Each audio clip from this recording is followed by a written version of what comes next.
Oof, no viewers? Today's gonna be an especially bad stream. Testing, testing, can you hear your beautiful voice? Today's gonna be an especially bad stream. Testing, testing, can you hear your beautiful voice? Okay. I am audible. Cool, cool.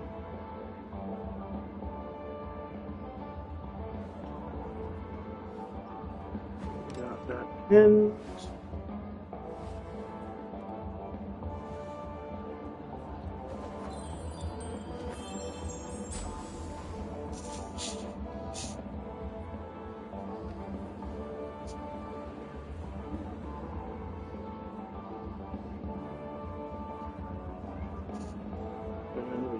That muted. Okay.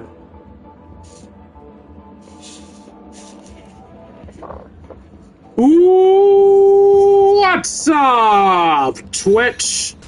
It's your Lord and Savior King D353 here for another stream of Let's Play Honkai Star Rail. In the last stream, we finished up. I forgot the name of the Trailblaze quest. But essentially, we watched what seems to be a venture... Wait, I'm sorry, does Robin have a... No, never mind, that was just my bad vision. My bad vision made me think Robin's halo was an actual bird on her head. My blindness is absurd. Anyway, we went through what seemed to be Aventurine's final moments as his plan came full circle, and what I thought was a plan of him utterly failing turned out to be a plan of him trying to die in front of all of Penacony to prove that death does in fact exist on this planet, and that the family is hiding secrets from us all. Now, we don't know yet if his plan will succeed.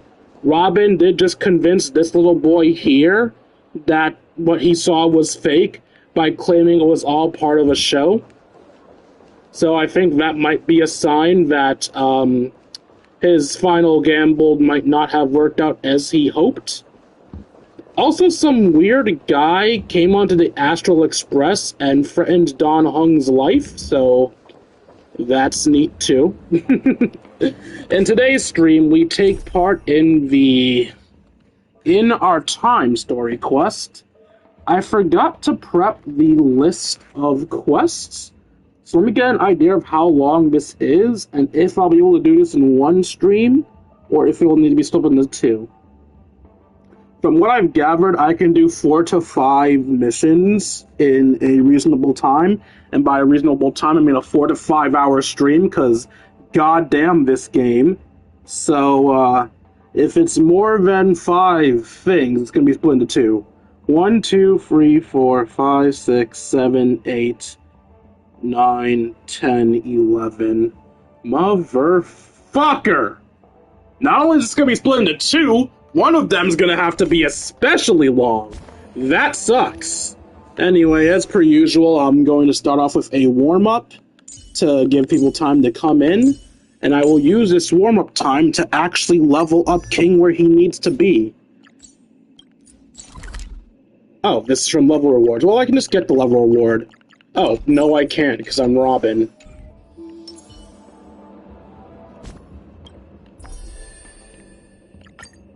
Well, I'm Robin, question mark, because even the game realizes that probably isn't Robin.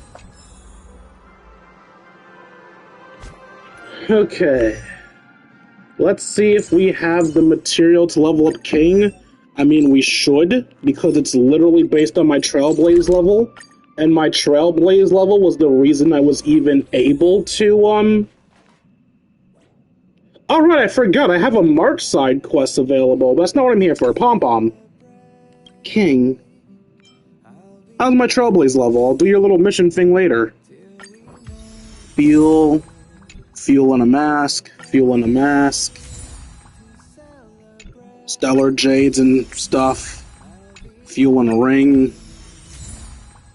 Basic summons, fuel and money,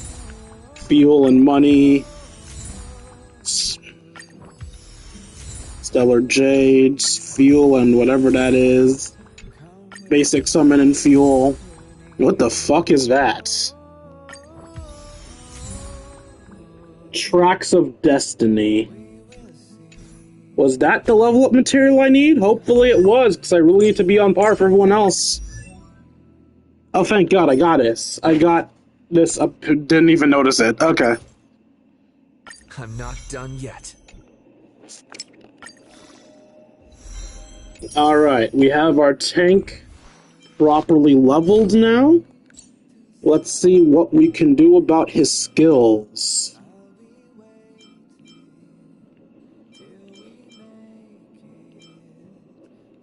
I'm assuming his focus is skill, talent, ultimate, regular attack. Let's see if I'm correct.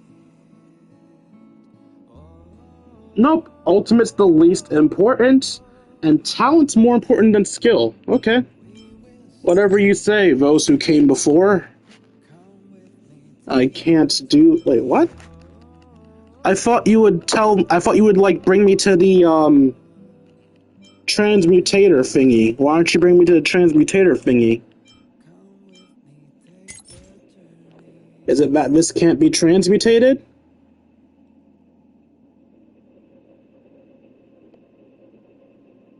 Oh, it can be. So why... What's the material? Hmm? I have to make it from other blue materials? Oh, okay. What can I make a motherfucking shit ton of?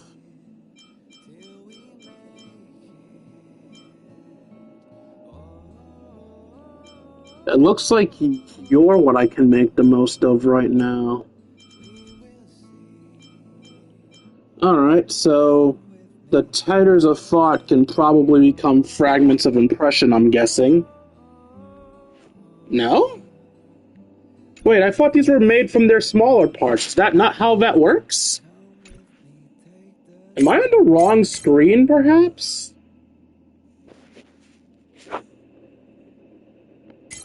Yeah, I think I'm on the wrong screen. What's the name of the thing I need? Oath of Steel. Here's the Oath of Steel. I can make 2 of them. Because the Oath of Steel comes from this green shield thing. Alright, so it says insufficient because I don't have enough green shields. And I probably don't have enough stream solvent either. And since the shields come from enemies, I can't just go get the shields now. So my best bet for my warm-up is to get this purple thing, and then just go on with the quest. So that's what I'll do. I'll get this purple thing, then I'll go on with the quest.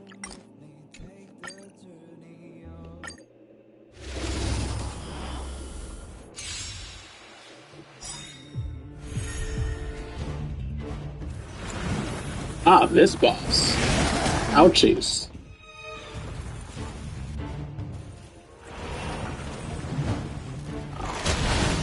Ouchies.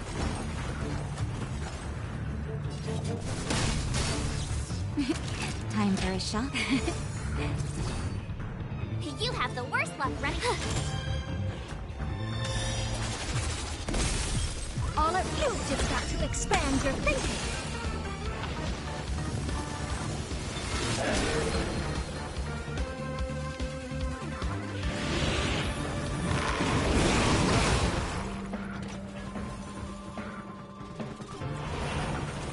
Yeah, March is probably gonna die due to her being underleveled.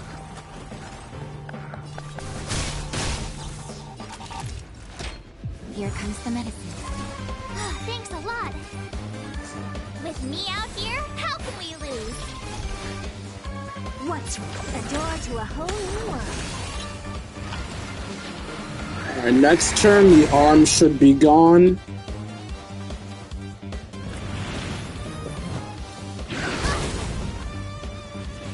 Poor March.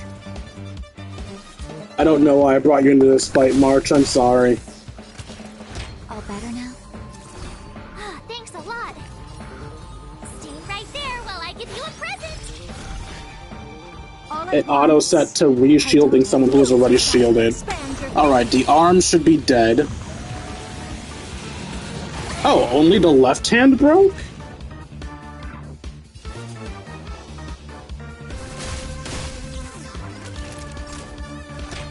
Here comes the medicine.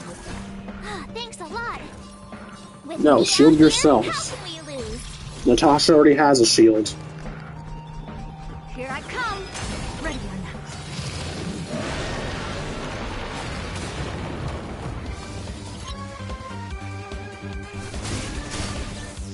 You're in bad shape.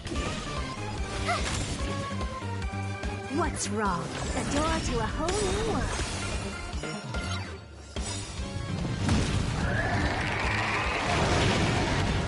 Can we talk about this?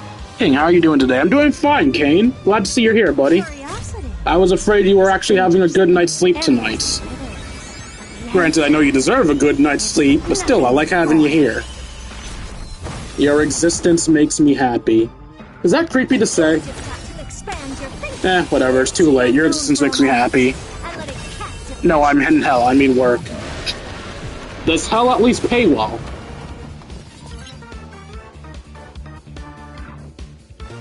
Good. I get to attack before you wake up.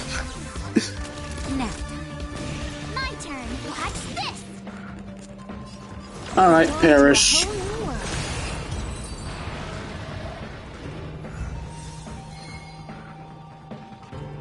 Technically, Men's Mental Health Month was last month.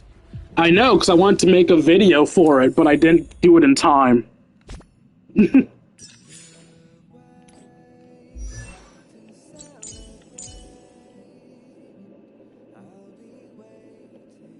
It's in June. It's the same month as Pride Month. Preservation is determined by our actions.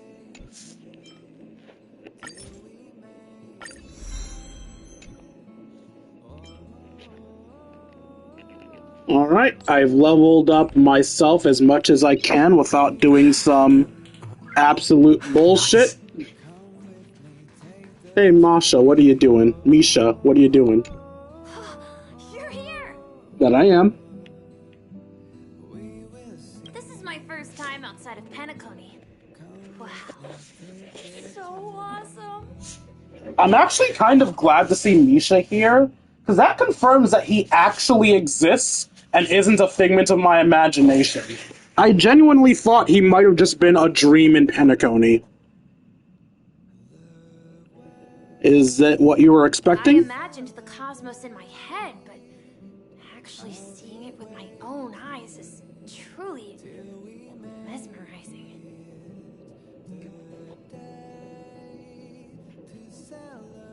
Are we figments of your imagination? Me having actual active fans? Nah, you're definitely a figment of my imagination. That doesn't happen. When I shut my eyes, I get this feeling that I'm among the stars. But I... Oh wait, fuck, did someone else show up? to the cosmos with you all.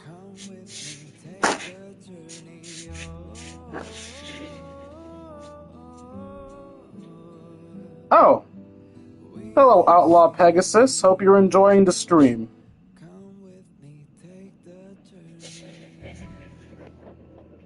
You'll always be welcome on the Express. Thank you!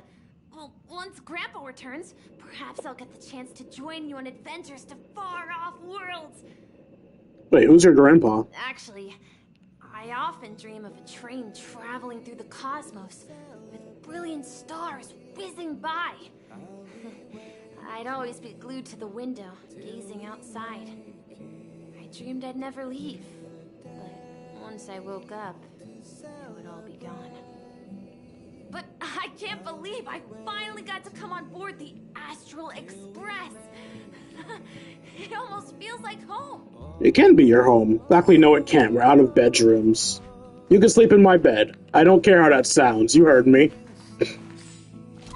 Alright, I guess we should actually go back to doing the proper story now. By the way, you guys weren't here when I found out, but I checked the amount of missions for the proper story. And as you guys know, I tend to do 4 to 5 missions per day, which ends in my 4 to 5 hour streams. Talking about it.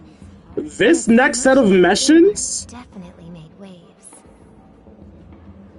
Alright, now she's done talking. This set of missions, it's 11 goddamn missions. So I have 2 choices ahead of me. I can split up into 3 streams and find out what sleep feels like. Or I can do a 5 mission stream, which will be at least 5 hours, and a 6 mission stream, which will make me want to kill myself. I mean, which will take 6 hours. Yeah, I understand what this job entails sometimes. The family promised they would protect the guests within the dreamscape, but I witnessed a group of organic life forms making their way to the theme park. And soon after, a rip tore through the sky, and black rain started leaking out of the void. The family needs to provide a reasonable explanation, or I'll take my loved ones and return to reality. I thought the dreamscape was supposed to be a paradise. If it's not, then there's no point staying here. It appears the good sir has seen many great events. And it's true that an uninvited guest has unexpectedly entered the dreamscape. However, their target is not the ordinary guests, but the ambassadors of the IPC. The family will certainly ensure that the safety of the guests is of the highest importance. Miss Robin, I know the Bloodhound family has already sealed off the theme park and has control over the situation, but it won't resolve the problem. Which is... The family can try their best to protect their reputation, but as a guest, I don't wish to gamble with my life. Alright, so I'm not gonna side with the family because they're clearly hiding some shit, but like... This place is still clearly safer than the real world. There are so many freaking fail-safes to death in this place. In the real world, if your life is in danger, you just fucking die. In the dream, you will be saved from 99% of deaths. Being this afraid and act like it doesn't matter is stupid.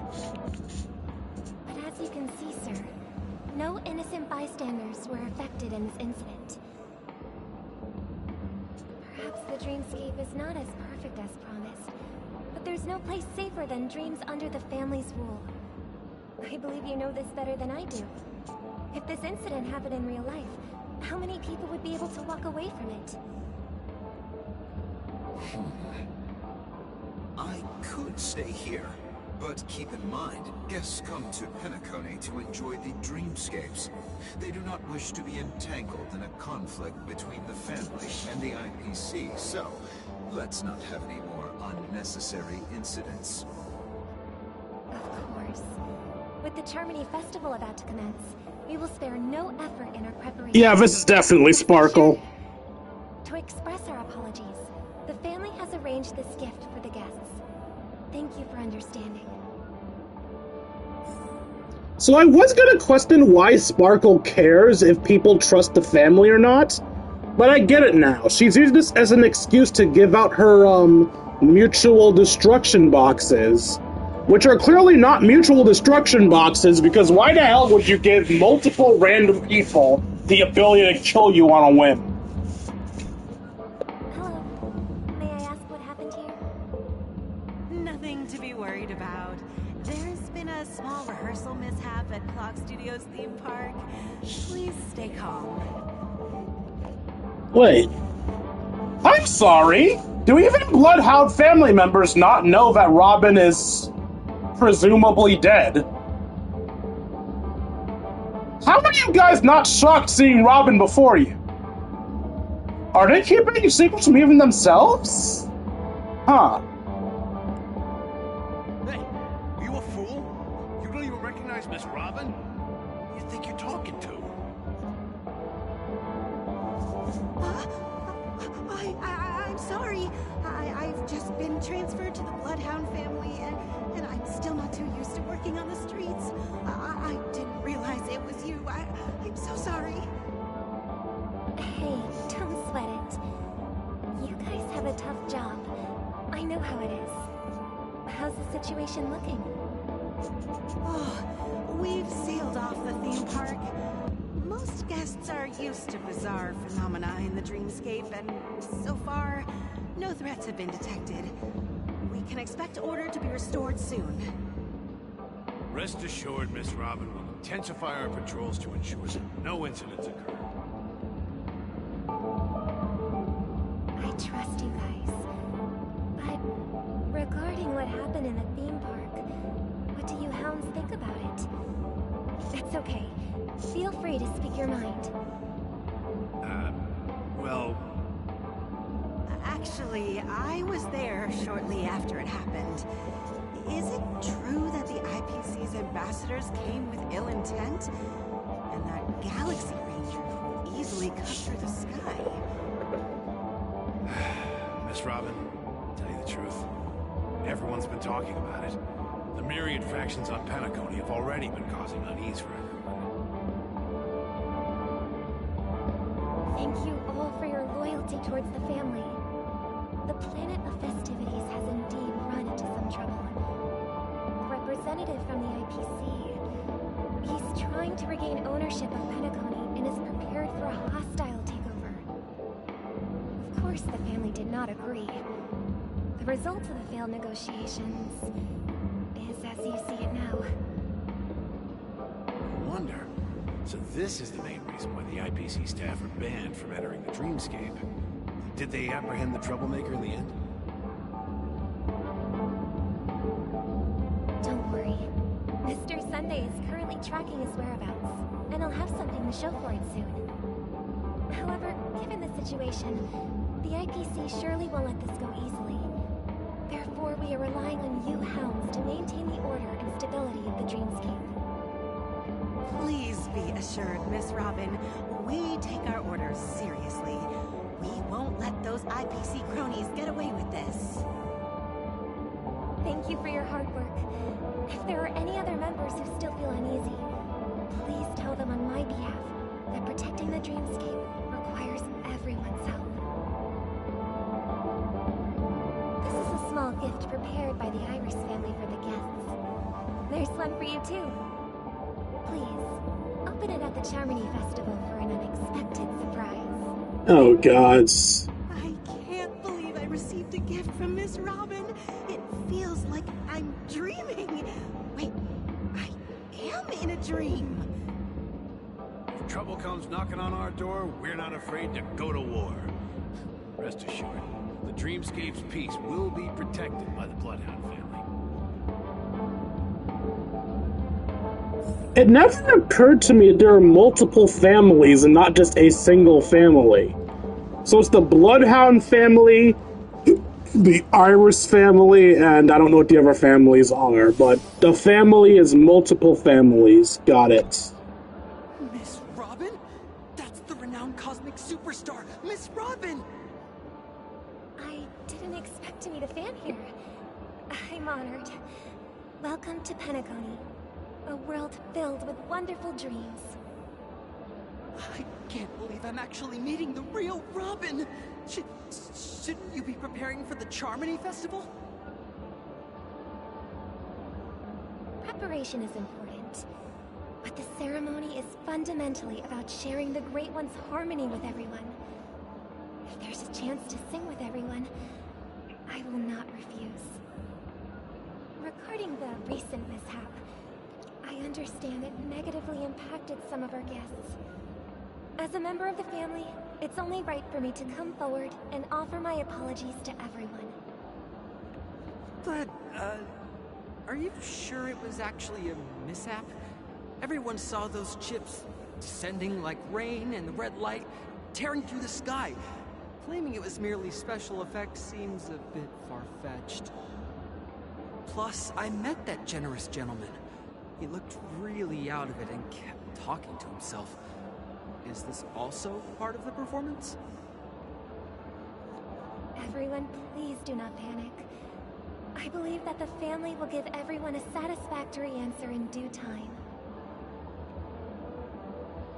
Even if you say so, Miss Robin, it's hard to believe. Some people just never listen, do they? It's never ending. It just goes on and on. I'm getting really tired of this. Hey, you decided to do this. Miss Robin? Still, I suppose I should keep on helping everyone. I am the epitome of joy, kindness, and goodness, after all. You can hear the annoyance and goodness. Huh? What was I just doing? And who might you be, miss?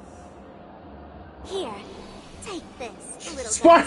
guy. This gift has been specially prepared for you by the family. She just wiped his fucking mind. What? Take good care of it until the opening of the Charmony Festival. Then, when the show reaches its climax, press the button together with the others around you. You never know. Something very exciting might happen. So yeah, I was right. It was Sparkle. Where it all This began. bitch is not to be trusted. You entered the golden hour from this place. And it is also from here where you will enter the true Penacony. It is a pleasure to journey alongside you once more. But it's time I laid bare the entire truth before you. Okay. As you might have heard, I also go by another name.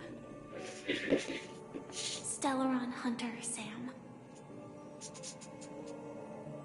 I appreciate you, Kane. Also, yeah, that's the spoiler that I knew, that Firefly was Sam. That's how I knew she wasn't dead. The second I saw Sam, I knew she was alive. I'm sorry. I had no other choice. I know you have many questions. Do you remember when we encountered death in that strange dreamscape? When I was caught by that meme? By the That what? instant before it killed me? I saw the reflection of another dreamscape in its ghastly pupils. So, following the clues in the script, I came up with some theories about the meme. That's why I instructed Silverwolf to issue invitations, drawing everyone to the Dreams Hotel. I intended to call upon death before you arrived, to solve the riddle using more direct means, and then invite you to join. However, contrary to my wishes, I couldn't defy the script, and I didn't get a chance to explain it to you. It is how you see now. I was impaled by the bladed wings of death. The heavy pressure of concentrated memoria, miasma, exploded in my mind as if it was actually reality. But after the momentary numbness subsided, I found that my body was absolutely unscathed. I was still alive. And it was just as I thought. I had arrived at a place starkly different from this beautiful dream. Beneath the dreamscape of Penacony lies another, more chaotic, more primal memory zone. Its name? Land of the Exiles. And so, then I returned to the hotel in the dreamscape, hoping to tell you of its existence. Yet I could not reveal my own identity. So, I could only divert your party's attention and lure you away from the battlefield. And after, all my attempts proved futile. It wasn't until not long ago when a crimson blade of light shattered the high wall of the dream, causing you all to fall far into the abyssal depths of the dreamscape, that I was able to awaken you and your companions one by one, and and that's it. That is all that's happened so far. Oh, so we woke up everyone, not just me. That's good. I'm completely confused. No, it's tough to believe all this without reservations. I just want to say, you are very close to the final answer. Just one more thing needs to be done. And then I can prove it to you. Okay. Now, let's leave this place. Please close your eyes. Take a deep breath and visualize the dreamscape's outline in your heart. And remember, you must not open your eyes at all times. Why? 3, 2, 1. Don't be afraid. The one who has come to greet us has arrived. Okay. It's not ominous at all. After a piercing screech, a thick and ferocious surge of memoria crashes into your chest, churning and ravaging. Your conscience becomes like scraps of paper caught in a whirlpool, breaking apart, disassembling, and dispersing within the torrent of muddy current. Innumerable voices resonate through the symphony of memories like a roaring thunder, and among them, one echo stands out with exceptional clarity. You know it comes from the girl beside you, your hearts beating to the same rhythm in silence, and then more silence. Until the memories stir up ripples in that quiet darkness. I never knew you could do this. Do you have a driver's license? I do. That is surprising. Why? Because this is Japella, the city of sins. No, it's nothing. I'm just thinking that you haven't slept in 20 system hours. Are you sure you're okay? I'm fine. I'll survive. Same goes for you. I'm not so sure about that. Slow down a bit. Infiltration is over. Feel free to activate Sam anytime you like. There's still some time before the next part of the script unfolds. Let me stay a little longer in this body.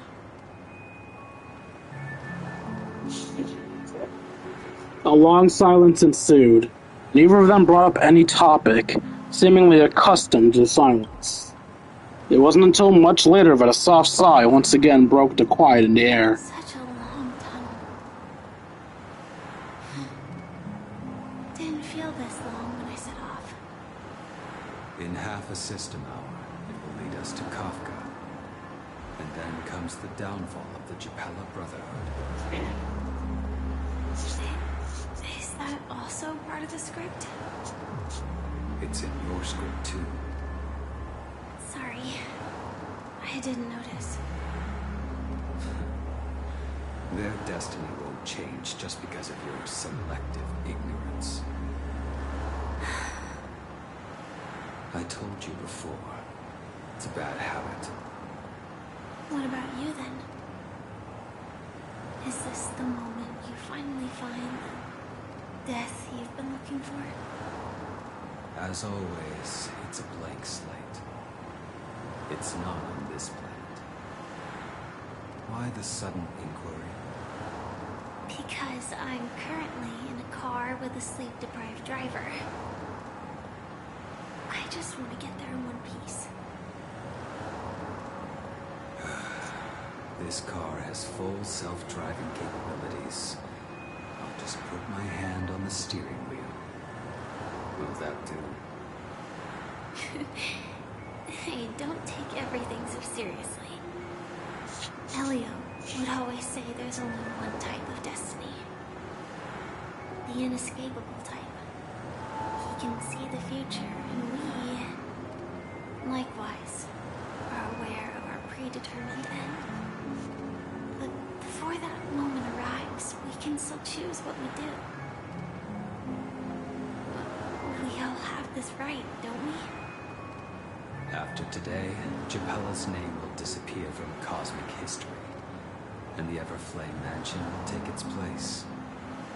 In the not-too-distant future, you'll receive an invitation. That's your next stop. Land of the Dreams. Penacony. I hope you find whatever you seek there. Be it answers or salvation.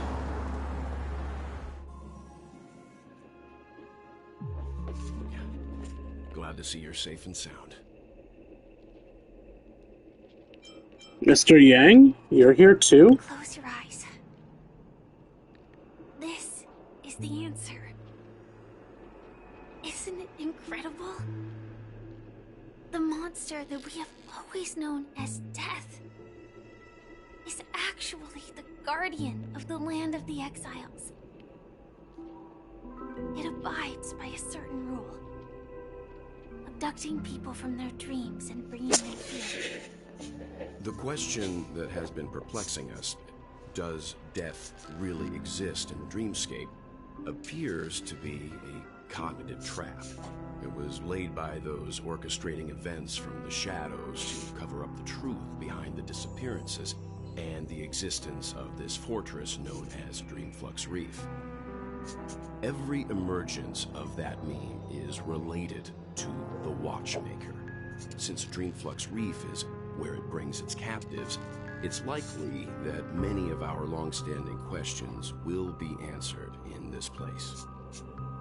The atmosphere here is starkly different from the beautiful dream. There are no regulators here like the family. And they all look like they're mildly dazed. But from the whispers of the residents, they've heard a familiar name. Gallagher. It's that man again. Always in the right place at the right time. Though that does save us the trouble of looking for him. Himiko and March have already made a move. Get ready. We're about to set off. The real dreamscape. The land of the exiles. Before we go, should we speak to everyone first?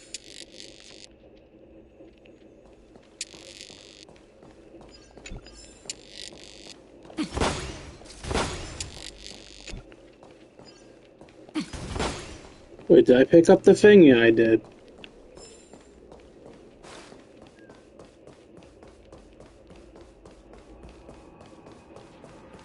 Abandoned tracks. Kane and Outlaw seem to be forming a bromance. This is not a judging statement, by the way, just an observation. I'm not actually reading this. I just want to see what will happen. This is so thrilling. Wait and hope. Patience is a virtue.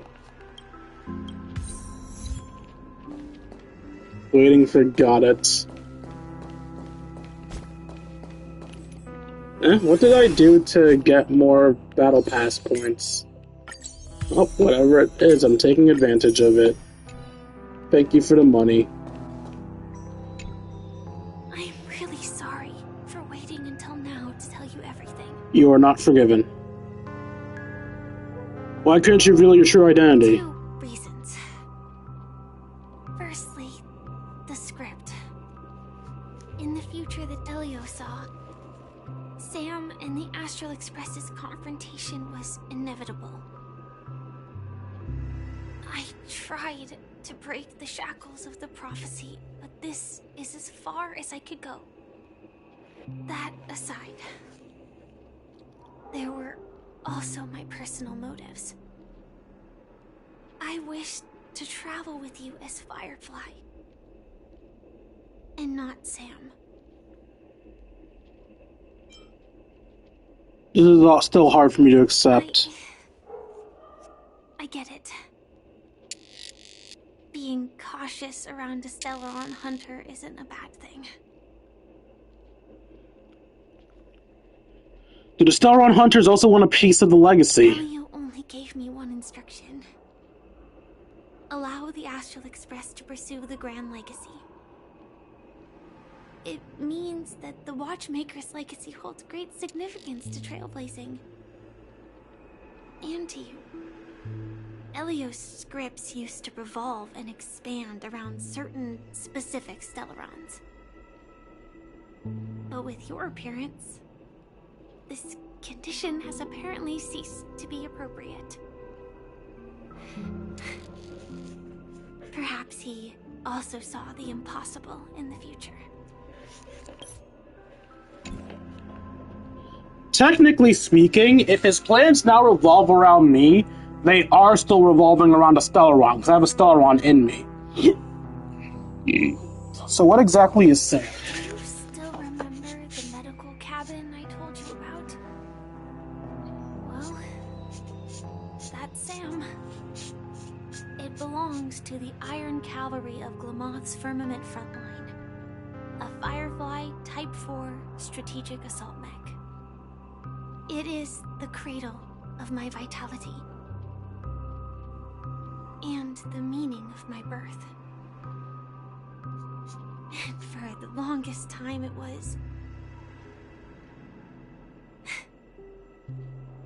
how I should have looked to the rest of the world.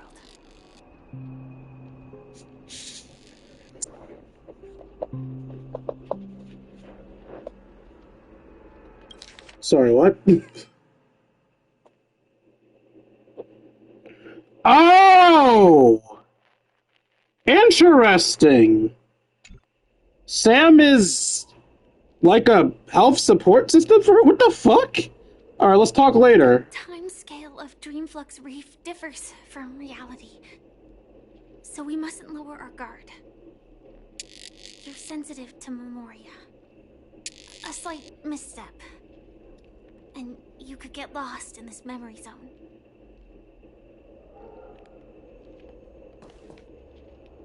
Small town grotesque. Something on your mind? Let's talk about it. There are lots of things on my mind, my dude. Acheron's blade slash. No wonder Miss Acheron is so averse to drawing her blade. It's hard to imagine such terrifying power could reside in an ordinary sheath. If it weren't for the fact that Aventurine's power originated from the preservation, the entire dreamscape would have... Oh, this is the third mission. We went for 2 missions in such a short time? Burdened by this. Maybe doing 5 or 6 won't be that bad. Stellaron inside you, Aventurine would still have found other methods to accomplish his goal. Let's just believe in Miss Acheron. And given her prowess, I don't think we've got anything to worry about. What are your thoughts on Gallagher? During your investigation, he shared a vital piece of information. Mikhail, the former watchmaker who collaborated with the family to construct the Penacony we're familiar with today, had a falling out with the family for specific reasons. But this is precisely where the problem lies. You were clearly investigating a murder, so then why, as a security officer, is he changing the subject to talk about his past with the watchmaker? And now, with Firefly mentioning his name again, it's hard not to be suspicious. Regarding Firefly and the crew. Before we found you, she'd already revealed her Stellaron Hunter identity and shared a lot of information. Who would have thought that the Molten Knight's true identity was actually a young girl? For her, this is a secret that she cannot allow others to know. That being the case, I think we can believe she's willing to cooperate. But she didn't reveal all her secrets. I just can't shake the feeling that her situation is different from that of the typical dreamer. And I hope that doesn't lead to any dangerous predicaments. Let's call it a day. I hope you've regained a little composure. We'll move out when you're ready.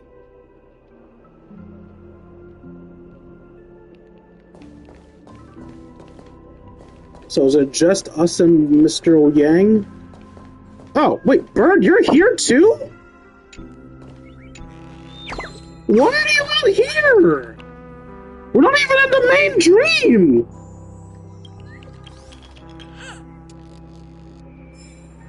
Thank you for my trash bag. I really don't get why Cal- Oh! I forgot March is on this team. Get the fuck off, March!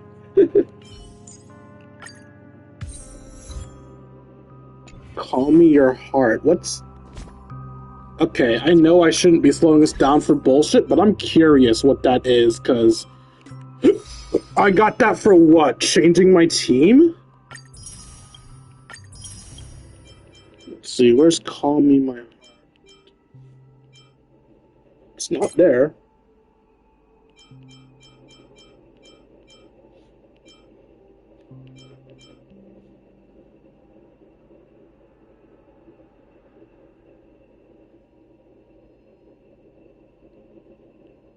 I never realized I did 5 of Archer's arrows in a row.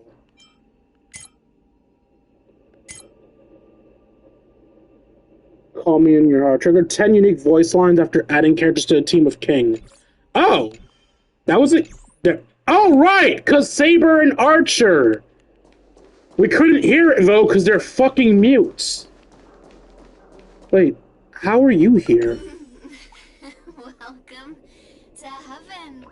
Dreams, true or false, all are ephemeral. You're ephemeral. Might as well drink more Soul Glad instead. Is Soul Glad supposed to be alcohol?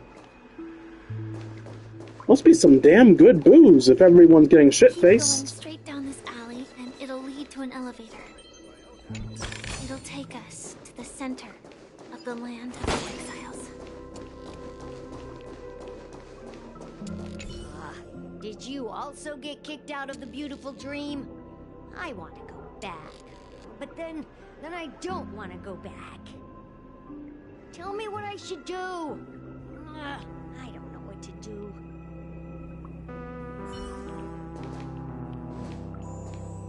Okay, melancholic voice Ragran is the child.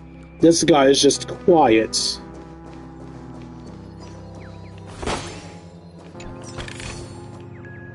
I hear tweeting. Oh.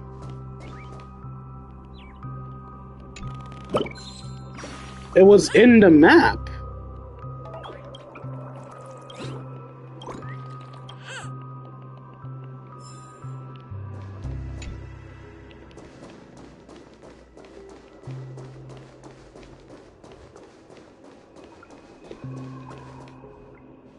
Hi there, friend from a distant land.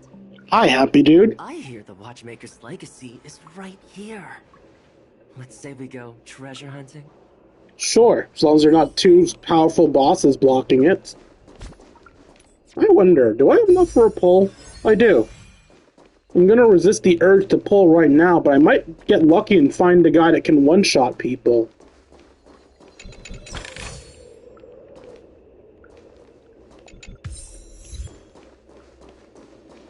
Learning to sleep. Ah, an alleyway. Reminds me of New York. What a huge body. Looks like the Watchmaker also left his mark on Dreamflux Reef.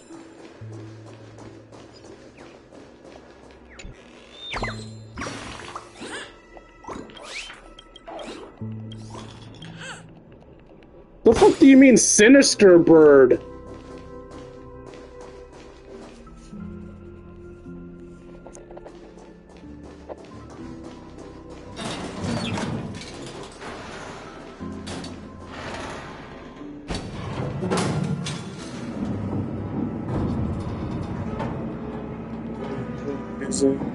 I feel it in my bones enough to make my system roll.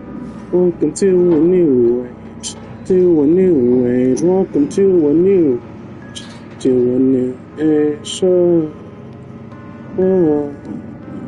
Radioactive, radioactive. There's a settlement of this size within Saber's skirt dress is too long for me to learn things about her. The atmosphere in this fortress is pretty different from that in the beautiful dream. When I first saw it, I was in awe too. The sky here, it's like a reflection. The fact that I'm already on the third mission and we're an hour in is surprising. Is that this place is also separated into trade and residential areas. The layout may be simple, but the facilities are very comprehensive. It seems that there are quite a number of people living here.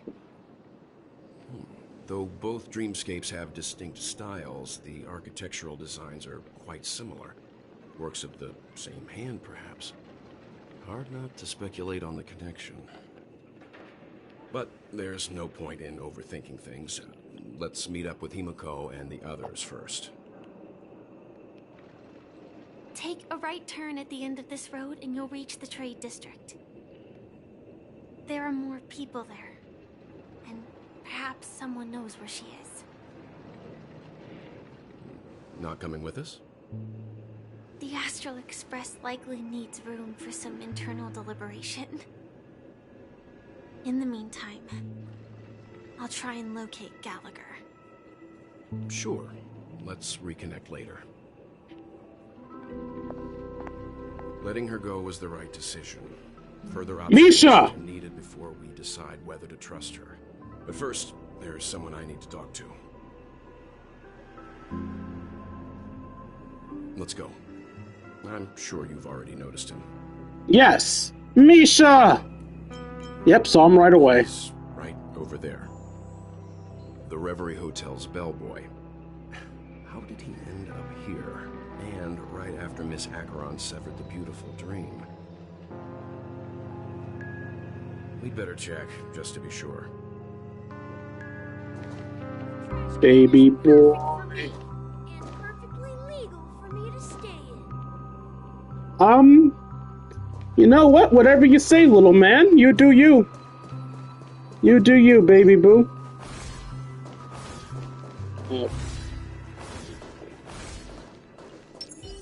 Come on,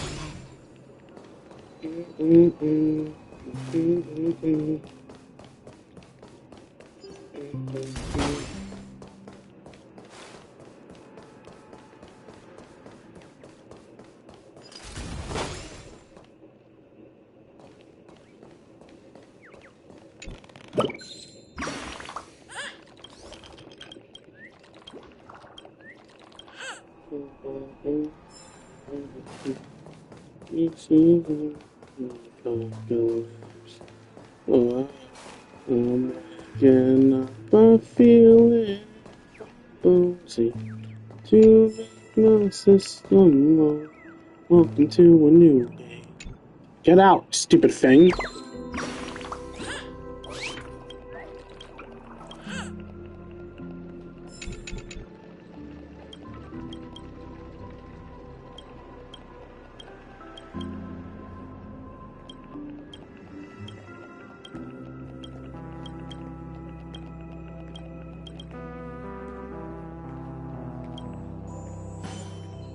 Am I changing his mood?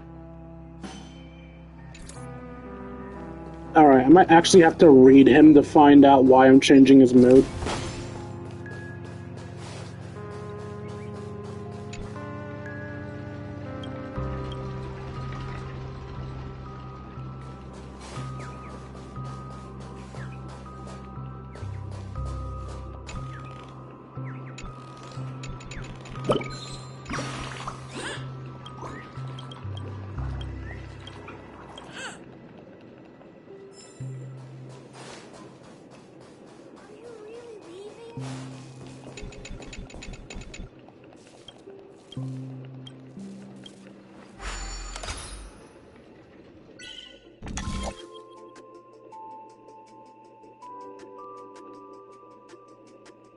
Trying to go there, and I'm starting off here.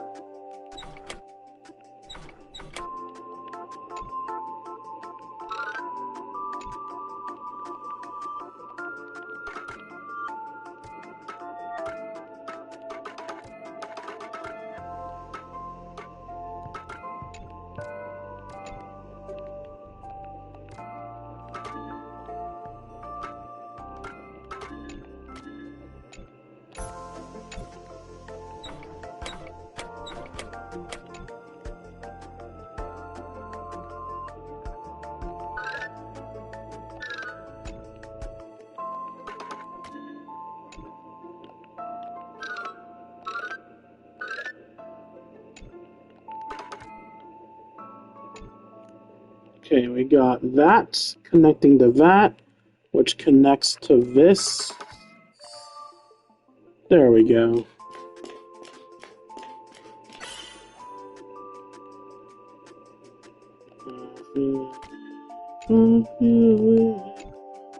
It's enough to make my system roll. Welcome to a new age, to a new age, to a new age. Radioactive, radioactive. Give me things! Yes! Take the rest.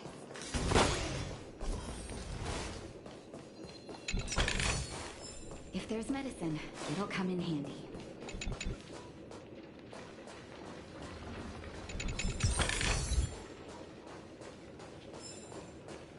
Alright, it looks like I've gotten everything this small town has to offer. So now I can actually do what I was supposed to. Oh, right, people's minds to fuck with.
Alright, making him happy got me not. And what's your deal again? Make sure you all eat well, drink well, and remember to stay safe out there.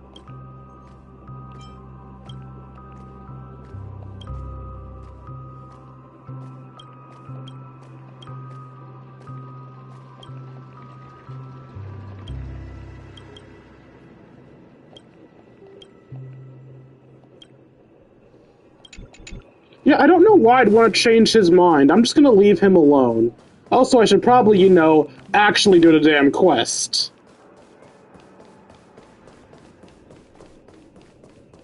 Misha, baby boy! You were the guest from before.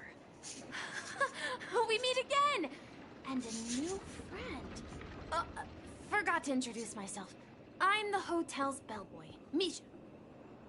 Hello, Misha. I'm Welt. We met in a dream. Oh. And who might this be? Tick-tock! Old friend and new friend! Let's high-five! Oh, Walt can see clocking? Mr. Yang, you can see him? Mr. Yang, you're still young at heart. Memory zone mean? No, Clocky is a good friend of mine. We all live here. How did you two get here? This dreamscape isn't supposed to be open to the public. I wonder if it has something to do with Sleepy. So, this is your home? Yep. After my work in the beautiful dream ends, I'll go back home. Commuting used to be more convenient, but ever since travel became cumbersome, Sleepy started ferrying people back and forth between the two dreamscapes. This Sleepy. So Sleepy is deaf. Can you describe what it looks like? Sleepy is a memory zone meme. Looks fierce and has many eyes, but it's actually really well behaved. Gallagher's been taking care of it.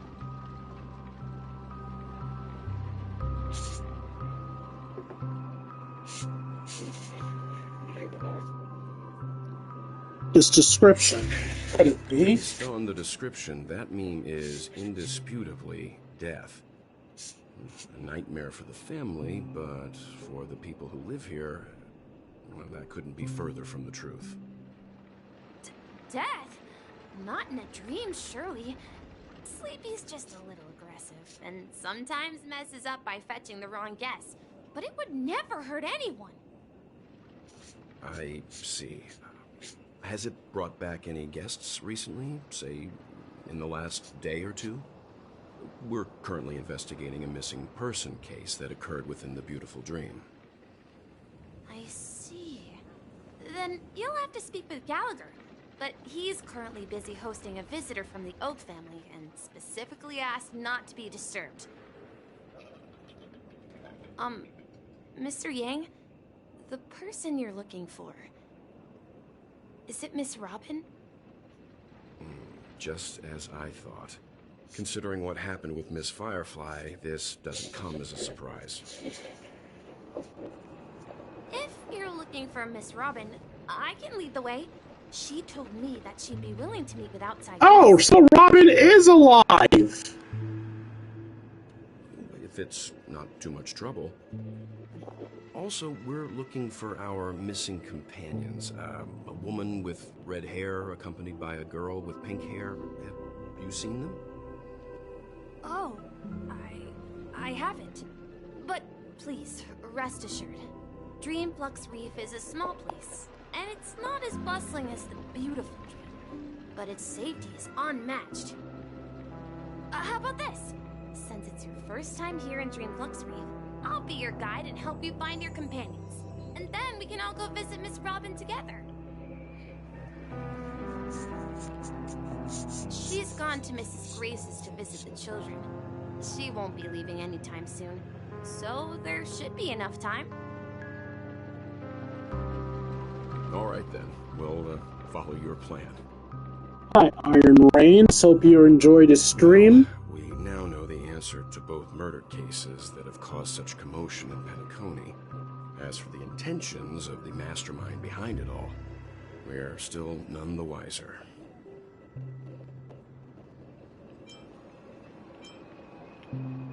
Has to be Gallagher's behind it all. Yes, that's my thinking as I'm well. doing fine. How are you I'm doing? not entirely certain, but we still have to find him one way or another. Say, you mentioned before that you saw Clocky that only you could see, right? Yep. Yep, he's right there. I can't shake off this strange feeling. Am I really still so young at heart? Forget it. It's not important. We'd better just follow Misha.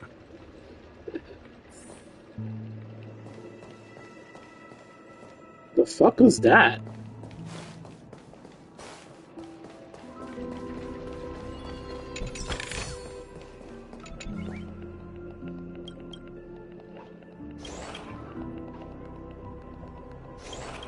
Wait, raid? Raid? Oh shit, a raid! Thank you, Outlaw Pegasus. I am honored to be raided by the criminal horse cults. Just, no horse crimes in my kingdom, okay? I'm doing fine. Just playing some Honkai Star Rail, trying to get this Penacony mission behind us so we can start the Fate collab. But this is a long mission, so it's probably gonna be a while.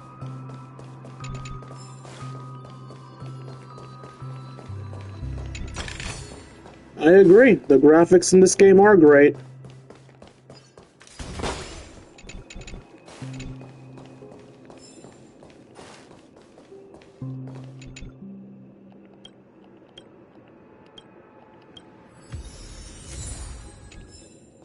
Thank you for your emotions, friend. W stream. The stream just started. How do you know it's a W stream already? Thank you, though. I'm glad you're enjoying yourself. That's enough for me. Take the rest. Why do you want me to change so many emotions?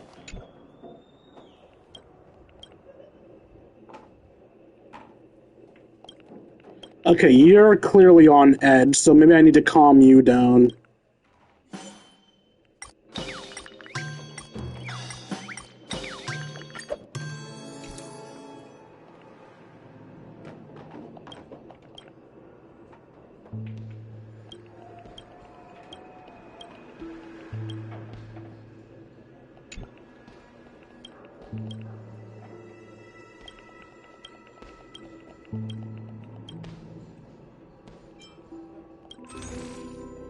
what can I buy here? When used, increase all everyone's attack and crit, but decrease their ultimate. When used, increased attack, but decreases defense. In the next battle, increase speed, but decrease their attack. Yeah, I don't want any double-edged swords, thanks. This right here's what being a cowgirl's all about. I've decided you being calm is boring. Become happy.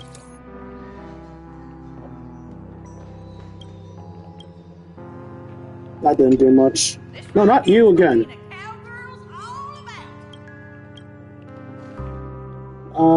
Jesse. This place has got both bread and store.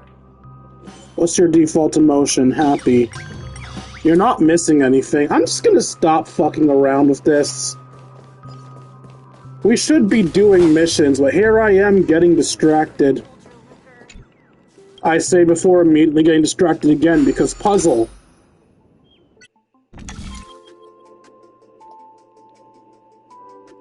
Alright, where am I going? Here?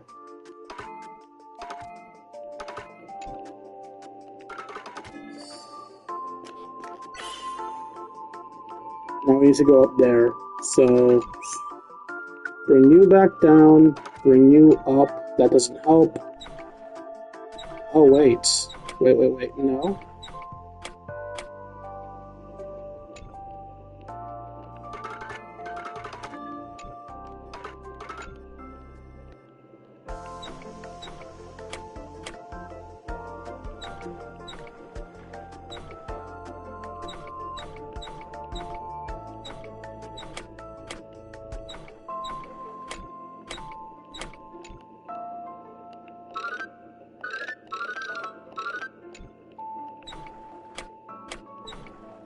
That doesn't help. What about this? There we go. Next up is that.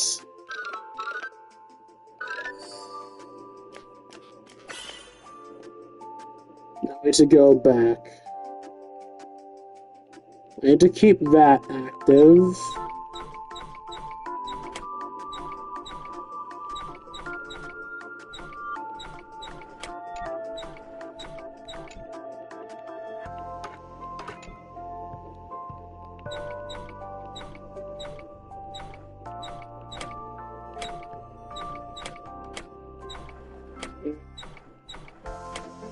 That's not quite it.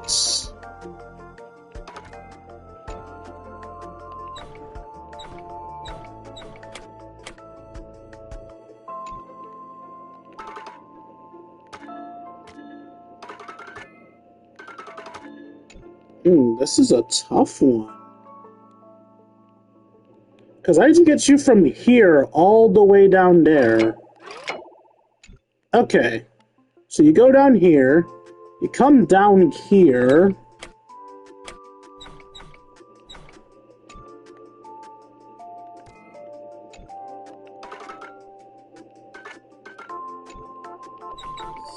Got it.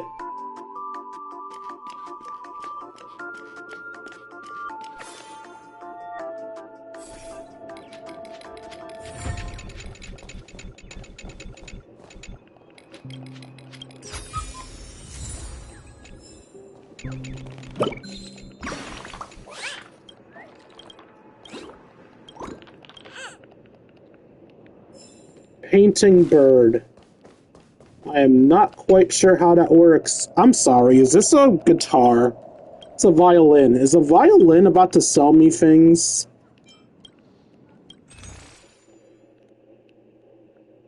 I can buy music from you. Tell me about the songs that make your heart sing.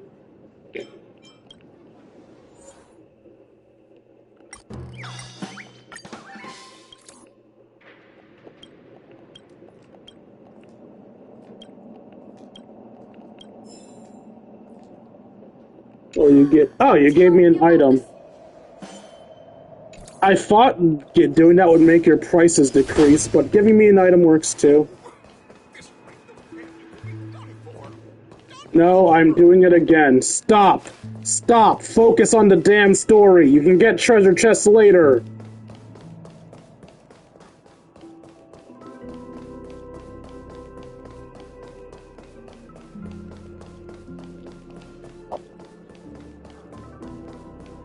It was a cello or a bass. There. Everyone, look! From here, you can see the most spectacular view of Dreamflux Reef. Black hole? An accretion disk formed from consolidated memoria? Was Dreamflux Reef built on such unstable memoria? Oh, so Mr. Yang is also versed in Memoria dynamics. I was just trying to figure out how to explain this huge hole to everyone. I bet you guys have a lot in common with Miss Kami.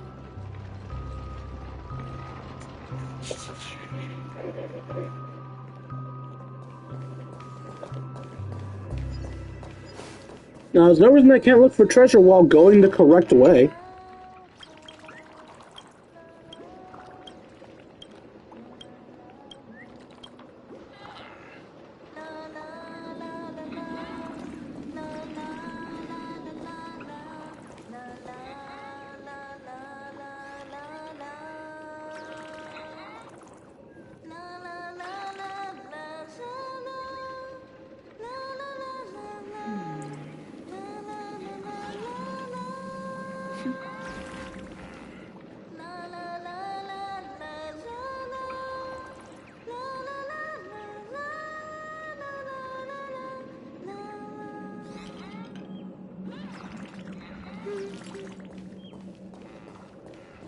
Look! There she is!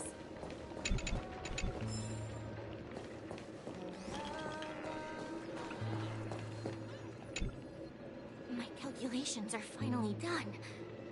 In another 10 system hours, the above dream will swallow the dream below. My hypothesis was correct. This place will cease to exist as the dream devours everything. Who are you all, and why haven't you left yet? This place is about to disappear. First I'm hearing of this. Then why aren't you leaving? I'm Kami, a dreamscape surveyor specializing in Memoria dynamics. And this is my life's work that I'm researching. How did you make dreams sound boring and nerdy? See that huge gaping hole? It was just a narrow rift many years ago. But now, it's grown into a giant hole. The surrounding Memoria has been flowing towards the other end of the hole at a constant velocity, slowly but surely. But the scary part is, according to my calculations, the flow rate of Memoria has recently changed. Hey, what the fuck is going on in chat right now? It's almost as if something is sucking it in from the other side. By constantly improving upon Madame Rosalina's Memoria measurement method, I've finally obtained accurate results. After 10 system hours, the Dreamflux Reef will cease to exist. It will disintegrate like a melting glacier, and then fuse with the sweet dream fragments on that side of the void. Please don't worry. This sort of thing has happened many times before. Miss Kami isn't a bad person. She's just a bit lost in her own world. She'll probably realize she's wrong soon enough. I respect her energy. You don't say. There was something else that piqued my interest. Who is Madame Rosalina? Oh, do you know her too? Or are you also a fan of Memoria dynamics? We're very interested in Madame Rosalina's achievements. Could you tell us a little more about them? Why, of course! She's an excellent scholar of Memoria dynamics, and the first person to apply Memoria rate measurement methodology on interstellar travelers. Regrettably, due to the presence of the Garden of Recollection, ordinary people don't pay much attention to the nature of Memoria. She departed this world without much fame, leaving only a few thin journals behind. I came to Menaconi to learn more about my idol, and went to great lengths to seek out Dreamflux Reef, all because this is her final resting place. Prodigies always meet their demise prematurely. Whoops. If only Madame Rosalina had more time, she would have discovered a way to reverse the flow of Memoria. I felt it. The source is in the golden hour. There is a certain anomalous presence stirring the currents of the memory zone. I must uncover more concrete proof. I must convince everyone. I feel like there's some truth to what she's saying. Does the name Madame Rosalina sound familiar to you? It was one of the nameless mentioned by the conductor. That's right. It seems like she did a great deal of research and calculations in Dreamflux Reef before abruptly passing away. Miss Katie regularly mentions her. I hear Madame Rosalina passed away during the prison war. She could see the Penacony of today. It's people building homes in the memory zone. I bet she'd be really happy. Perhaps. Our destination is the commercial district. That's where the largest crowds gather in Dreamflux Reef. We might be able to find the others there. This is enough for me. Take the rest.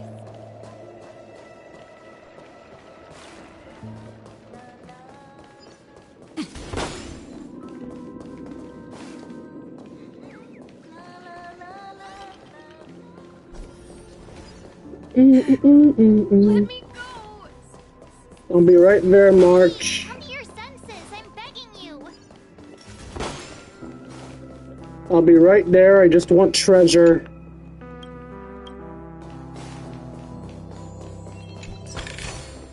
If there's medicine, it'll come in handy. Come on.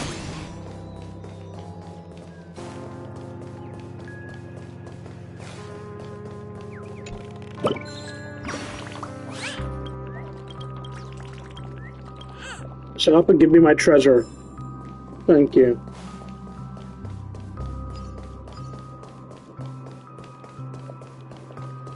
Alright, March, we're going to reunite. Ghost! There's a ghost! Don't come near me! Eh? Oh my. I know she's pale, but a ghost? Can you get a grip? Ah, there you are. I've been waiting for you two. How'd you know we'd end up here? Help! I bumped into a member of the family on the way here. He was so scared, and I just wanted to calm him down. But... Let me go! Let me go! I've only done good in my life. Oh, hey, my wandering is actually going to be helpful. Because remember, I picked up the comm roast and talking to that one guy. It's cool, I can fix it. You scared of him this badly? Now you shall pay respect to March 7th, Ghost of Dreamflux Reef. Me? A ghost? Don't make me hit you. Bring it. He thinks he's dead. Although, when I first fell in, I also thought the same. Dear guest, this is not the afterlife. This is Dreamflux Reef. That's right. Did you hear that? Repeat after me. Dreamflux Reef. You're talking to someone invisible. If I'm not dead, what am I? I shouldn't have pushed my luck and tried sleeping in my dream. Curiosity kills the Papashi. Can I just mess with his invisible who? Stop asking! You'll alert the monsters. All the dead are right here. All of them. Can I just alter his mind now? You're not talking about the memory zone meme, are you? Don't say that name! It's all your fault. They're coming! Wait, what the fuck? Holy crap, he meant it! Eh?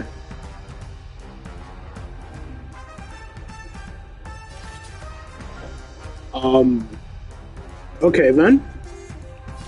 So anyway, I started blasting.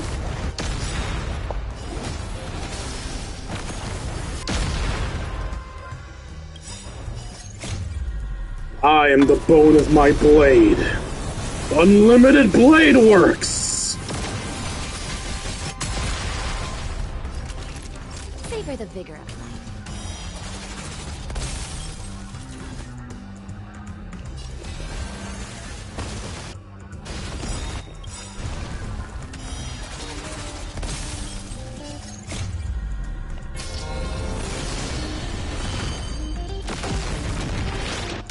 I can't do her, thing, because I don't remember her thing. He passed out. His intense negative emotions attracted the nearby memory zone memes. I see. But why aren't the other people around here scared? Unlike in the Sweet Dream, people here don't see memory zone memes as dangerous monsters. And even if they pose a threat, people can easily escape by forcing a wake-up call. But we can't just leave this man here. Can we take him somewhere safe? And that's a child, good sir. We can ask Jessie for help. I've gotten to know many locals while waiting for you guys. Everyone here is living a self-sufficient life. I don't know how to describe it, but this place feels like the real dreamscape.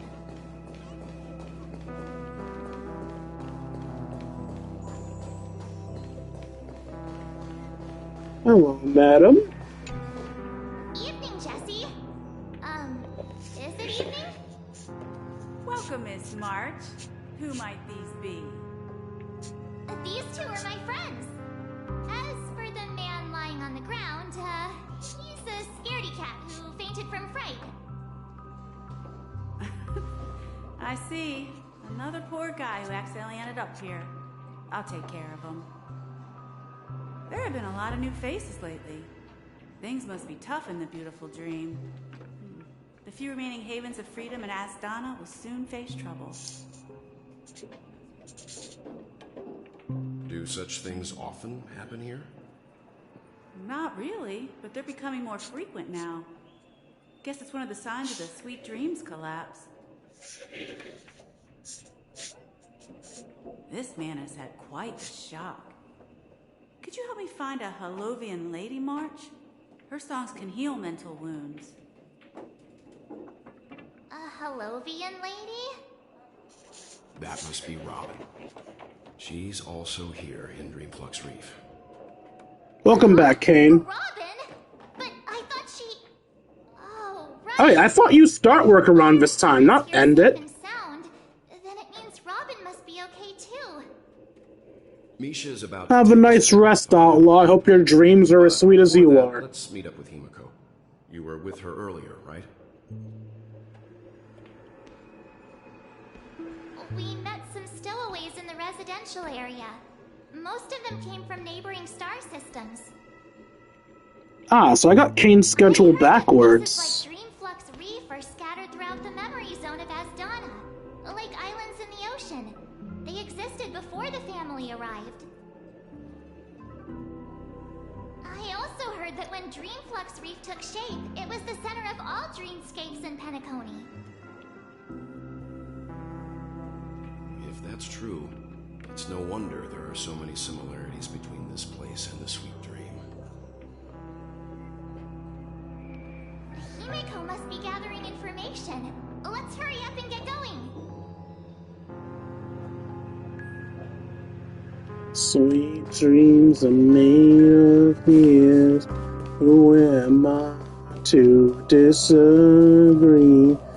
For the world, 7 seas, everybody for something.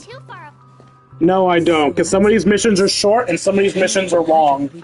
It really is a crapshoot. To borrow Gallagher's catchphrase, what an unpredictable twist of fate. Himiko, here they are.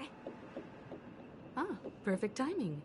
Now that everyone's here, I'd like to introduce everyone to Micah, who's partly in charge of the Land of the Exiles. Micah, these are my companions. It's a pleasure to meet the Nameless. You know us? I've been keeping an eye on you since the day you arrived in Penacony. We would have met under more appropriate circumstances if Dreamflux Reef hadn't been isolated from the 12 dreamscapes. Please, allow me to formally introduce myself. I'm Micah, the Gravekeeper of Dreamflux Reef.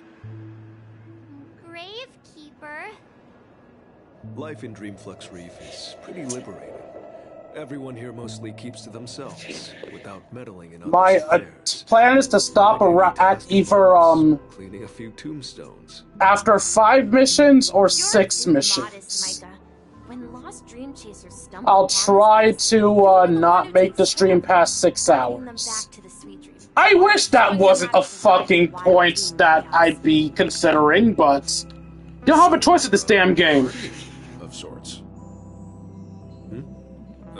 Were you talking to me, Mr. Yang? I'm currently on mission 3, by the way.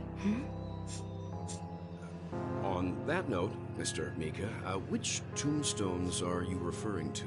We didn't come across any graveyard when we arrived. They're actually just symbolic stones.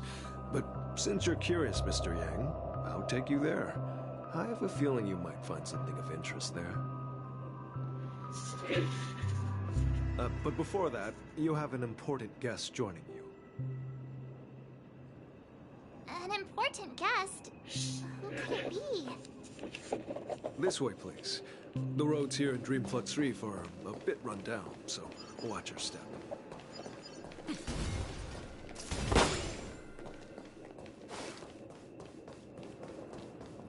I remember when this place was all hustling.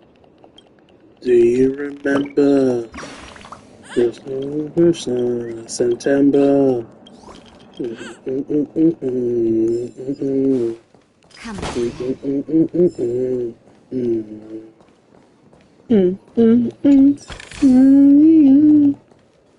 What the fuck? Are you dead? No, you're just asleep. Oh, you're not even asleep. You're just chilling. You got that shit on, my dude. Have fun in your alleyway. Stop getting distracted. I hear a bird.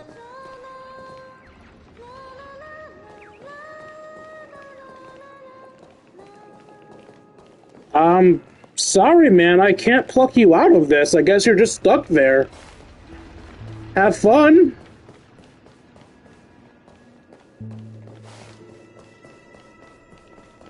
Oh shit, man, don't starve on my behalf. Leave the fucking stream. Go get food. Goddamn. Give me your emotions. Give me your energy.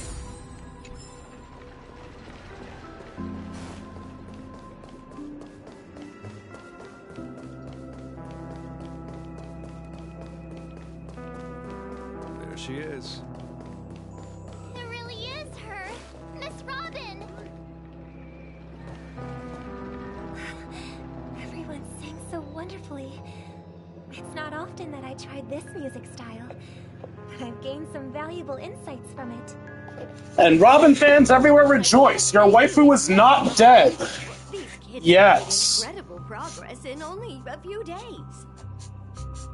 It was nothing, Grace. I merely taught them how to sing. It was you who brought hope into their lives. Life must be quite difficult for them in reality, I imagine. That's right. Whenever it's time to say goodbye to these kids, they're reluctant to leave. But I've explored every corner of Dreamflux Reef. Talked to everyone I met. I have an eating disorder too. It's called being a raging fat ass. Shattered dream. We have the opposite problem. We should both work to improve ourselves. It seems you truly are a child of the Harmony. Emma and Andy are orphans I took under my wing. Carol there, with her blind eyes, used to work at a nutrition center in the outer ring of Penacony. And as for Gary, he's been living with autism since he was a child. Fuck you, Not old Gary. enough to enter the sweet Kidding, kidding. family. If we compare people to birds, these kids are like fledglings with impaired wings. But in this dream, well, they can fly freely. Even if they stumble along the way, they're still relying on their own strength. And me, an old lady with no legs. Well, without this dream, I couldn't even walk toward them. I'm glad that you found a new life here in Penacony. It's just... Don't worry, Robin. Dreams have their significance, but they aren't everything. Both the children and I understand this. No matter how long we fly through this dream, we will one day return to reality. But you know what? Emma and Gary aren't plagued by their insecurities anymore. No, and Carol is learning how to cope with her blindness.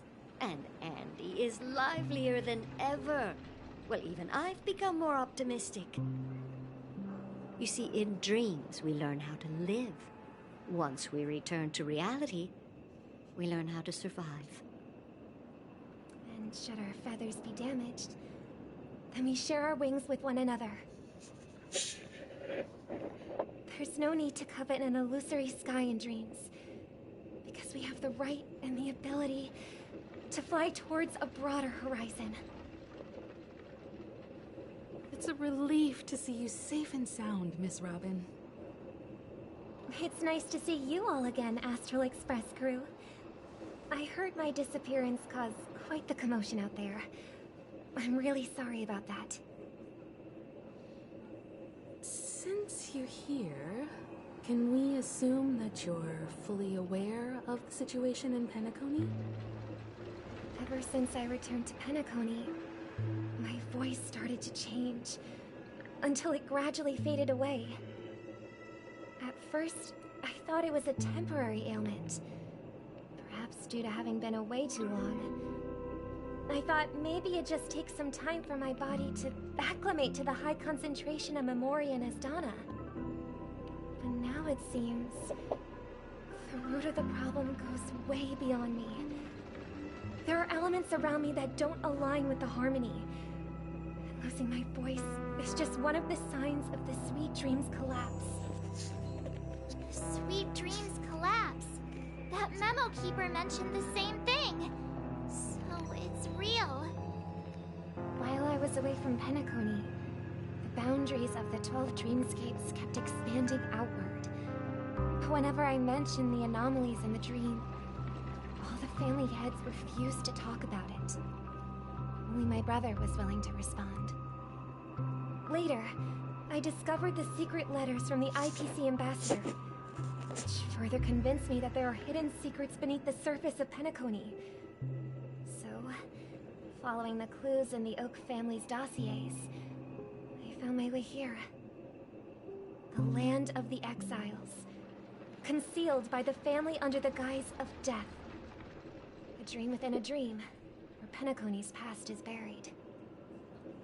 Hearing you speak, it sounds as if your voice has made somewhat of a recovery. I hate to admit it, but the harmony in this place resonates more broadly than within the Sweet Dream. It's regrettable, but the family has experienced betrayal. The traitor, or traitors, abandoned their original principles and, using the name of harmony, exploited people's weaknesses to turn Penacony into the planet of festivities, trapping everyone in the illusion of the Sweet Dream. This is not the strong defending the weak, but rather the strong exploiting the weak. A world without equality won't ever be favored by the harmony. And naturally, those voices blessed by them have lost the ability to sing. Could there be another force influencing the family's shift in philosophy, Miss Robin? Considering what happened with Acheron, it's difficult to conceive of another entity within the realm of the harmony capable of influencing everyone. Unless a power surpassing that of an emanator is involved. I'd heard about what happened to the Cienjo Alliance. But as far as I'm aware, the family hasn't faced any such external interventions. Who knows? Perhaps I've just been away too long and missed something. We've been in Mission 3 for a hot minute, so assuming Mission 3 is about to end, if each mission takes an hour, we'd actually be able to end at 4. Although if that happens, I'd probably do Mission 6, just that I only have 5 missions to do next stream. Regardless, cannot accept my home is moving towards the very opposite of what the Harmony represents, while still claiming to uphold it. I must uncover the reason why Mikhail cut ties with the family, and who exactly it was who betrayed us all. Do you remember our arrangement, Mr. Micah? Well, here's my answer. I've decided to forgo my role and never step foot on the Charmony Festival stage again. Oh, wait, no! That's bad! Then Sparkle gets her way! No! No, that's horrible! Look here, brother. A little bird. Looks like a fledgling Charmony dove. But Charmony doves don't live here. So how did this little bird get here? Maybe its parents abandoned it? It looks weak and frail. Why don't we find something soft and make a nest for it? This place is too dangerous for a fledgling. Let's take it with us. We can put it on the wooden shelf in front of your window. Okay. A bird like that must have a beautiful singing voice. But where will it live? I'll ask the family head to build a cage for it. A cage? But then it won't have the freedom to fly, right? Let's see. What is it that has captured the attention of the two best interpreters of the Great One? To the point that they've forgotten how to enjoy their dessert. Oh, poor little thing. Doesn't look like it's doing well. Do you want to rescue it? I do. But I don't want to lock it up in a cage. Why? Even if it's small and not fully feathered, can't sing. It didn't come into this world just to be locked up in a cage. Birds belong to the sky. That's quite the romantic idea. And what about you, a young scholar? Do you agree with your sister? I think she's right. But if we leave it out in the wild, it won't survive for more than a few days at best. Ah, I see. It seems our little scholar is still a bit unsure. Well, let me tell you youngsters a story.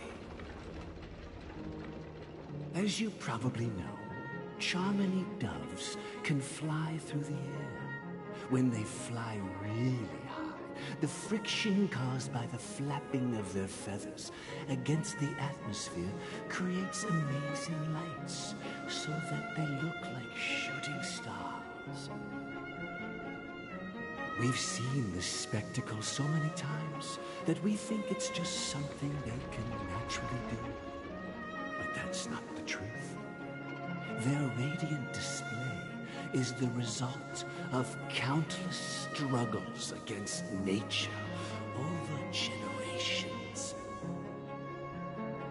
Their ancestors were too weak to survive on the ground, so to escape predators, they started seeking new opportunities in the air. After countless attempts by many generations, one of them finally figured out how to fly. It soared into the sky and never looked back at the ground again. So, you mean birds aren't born to fly, but they find a way to do it through their determination, right? Well, that's an idealistic way of putting it. So, what are your thoughts, Sunday? I think people believe birds are meant to fly because they've never seen those birds crashing to their death. Oof. That's an interesting perspective. So, have you decided what to do with the bird now? For now, I'll keep it in a cage until it can take care of itself because I want it to live, no matter what. Well said, kids. It seems each of you has found your own answer. Your insights are truly remarkable. And I hope they come true in their own way. I'm gonna be lame for a second and Blue's Clues at you guys. What would you guys do in this situation? Yeah, I know you aren't little children, but just work with me here. What would you do with the bird? Would you keep it in the cage for its own protection, or would you let it fly and risk it being devoured by nature? What are you guys' thoughts on the matter? If you don't want to answer, that's fine too. I won't force you. Hopefully I'll see some messages popping up in the corner. We will take good care of it. Won't we, brother? Yeah, but Mr. Gopherwood, there's The one thing fuck kind of name is that? understand. And what might that be, my son? What if this little Charmony dove never learns to fly in the end? I mean, if there are fledglings in this world that can never fly throughout their lives, should we let them go back to the sky, only to see them crash to the ground and die? Talking in your sleep, Birdie?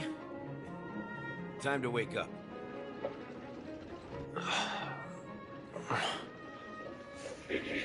You look a little unsteady. Need a hand? I'm still alive? Yeah. Happy about that? Where is Robin? Tell me. Now. I knew that was going to be the first thing you'd ask. Don't worry, your sister is here, safe and sound. She's probably walking around the streets now. If I were you, I'd be more worried about myself. After all, right in front of you is the guy who just stabbed you in the chest with a dagger. If you wanted to kill me, you wouldn't give me the chance to speak. Just tell me your demands, lackey of the Watchmaker. So, you figured out who I am, huh? No wonder you had the guts to go against the Dream Master and the Four Families.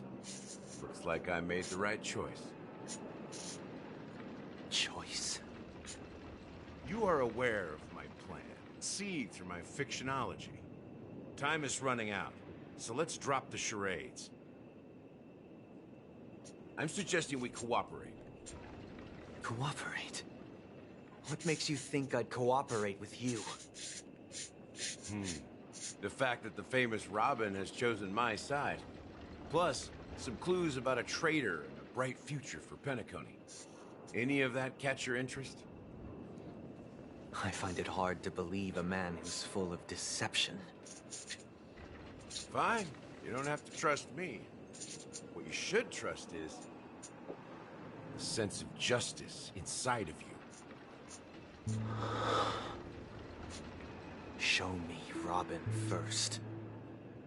All right, as you wish. Here she is. Huh? What's your trick this time? Just kidding. I mean, this lady will lead us to Robin, right? And the crew, too. There are too many people who you owe an explanation. That'd be great. Please follow me, Honorable Oak Family Head. Now, all the actors are on the stage. Oak family? Wait, does that mean Robin and him are part of different families? Or does Sparkle get her intel? The names inscribed on it should be familiar to all of you. Those are names? Rosalina and Tiernan. When Penacony was known as a frontier prison, it was the trailblazers who connected it with the stars. They were the heroes who saved Asdana, and their names deserve to be immortalized. Not just on this small stone tablet, but in the annals of history for all of time. However, today, the planet of festivities is nothing but sweet dreams.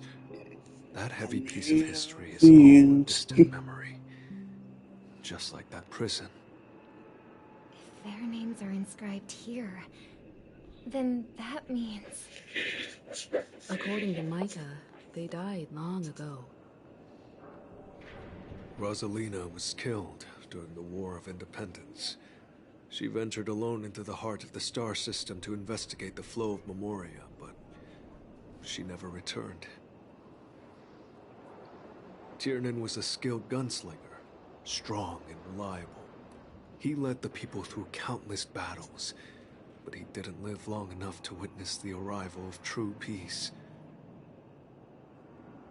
In the decade following the war, Penacony faced challenges internal and external. To protect Asdana, Tiernan picked up the way of the Trailblaze again, and led the Letmoth family to explore beyond the system, only to be surrounded, wiped out by the swarm. Though I had expected as much, the tales of these heroes truly are sorrowful. True to the title of Trailblazer, they spent their lives venturing into the unknown. But what about this tablet? There are no names carved on it. When Dreamflux Reef was created, its owner was still alive. However, he insisted on erecting a monument for himself, saying that it will happen someday. Here we meet again. Everyone from the Astral Express. Robin.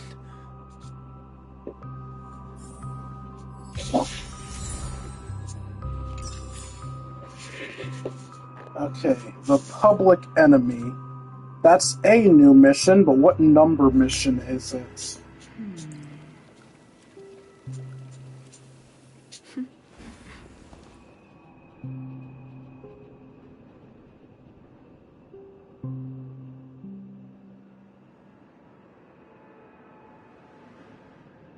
Okay, this is mission number 4. Of course, though, I have to first waste time by getting everyone's extra dialogue. Brother. There's no need for words. You're safe, and that's all that matters. Well, I did my job. I gathered everyone here. Gallagher will explain the rest to you. Take care. Just take care. Spike your head. Huh. Looks like the other Astral Express crew members aren't here, which means they must be counted as with me. Huh. The atmosphere sure is livened up with all these people in here. Yep. Firefly, cutie pie, white panties. That's what I expected from you. Is that a blue bow? A green bow on the panties. Cute. I brought Gallagher here. It's time to face the truth. I love that someone immediately left upon me doing that. I should really stop, but I always am curious about small details like that. Like, come on, honestly tell me you don't find it interesting that they went out of their way to give different people different panties to show off their personalities. You can't tell me you don't find at least a little bit interesting. And yes, it's solely out of curiosity and interest. I am not being a horny creep. I'm being a curious creep. I promised to give the siblings privacy, so let's talk about our business first. What do you say? That sounds sensible enough. Since you went through the trouble of gathering the family head, the crew, and the Stellaron hunters, I'm guessing you have something important to say, Mr. Gallagher? Oh, is it that obvious? The look on your face is practically screaming, I'm the one behind all this. You're right, Mr. Yang. It is indeed time to come clean on everything. The siblings already know what they need to, and they've made their choice. But you, Nameless, arrived a bit late. So it's only fair that I answer your questions. Before we begin, let me reintroduce myself. I'm the founder of Dreamflux Reef, the deputy of the Watchmaker, and the one who sent out that invitation.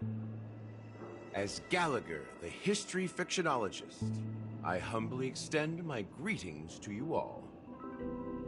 History fictionologist? So what, everything you told us was made up? Well, don't worry. Almost everything I shared was true. Well, except for the part about the family accepting me back. I double-checked with Micah, and everything he said about the family, the Watchmaker, and Mikhail is true. Thank you for your understanding. Now let's get down to business. Dude, I'm sure you're all wondering why I went through the trouble of setting up this battle for the legacy. Inviting different factions, stirring up a ruckus all over Penacony.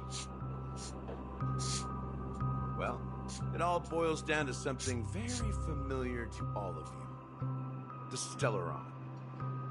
The Stellaron? But how is that possible? Penacony is a free-flowing interstellar hub. There are no signs of contamination whatsoever. You're totally correct. So, care to take a guess at what that means?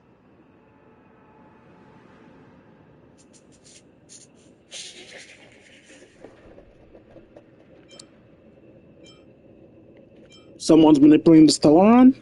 How keen. Well, what should I say? I expected nothing less from the person here who is the most familiar with the Stellarons. The sweet dream doesn't come out of thin air. If you think of the memory zone as the sea, creating the land of the dreams is like filling that wild ocean with earth to make an island. To achieve this feat, without the help of an emanator of remembrance or enigmata, the only way is to use a Stellaron. And that's not something you can achieve with a simple wish. It requires vast quantities of knowledge, time, and manpower. I'm sure you get what I'm hinting at. In Azdana, the planet of festivities itself is a Stellaron disaster. The planet of festivities itself is a Stellaron disaster? It all started a long time ago, back when the Watchmaker and his crew liberated the frontier prison. They faced countless challenges as they began building Penacony from the ground up. That's when the idea of using the Stellaron came into play. The Stellaron first entered the Azdana system during the war. The Nameless warned everyone against the folly of attempting to tamper with such a power, and most heeded their words. But there are always people in the shadows with ulterior motives. The turning point came after Tiernan's death. With two of the Nameless gone, the Watchmaker had to go to the front lines. It was at that moment his rivals saw an opportunity. By the time a representative from the Montour System's family arrived at the Watchmaker's call, the Stellaron had already been activated and was seeping into the primordial synesthesia dreamscape. And I suppose the family happened to possess the knowledge to seal the Stellaron? Not just that. They knew far more about the Stellaron than the average person.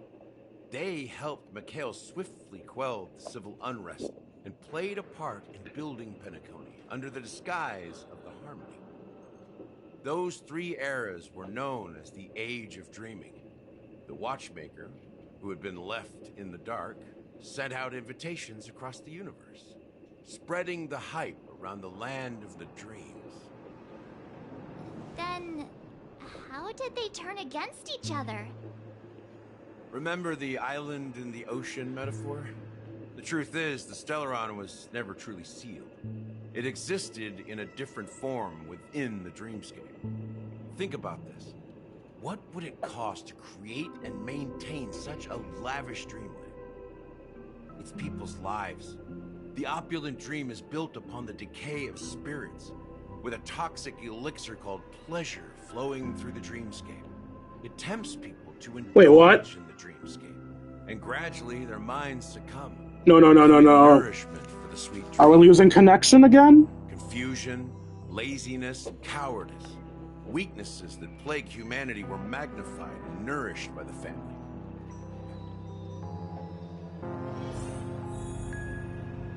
What just happened? Is the stream still active? The stream's still active. What just happened? I promised to give the siblings some privacy, so... That sounds... Oh? Is it that... The look on your...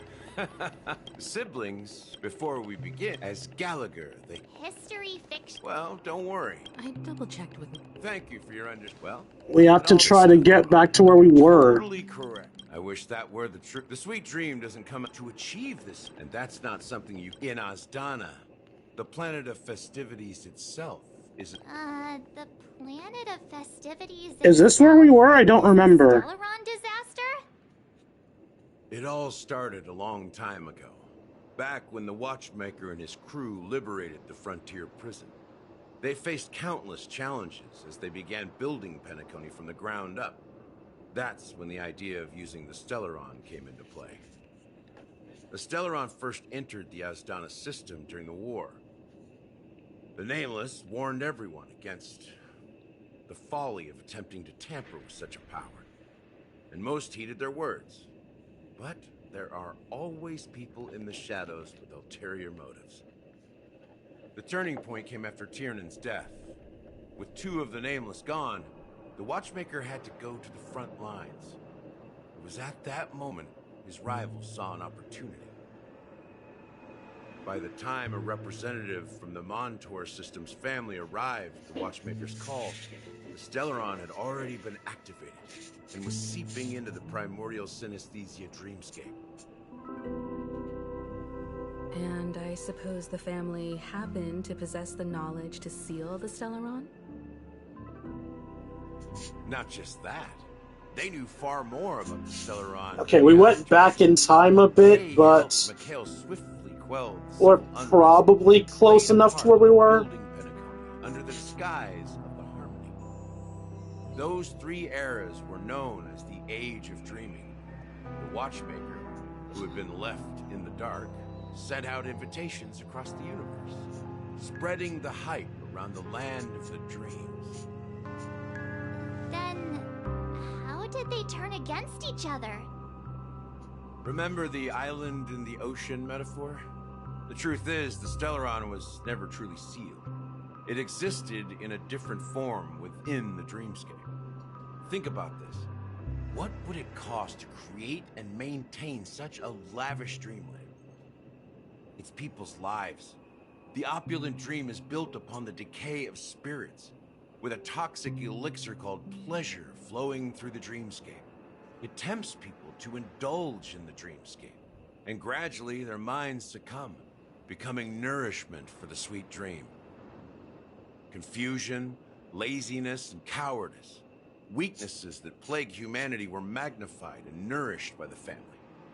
Penacony became a new kind of prison, even more impenetrable than the previous one. Sadly, we realized this far too late. By then, the family had a firm grip on Penacony, swiftly quelling any opposition that arose. At my wit's end, I had to use the power of the Enigmata. Sought refuge in this chaotic memory zone. Over the years, I fabricated a meme within this dream for our use. Dormancy. That's its real name. We exploited a loophole. You see, regular people can't fall asleep again while they are inside the dreamscape. So this is the true meaning of the impossible. You sent out invitations in the Watchmaker's name to find forces capable of resolving the Stellaron disaster, and draw them into Penacony to uncover the truth. It's not just that. Above all, I wanted to see what happens when the major factions engage in a struggle for the legacy. Since this is the Watchmaker's first announcement in decades, the traitor within the family is bound to reveal themselves. So, the legacy is just a facade. If you want to consider the Stellaron as the legacy, I'm totally fine with that. If that's the case, where is the Stellaron now? That's a question for Mr. Wings. The Stellaron is still under the family's control, and as the head of the Oak family, I'm sure he holds all the answers.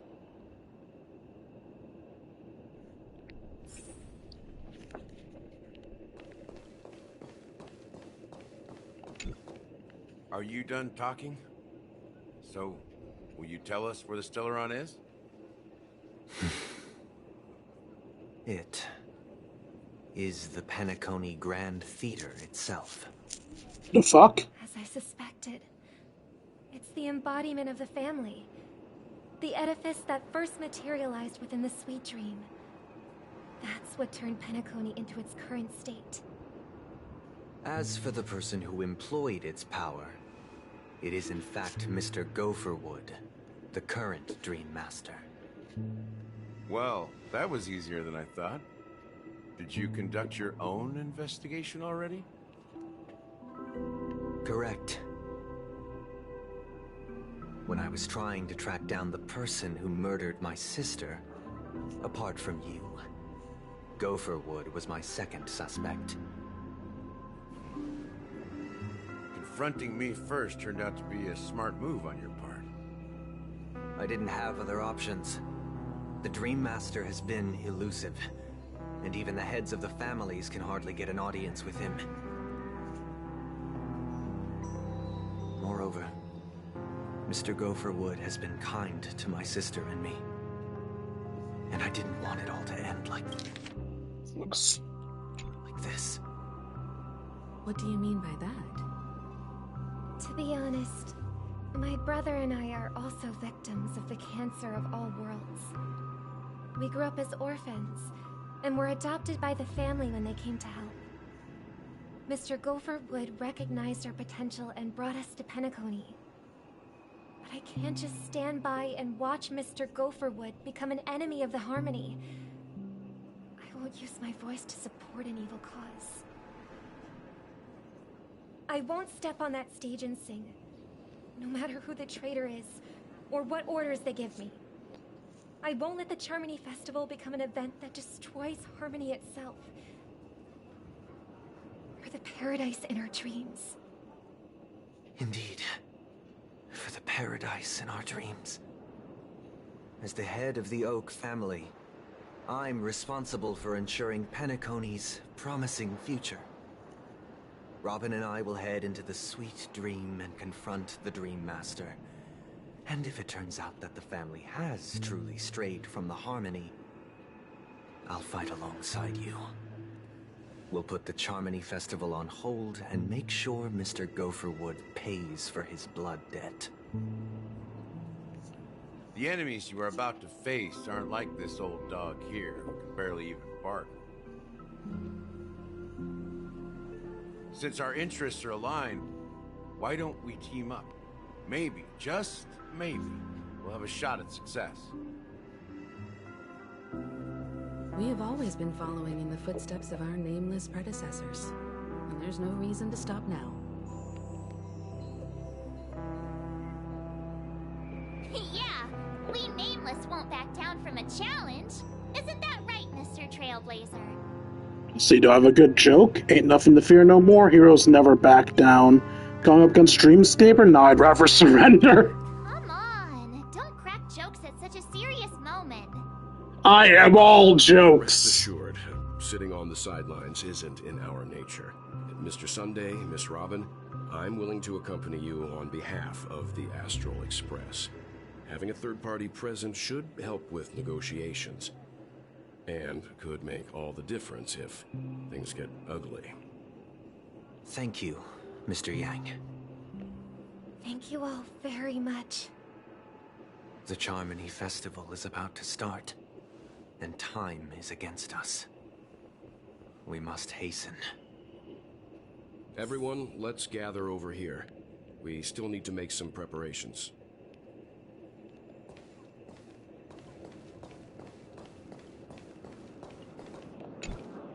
I may have been quick to step up to the plate, but confronting the Dream Master could be a very dangerous affair. What have we done that hasn't been dangerous thus far? Huh?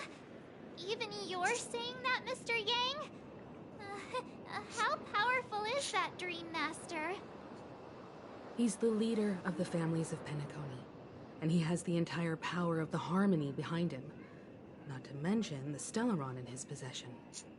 We must proceed with great caution.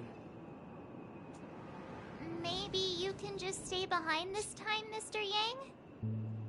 No, that won't do. Even if we count Robin as an ally, something felt off about Mr. Sunday just now. Although, I can't quite put my finger on it. I have to make sure he won't turn against us when things start to get dicey.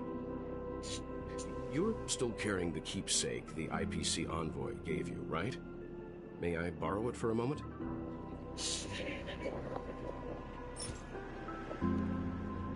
Here you go. I knew it. I don't think this will bring any luck. As I suspected, this chip Aventurine gave to you is actually a miniature transmitter. If I'm right, he intends to use it to track your location or contact you when needed. As it so happens, this may actually be of some use in the current situation. Okay. Aventurine? Is he still alive? And what does he have to do with our mission to confront the Dream Master? Remember what I said earlier? Working with the IPC is a way to keep the family in check. If negotiations go south and the family show their true colors by going after the Stellaron, I'll use this transmitter to send a message to the IPC. It'll be just the opportunity the IPC ambassador was hoping for. The only question mark in all of this is Aventurine's current status.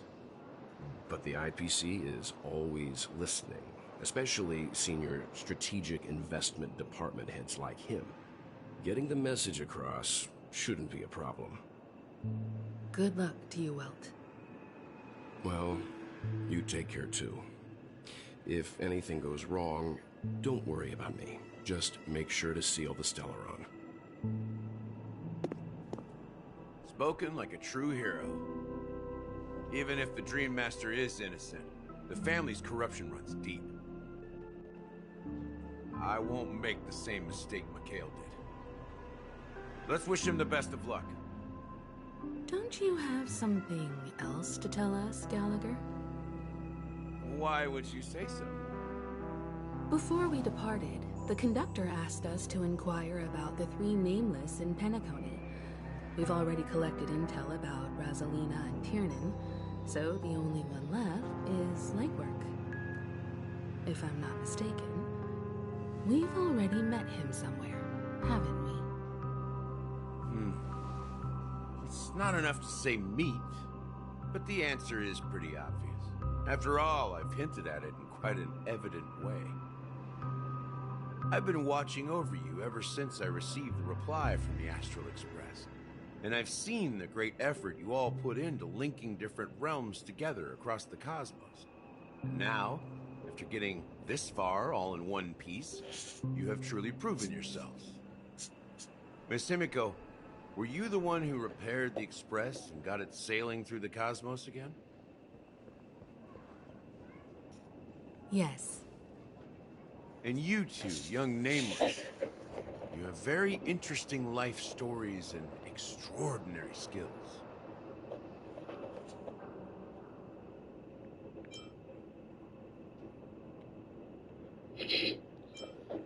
Keep him I don't know much about my life story, but I do have extraordinary skills. You're full of energy. Please send my regards to the conductor, Pom Pom. Please let them know that their friend has fond memories of his time aboard the Express, which he reminisces on every time he has a good drink. Wait, you're one of the As past for the nameless? last nameless, he embarked, disembarked, and embarked again, traveling in a great circle, ending up back where he started. On his deathbed, he told me to find the Astral Express and deliver an invitation to the future nameless. He left behind a special gift, a true legacy. Something that belongs only to the successors of the Trailblaze. What's that? Come with me. Now is the time to reveal it. Okay. Since I have some spoilers, I have 2 guesses on what it is. Let's see which one is correct. Back here again. Sometimes I feel like you're still alive, old friend. Like you've still got so much to say and do. I've kept my promise. Brought the future Trailblazers you've waited so long for. I don't know why you were so obsessed with that train. But I remember your last words.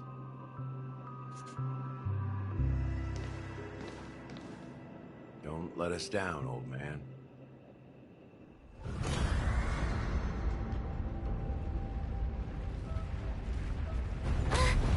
What's happening?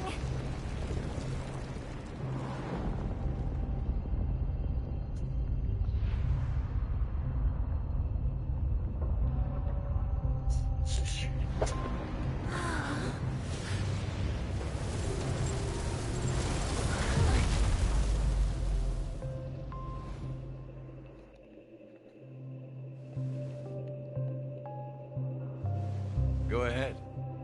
His resting place lies in the garden up ahead. The first and last nameless of Penacony. Mikhail Char Legward, the Watchmaker.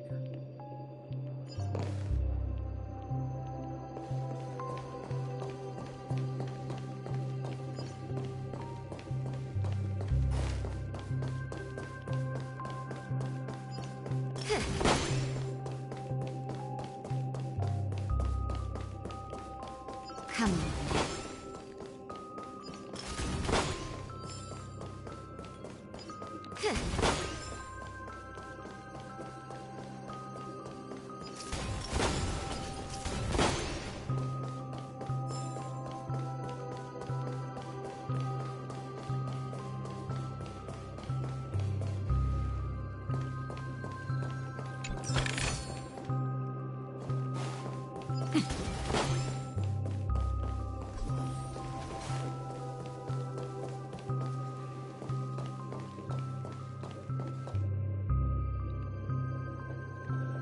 Beneath the sea surface of Memory Zone, in a garden closest to the full moon in the water, an elderly man rests on a recliner enveloped in utter silence. The watchmaker, Mikhail Char Legwork, has pressed into the endless timeless dream where no sound could ever awaken him. Sure enough, the Watchmaker is the third nameless. Even I could guess that one. The legacy he left behind was a dream bubble. I believe inside that bubble, there's something that holds meaning only for the nameless. After all, when I checked its contents, I found nothing inside. Maybe some trailblaze runes? Even more enigmatic than me. Well, let's have a look.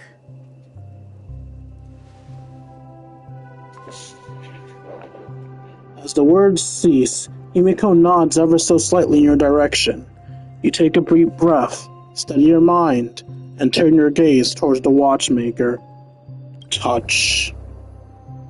You press your hands against the dream bubble, and a thick, viscous memoria converges under strain, then stretches outward from your fingertips as if weaving a delicate web. It gently cradles your palm. A chill travels from your fingertips, carrying with it a myriad of vibrant and intertwined memories, as experience would suggest. But this time, you see nothing at all.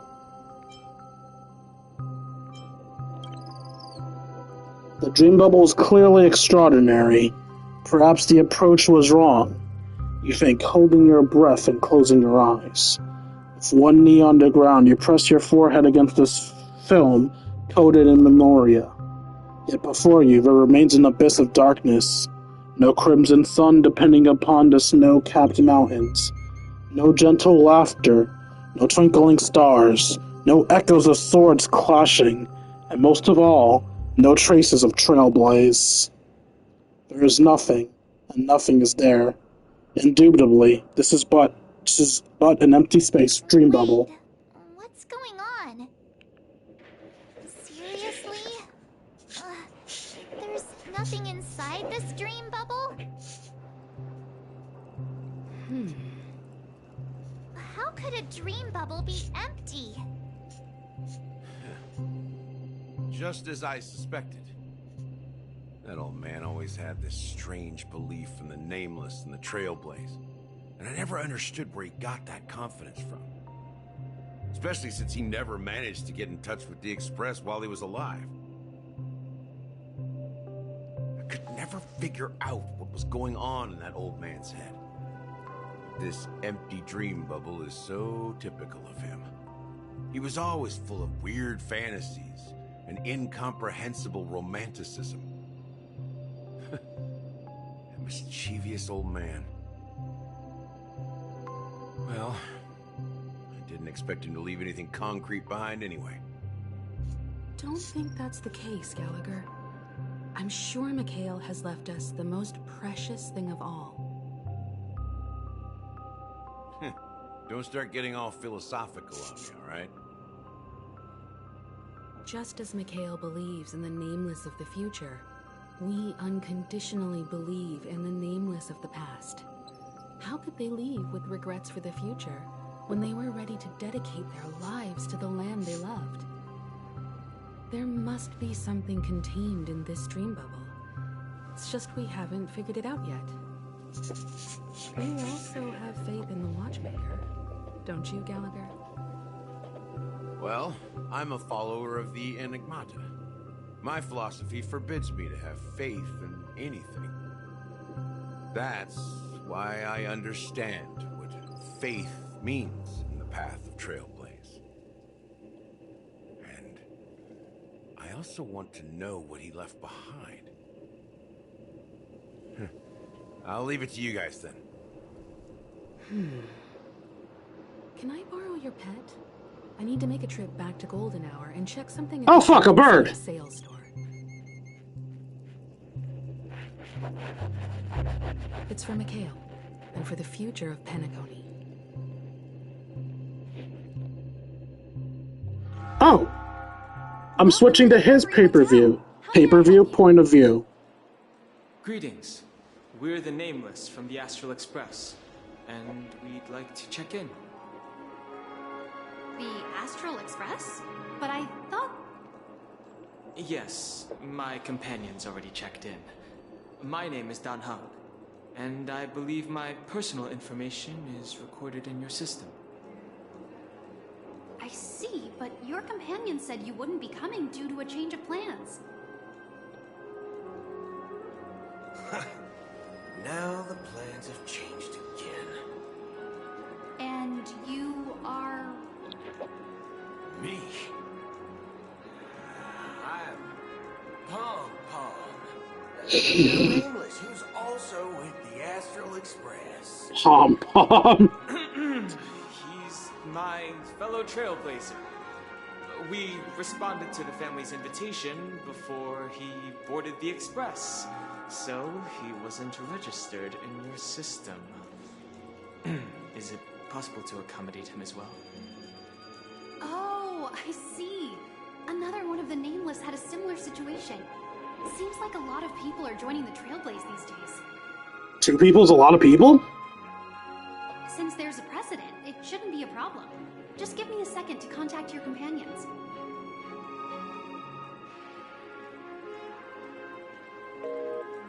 I'm sorry, dear guests, but it seems I'm unable to reach the other members of the Astral Express. Right, because they're all in the other world.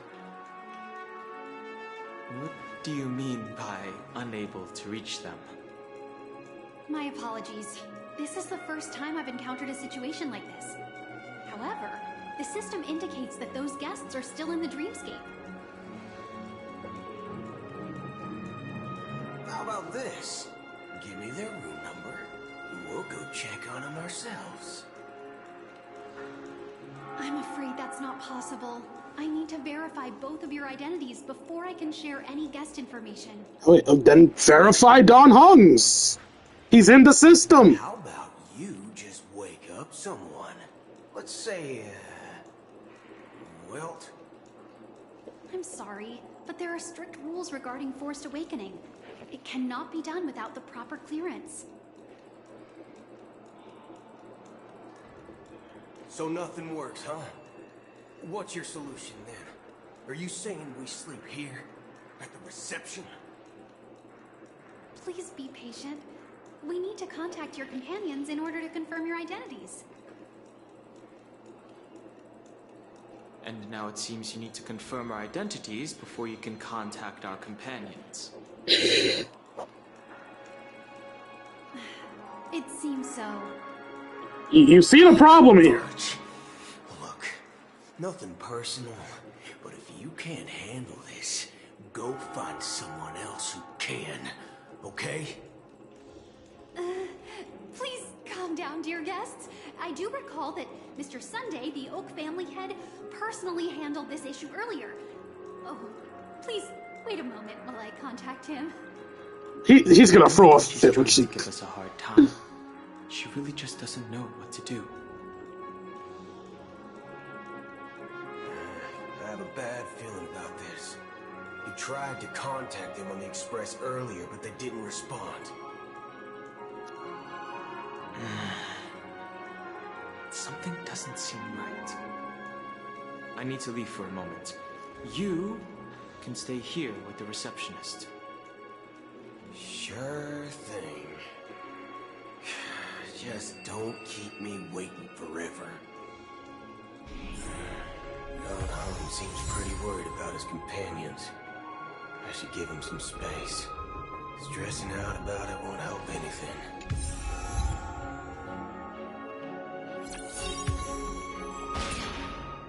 I just have a fucking gun.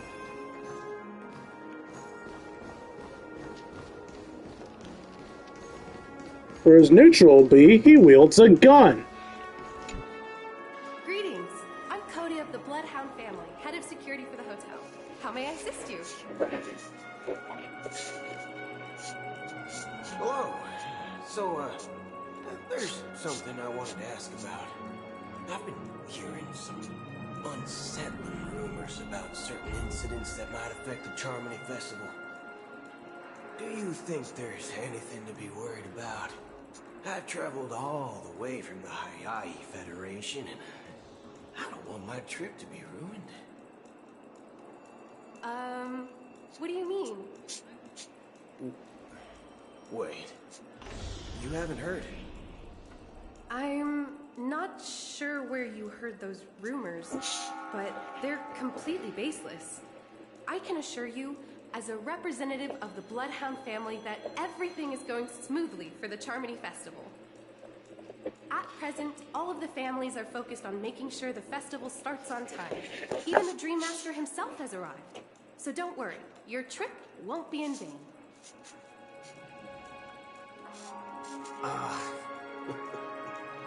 That's a relief to hear.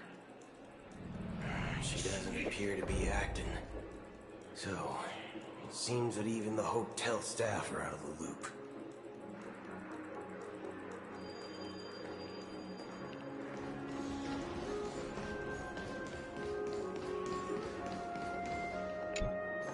The Charmony Festival is about to start! I'm so excited! Hey! You guys here for the Charmony Festival too? Well, I didn't come all the way here specially for the festival. Honestly, I don't really even know what it's about. But I heard it's a lot of fun! Well, back in my homeworld, Anaria, we have festivals like that all the time.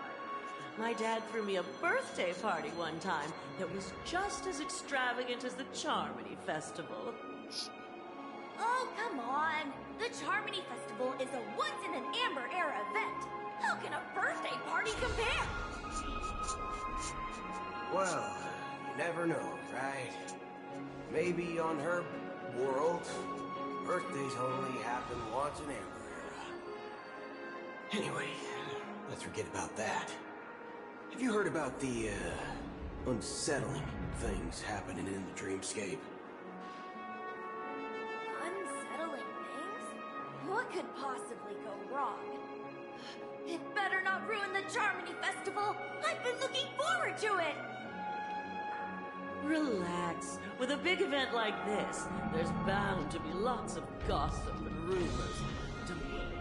If anything does happen, the family will be on top of it. Oh, that's a relief. I didn't come all this way to see the festival go down the drain. Well, looks like I won't get any fudging clues out of these two. They're clueless. Back already? Hasn't she returned yet? Nope. I'm starting to wonder. Sending her to contact Sunday was a good idea. Neither the staff nor the guests seem to know anything about what's happening in the dreamscape, and wherever we go, all we see is people enjoying themselves. Definitely not a good sign. I agree.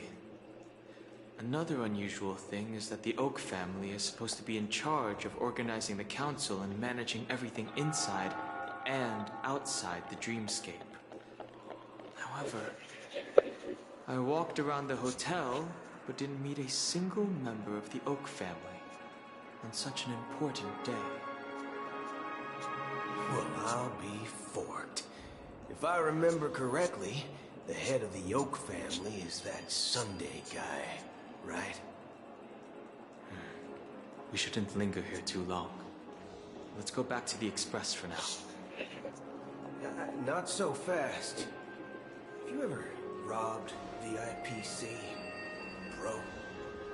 If you run away now, everyone will be chasing after you. Are you suggesting we sit here and do nothing? I wouldn't say do nothing. But let's stay put for now. Even if the family has ulterior motives, we couldn't have anticipated us showing up here. We're the surprise factor for them. They don't want to attract unwanted attention from certain outsiders, so they won't do anything reckless. See? The IPC lackeys are keeping a close eye on this hotel. If I were a family member, I'd find an official excuse and keep the surprise factors here. If we just wait here, that would be like walking into their trap.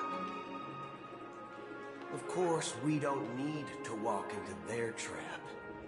I gave a backup plan to the memo keeper. If it turns out we won't be allowed to enter the dreamscape, she'll order a drink for me in the VIP lounge at the hotel. In reality, a secret signal. That's right. Oh, a concrete object can indeed help the memo keeper establish a connection with you. But Boot Hill, if you have more backup plans in the future, I hope you'll let me know in advance. I'm sorry, but it's one of my quirks. I have too many unreliable friends. And if I reveal that I have backup plans, things can go awry. And that would leave all backup plans completely useless. How do we get into the VIP lounge? This is where my street smarts come into play. I kept zoning out, so I have no clue what the backup plan is. I have a bad habit of imagining shit. Like how I'm considering going to a party this Sunday, what is on my mind currently. I'm weighing the pros and cons of it. I'm an ugly fuck that lacks social etiquette, so on one hand, going to that party would be a waste of time. On the other hand, it could be fun if I get the balls to do so. Now, I'm wondering if I could pull off a, Summer Johnny Storm cosplay. I'm a bit fat, so they might be like, sorry man, we can't have you coming in that open shirt. You're too much of a fucking fat ass, you ruined the vibes. Someone left because I was blabbing, I don't blame them. No one wants to hear me talk about this shit. I'm sorry, we'll go back to actually fighting. Talking and fighting and shit. You're the lobby manager, right? Yes, I am. How may I assist you? We're the Nameless from the Astral Express. We wanted to check in, but there's something wrong with your system. The lady at the front desk said she would contact the manager, but now she's nowhere to be found. Now, we've been waiting here forever, without any food or water. What the fork, man? Is this how the family treats its guests? Is this your idea of street smarts? Starting an altercation? Yes.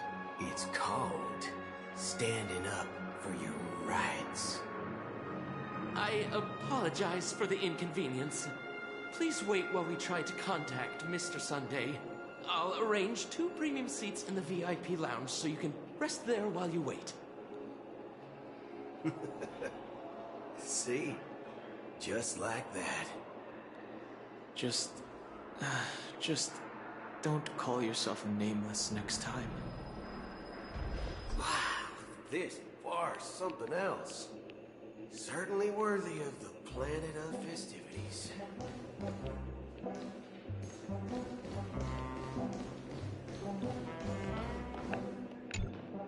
Good evening, gentlemen.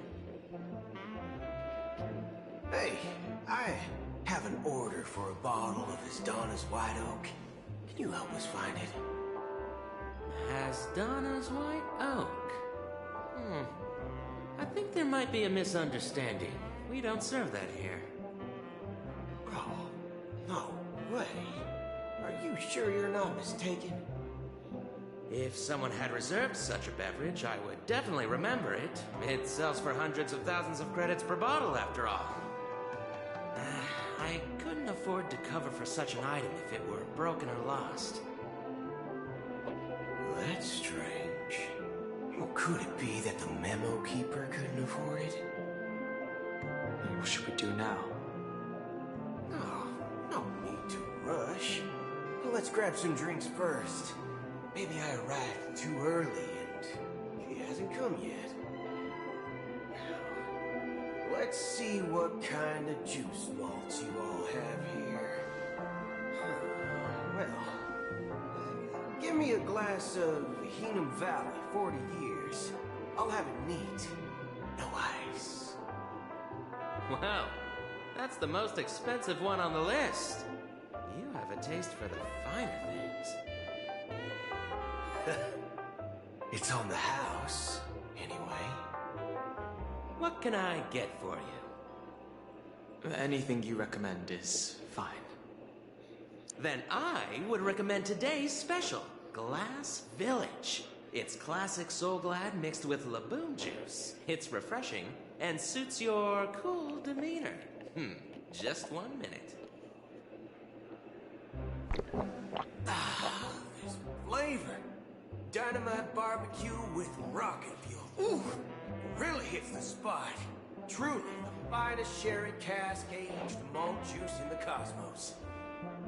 Dynamite barbecue with rocket fuel. Is that really something that humans enjoy? Alright, you're not human. Hey, this guy doesn't know anything at all. As long as you are satisfied, dear guests, please enjoy. Let's give the memo keeper another half-system hour. If she doesn't show up, we'll need to come up with a new plan. In the meantime, let's take stock of the situation. What do you think? The situation is unclear. Something must have happened on the planet of festivities. but the public is unaware of it. Someone in a position of power within the family must be covering it up. It's unusual for the followers of the Harmony to invite other factions, let alone the IPC and the Masked Fools. If what you said about the Emanator of the Nihility is true, the situation in Penacony is a little complicated, to say the least. Actually, there's something else I'm concerned about, regarding Acheron. As you know, the faction that follows the path of the Hunt are some of the most dangerous folks in the cosmos to mess with. Who in their right mind would impersonate the Xianzhou Alliance or the Galaxy Rangers? It's like asking for a death wish. Isn't there a saying among the Xianzhou people that the Rainbow Set lets their luck's arrow do all the beating? Talking. Do all the talking. Well, you know what I mean. Even though the Galaxy Rangers have been out of sight for years, we've been keeping an eye on this region. Even the dumbest criminals know better than to mess with the Annihilation Gang, much less the Rangers. But that Acheron lady, she doesn't seem like a lunatic at all. On the contrary, she's highly logical and organized. She knows exactly when to hold back and when to strike without mercy. And you believe that someone like her would have an ulterior motive for impersonating a Galaxy Ranger? I'm not entirely sure, but I do have my suspicions. Maybe she knows a Galaxy Ranger, or perhaps she's trying to lure us out for some reason, which I can't figure out. Anyway, what worries me more are the anomalies within the family. They've summoned followers from various paths for the festival. No matter how generous the family might be, this move seems highly unusual. Unless the invitations weren't sent by them. If that's the case, it's even more intriguing that the family insists on organizing the Charmony Festival, despite the chaos. Maybe it's Shipei the Harmony pulling the strings. You find it beyond human understanding because it wasn't arranged by humans at all. People do stupid things out of irrational impulses. They abandon their principles when self-interest is involved. They believe in things they know they shouldn't, and fudge, they even break their own rules. But Eons don't. They stick to their determined path and never turn back, even if they reach a dead end. You think Shipei's will is behind all this? It may not necessarily be Shipei. There's definitely some higher entity involved. I know it may sound pessimistic, but if human free will were reliable, why would we even need Galaxy Rangers? It's much simpler when you boil it down to the eons and paths. Like how Lon always follows the path of the Hunt, or how the Express stays true to the Trailblaze despite Akavilli's disappearance. But in my opinion, Akavilli's fall holds significance for the Nameless. Oh, so you're saying the Nameless now have to take responsibility for their own choices because their absolutely right leader is gone? Exactly. I believe the purpose of the journey isn't just about following a path that's always considered absolutely right. It's more about doing your best to choose the right path for yourself among countless possibilities, even with limited insight and judgment. I don't know what you've been through, but I agree that people must take responsibility for their choices, because no one else can do it for them. That's why the Galaxy Rangers need to uncover the imposter and figure out her true intentions.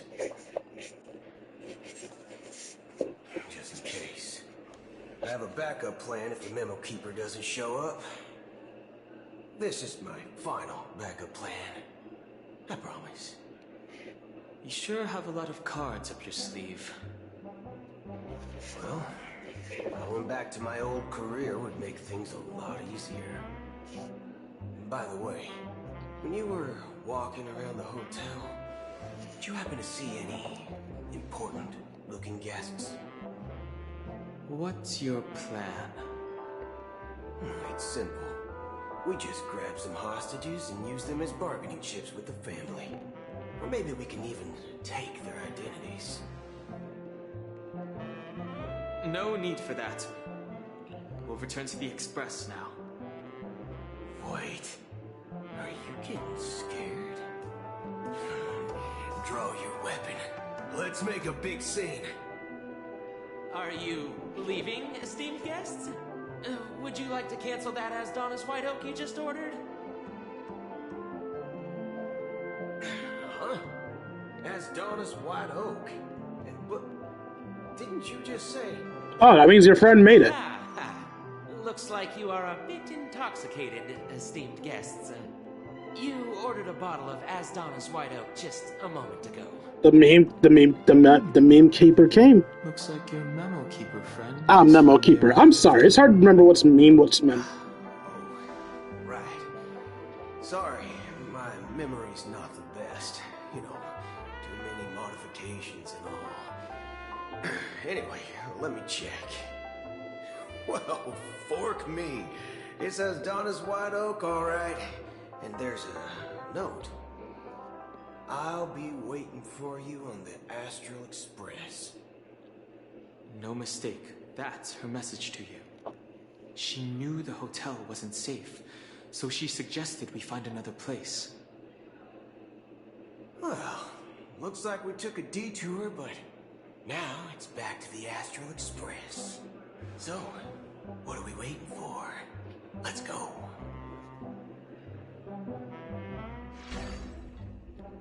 You're back? 2 guests just boarded saying they were looking for Boot Hill, so I told them to wait in the parlor car. 2 guests? Just in time. 2 guests? She's one of them. Look, we welcome all passengers on the Astral Express, but sneaking in like that? You have no regard for etiquette. My apologies, conductor. It was an oversight on my part. I assumed you were already acquainted with the garden. Given the chaotic situation in Penacony, the Nameless are the only ones we can truly trust right now. You are the Memo Keeper. Pleased to meet you, Dan Hung. I've seen you in others' memories.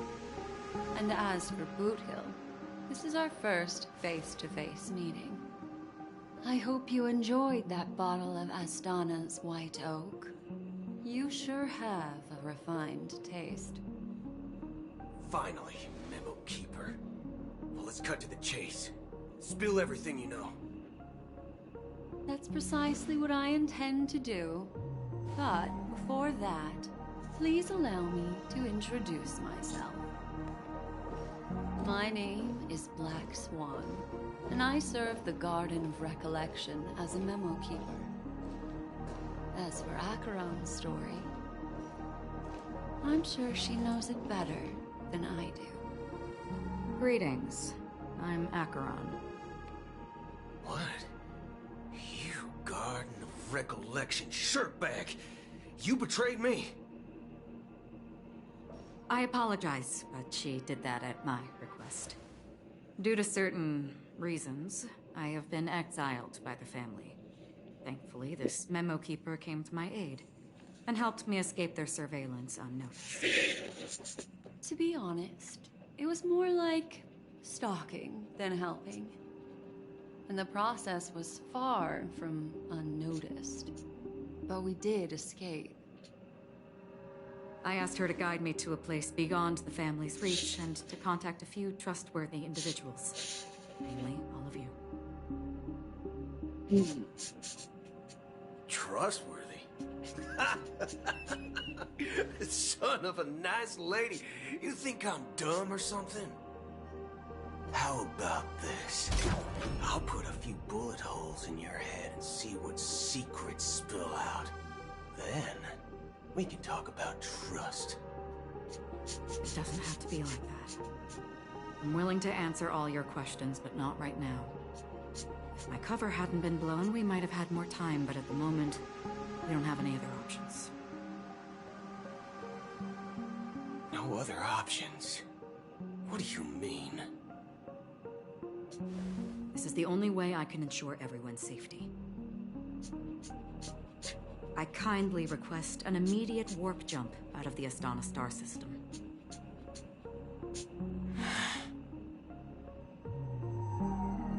This passenger is requesting...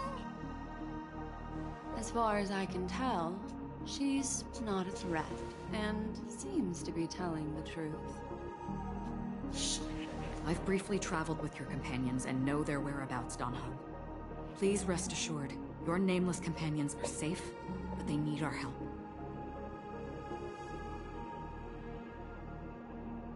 As for Boot Hill, you may have guessed, I've been waiting for you.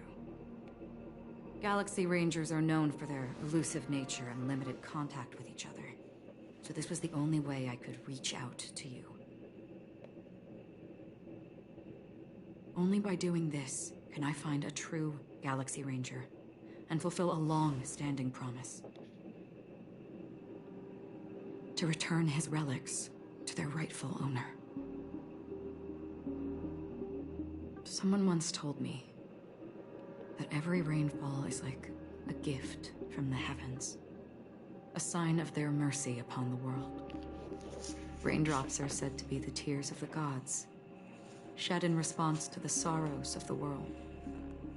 Their constant pouring is a reminder that the gods haven't abandoned us yet. So, how long has this rain been going on for? I used to believe, just like you, that it would eventually stop. Years and decades passed. And in the end, such hope faded away before the rain did. Looks like the god you mentioned doesn't exist after all.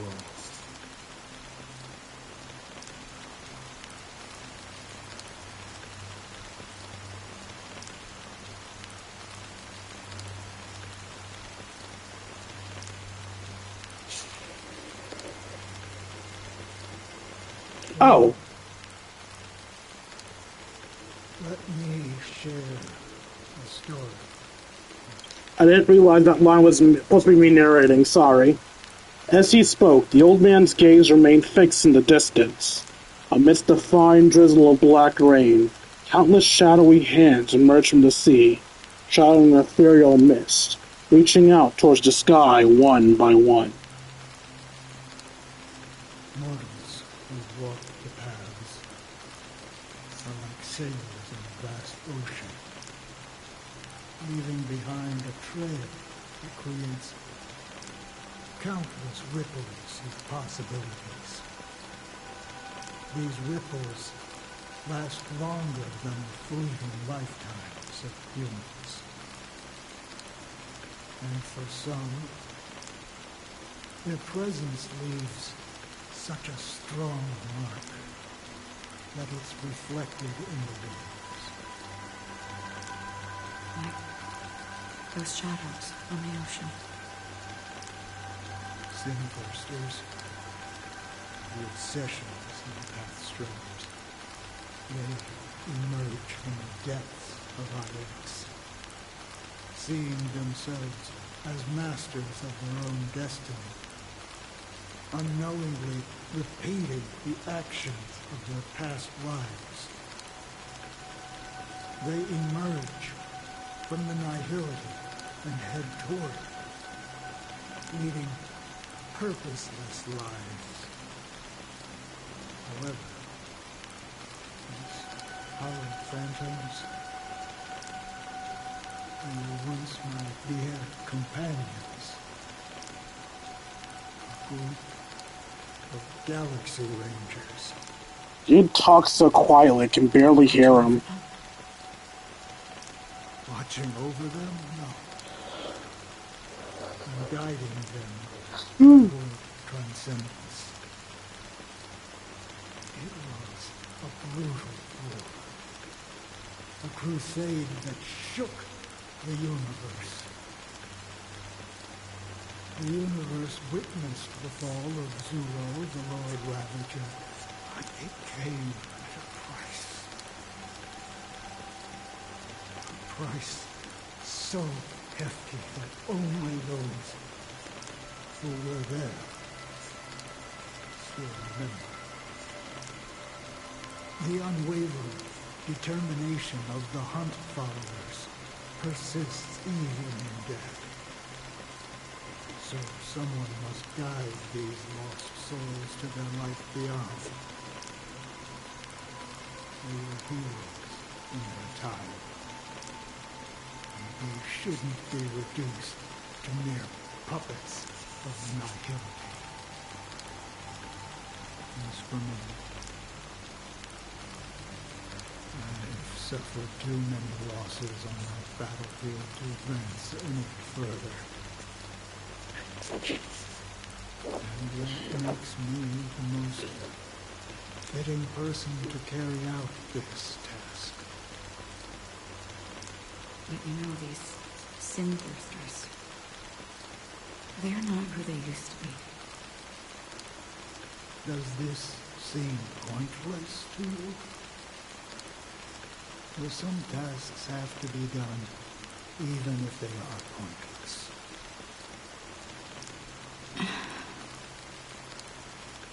I can help you.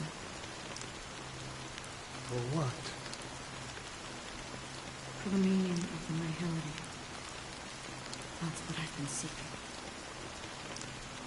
I see.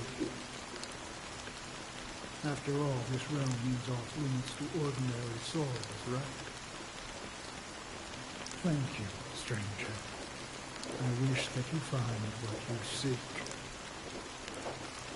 Before we part ways, I have one more question. It is true that their actions and even their entire lives may seem pointless from our perspective. But if, and it's just an if this is what the departed ones expected, should we try to change it? A good question, and a profound one. I don't know the answer. What I do know is that one day I too will pass away. I hope that when that day comes, someone will stand at my grave and place a bouquet of flowers. Hey, he's actually audible when he's not being covered by the rain. We're going back to Robin? When I appeared as a child, Real Robin or fake Robin? my speech, mindset, and soul reflected immaturity and innocence. As I grew into adulthood, I left behind my childlike side.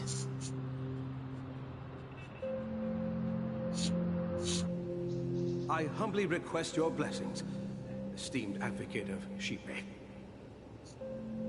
Come to me, my kinship.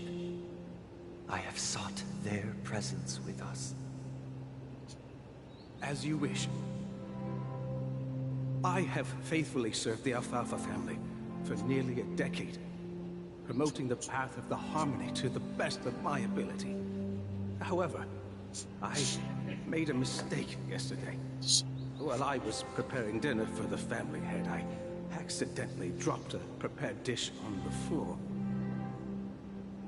Out of laziness, I lied and claimed that everything was ready. Although the head has dismissed me as punishment, it has been tough to sleep with the guilt still gnawing at me, as I worried that the seeds of evilness may have taken root in my soul. So, I confess to you now to seek atonement for my sins. Do you sincerely repent and vow to change your ways? Yes. Have you examined your soul and confessed all your sins?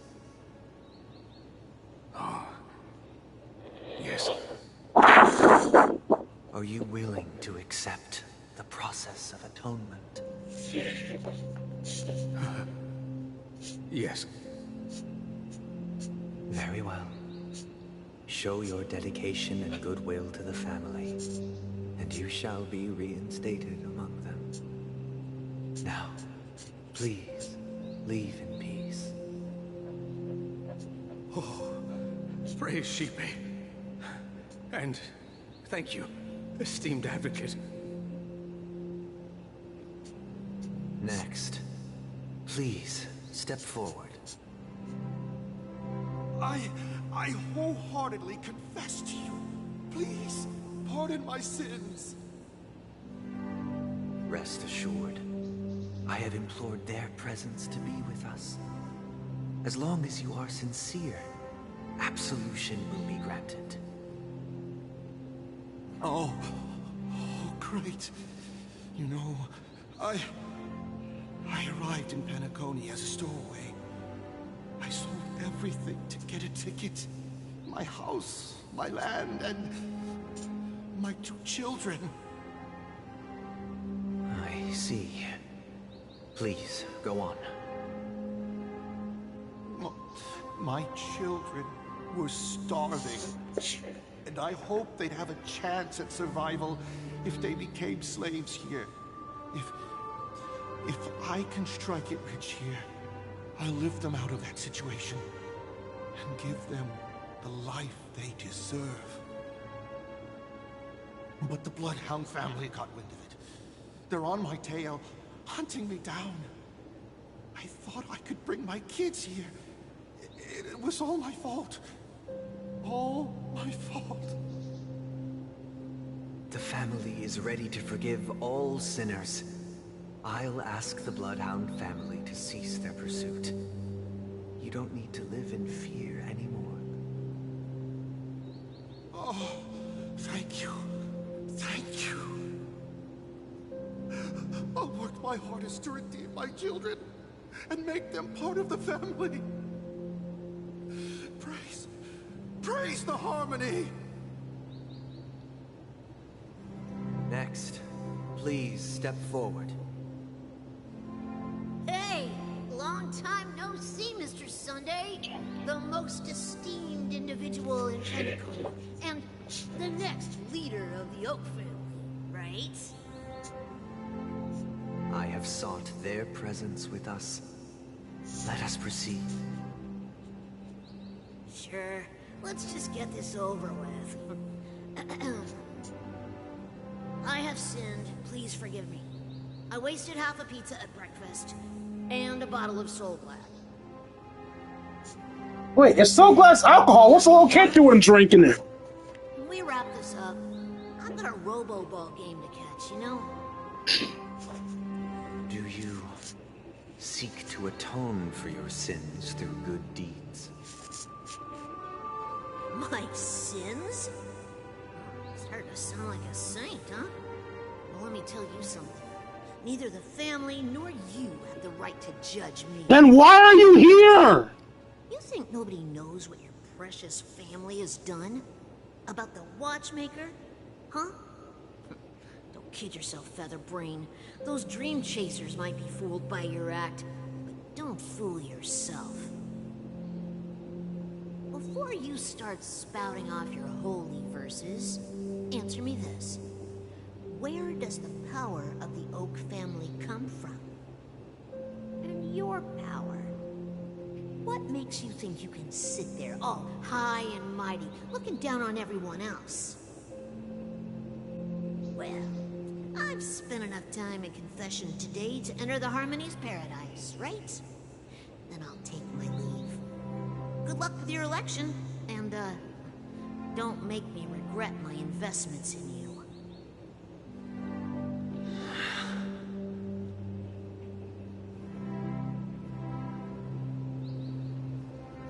Oh, revered triple-faced soul, hear my doubts.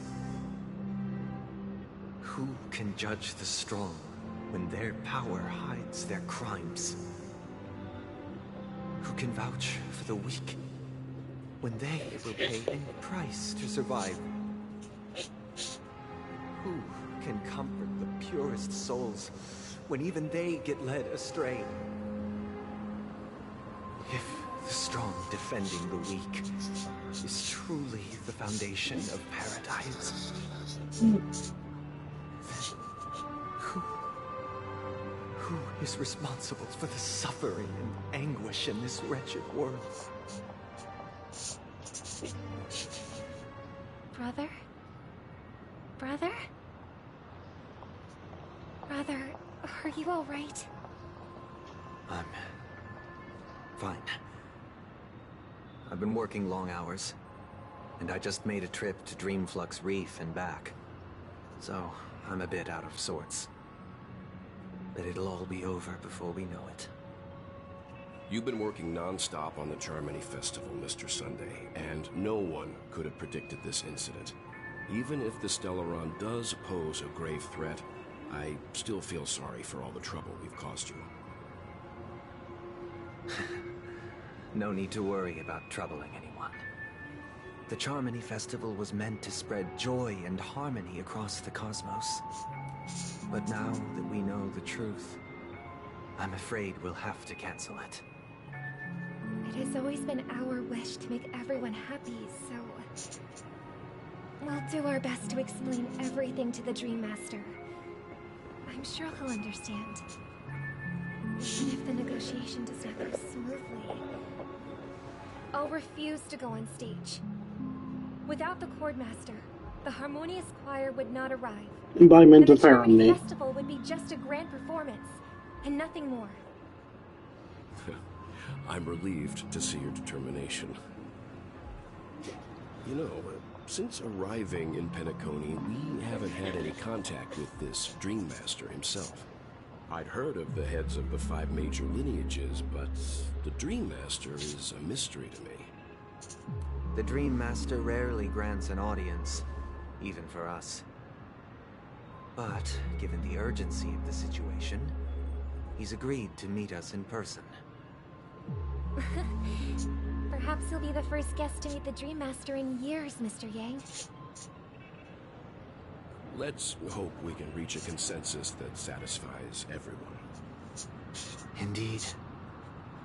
Let us hope so. It's about time. We'll have to get ready for the meeting. I apologize for any inconvenience caused by the urgency. Don't worry. I'll be waiting here. Mr. Sunday! Hey, come on! Birds, orphans, and fools. Looks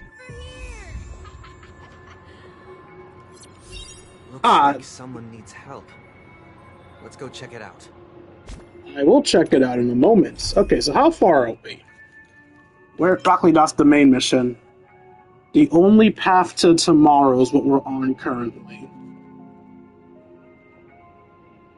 What number mission is that?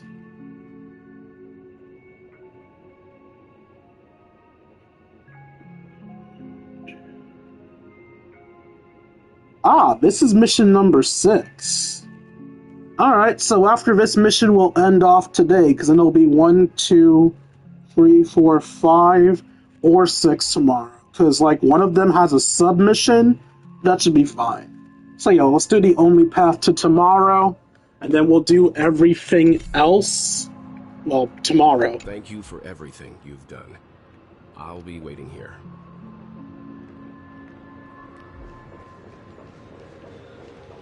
Hey, little one, what's wrong? Mr. Sunday. Hey there! Okay, see the moon in the sky? It's about the size of the cap on my Soul Glad bottle. Okay. just reached out my hand, I could grab the moon, couldn't I? Wait, drunk? You're a child! What the fuck is wrong with this place? The moon? You mean the Grand Theater? Yeah. Look at me. I've been away from home for too long. I must be missing that moon. But it's no big deal. The Grand Theater here looks much better than the moon back home. It's just magnificent. They told me not to sell everything I had just to come to Penacony. How short-sighted. Okay, I am so confused. I guess this is a dream, so someone could probably say, oh, these are just adults in children's body, but they made it clear that you will enter the dream in whatever state you enter the dream in. So you should enter at the same age. So like, what the fuck is going on here? I'm so confused. Selling everything you had. Why would you go to such lengths? Why? Can't you see? Life back home is miserable. It's not really living at all. It's better to be here at Penacony. Pain, no worries about tomorrow, just sweet dreams. You can do whatever you want. That's what I call living. Yeah, now this is the life. Is this truly living? Huh? What did you say, young lady? I didn't quite catch that. Okay, I'm so confused. Oh, it's nothing, sir. You see, Can we just assume that Blocks Avenue you can age yourself down? How about I ask a bloodhound family member to escort you to Ideen Park over there, so you can continue enjoying your sweet dream? Yeah, that's a great idea. Wow. No wonder you were the leader of this sweet dream. You're totally a lifesaver. See you around, Mr. Sunday. And it was nice chatting with you. What's up, sister? This is the land of the dreams. But why do they live like this? The man we ran into, he doesn't seem happy at all. Even though sweet dreams are nice, they're just illusions. But for him, they're the only way to survive, even if it means giving up on reality. That's not really living at all. I suppose you have a point. But, in my opinion, that's how most people live their lives. Why do you say that? You think that man is not actually living, but that's not quite accurate. Even without Penacony, people create their own illusions called self-value. People believe they have a predetermined value to fulfill. Gaining value means gaining power, and those deemed worthless are seen as the weak. However, value doesn't come out of thin air, and there's a limit to it. To accumulate value, people have to take from others. So, the weak get exploited and oppressed. Are you suggesting that this is not how things should be? Exactly. But, ironically, people don't think there's anything wrong with it, because they uphold the illusory notion of self-value, and even the weak believe in it. Sorry? The survival of the fittest. That's where all the tragedies in the world come from. People come to the sweet dream in Penacony to escape from that reality and find solace. No tragedies exist here, only happiness, although in its nascent form. Isn't that the same paradise we yearn for in our dreams? Perhaps that man is just an exception. Let's not jump to conclusions. We should experience the dreamscape ourselves. just as I did at Dreamflux Reef. Yes. Seeing is believing. I'll accompany you.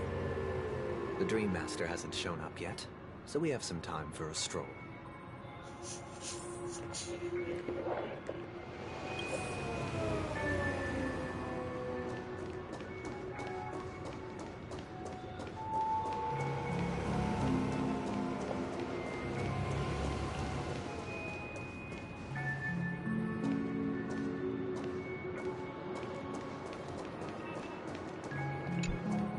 Glad to meet you again, Robin. How are the preparations for the Charmony Festival coming along? We're all so excited about it. It's going smoothly.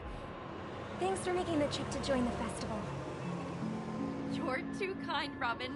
It's a pleasure to have guests from all over the universe celebrating day and night. I can't stand being lonely or bored, so this jubilant dreamscape is perfect for me. But if this went on forever, would it get boring too? Nah, not at all. Who would get tired of having so much fun? Every day, you get to wear fancy clothes, explore all sorts of dream bubbles, indulge in delicious food without gaining weight, and you never get old or sick. As long as you can afford a room, this place is the ultimate paradise. But you know that only a few things can be brought back from the dreamscape to reality, right? That's exactly why I don't plan on bringing anything back. Just enjoying the dream itself is good enough for me. I mean, I'm not one of those long-living species. I only have around 60 or 70 years in this lifetime, and there's so much to worry about. Being happy here is pure bliss. Only in this sweet dream can I truly feel like I'm in control of my life and fate. Who would want to go back to reality after experiencing this bliss? I see. I genuinely wish you all the happiness in the world. And I wish you a fantastic performance, Robin! I'm off to the Blue Hour for the ball. See you later.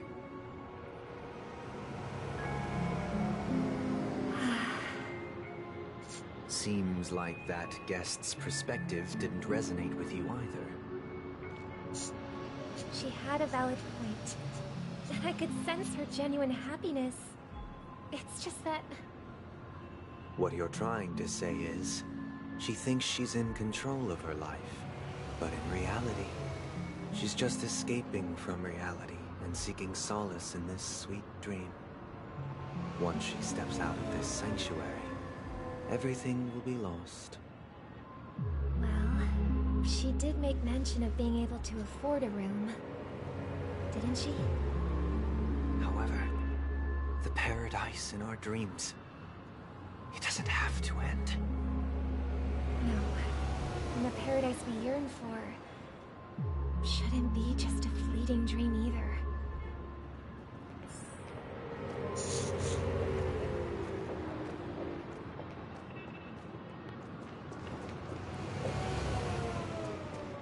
It would be hilarious if we can get run over by those cars.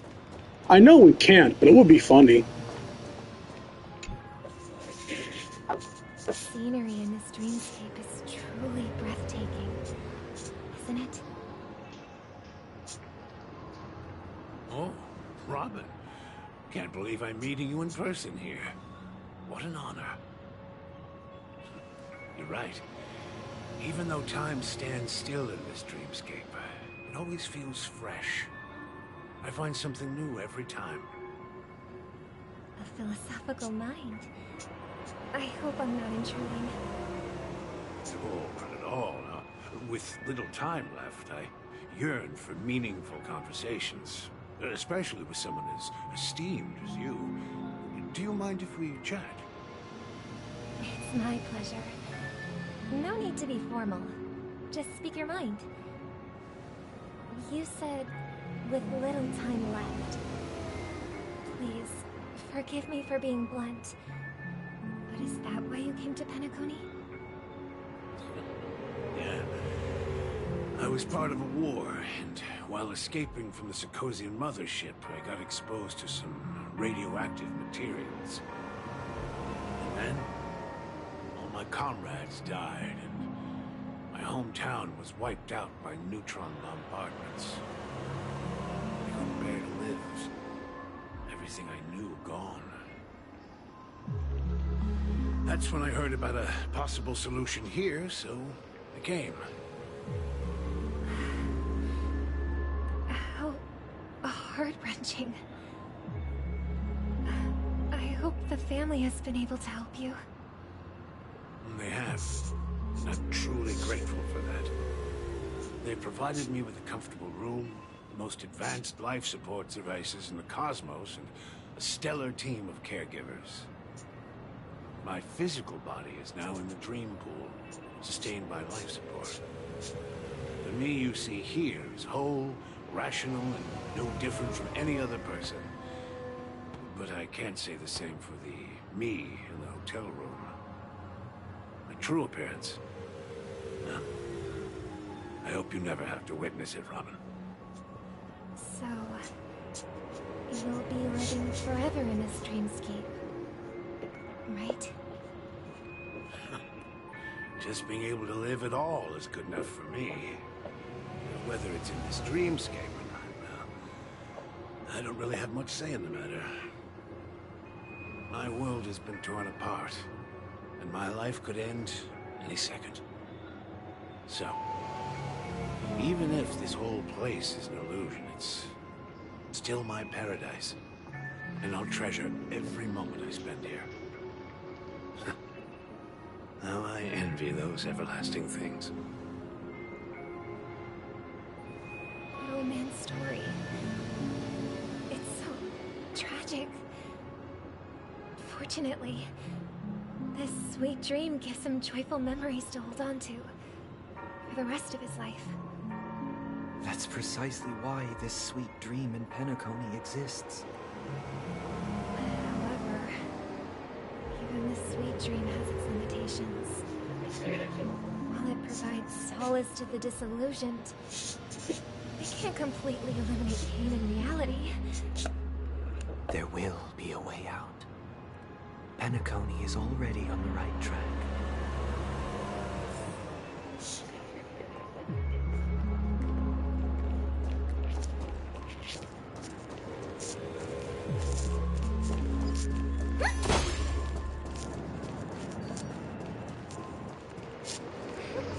Look what we have here. A lovely young lady. Wait, is that me?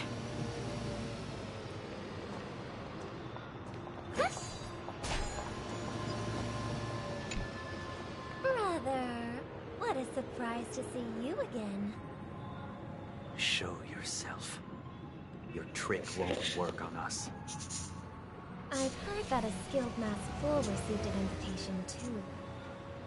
That must be you, right? Did you enjoy yourself? Barely. The people here are way too gullible. A little bait is all it takes for them to bite. And they run away at the slightest hint of danger. In other words, they're naive and cowardly. Now that you've had your fill, it'd be wise to leave before it's too late. The music of the harmony doesn't tolerate discord.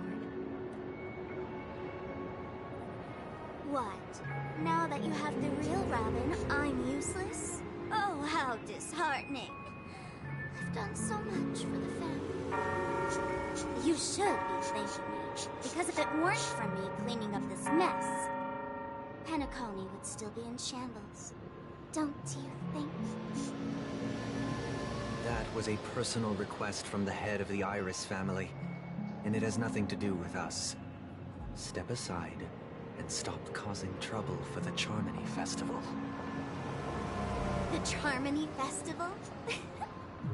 You think you can scare me? You think I have no idea what you're planning? I don't care what you're thinking, chicken wing boy. But I'm pretty sure lovely Robin won't be appearing on stage. After all, you're well aware of what a sorry state this dreamscape is in under the banner of harmony. Penacony, the land of the dreams. Is this truly the paradise you desire? Stop it. What's the rush, chicken wing boy? Did I get to you? Our paradise is none of your concern, masked fool. Leave now, or the family won't tolerate you anymore. All right. I'll go. But Robin, I suggest you seriously consider this. Do you really believe those living in dreams can escape pain and find true happiness? Well, I've done my part, and now I'm simply waiting for the fireworks to begin. Here are the last two gifts for both of you. And don't lose them. If by some unfortunate chance the Charmony Festival starts against all odds, remember to use them during the show.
Sorry for disappearing, y'all. My brother suddenly showed up unexpectedly.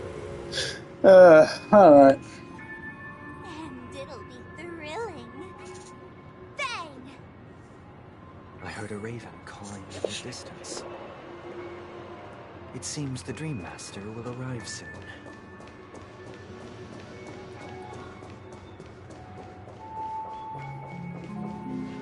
Let's wait here for the Dream Master to arrive.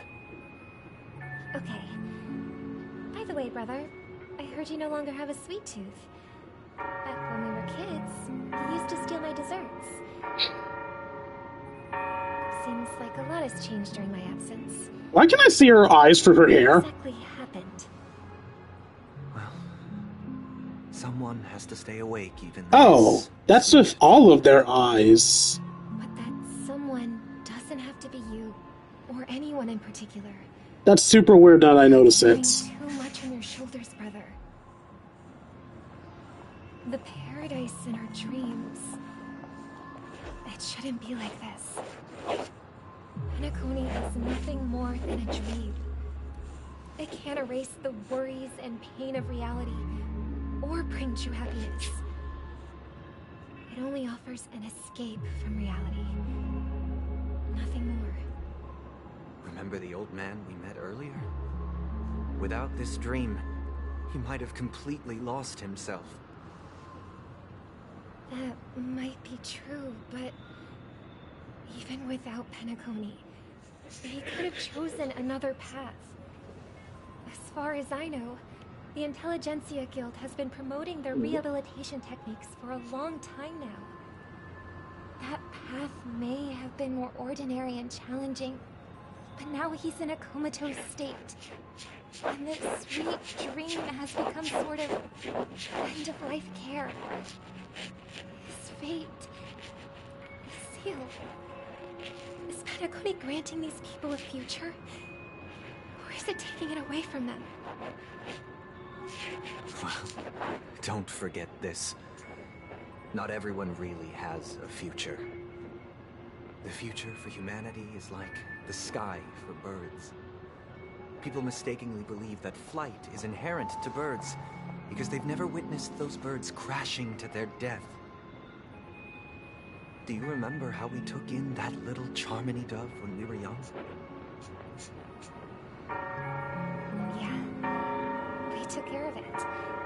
Provided food and water, groomed its feathers. And later, when I decided to leave Penacony, I opened the cage and set it free. Well, I didn't mention what happened to it in my letters because I didn't want to upset you. Shortly after you left, it crashed to its death right in front of your window. I had surmised as much. I knew you wouldn't have avoided mentioning the bird for no reason. Despite that unfortunate outcome, I still believe it was the right decision. Birds aren't meant to spend their lives in cages. They belong in the sky, even if they can't fly. But here's the thing. If there are birds in this world that can never fly, can we really assert that they belong in the sky?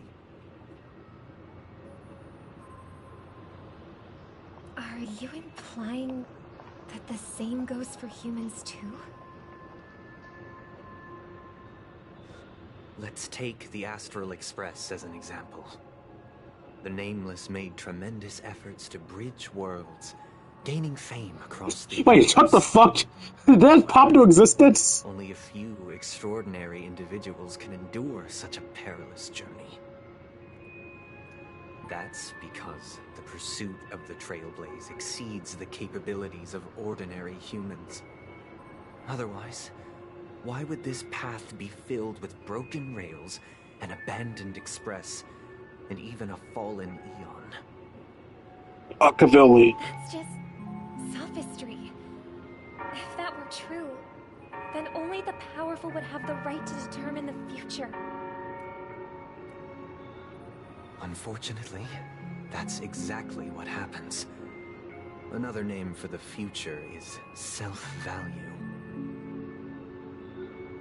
While this world has its fair share of heroes who inspire people and garner admiration for their heroic deeds, the majority of ordinary people will never become heroes in their lifetime. Some are born weak and vulnerable. Some find themselves trapped in unfortunate circumstances. Some fall victim to malice and cowardice.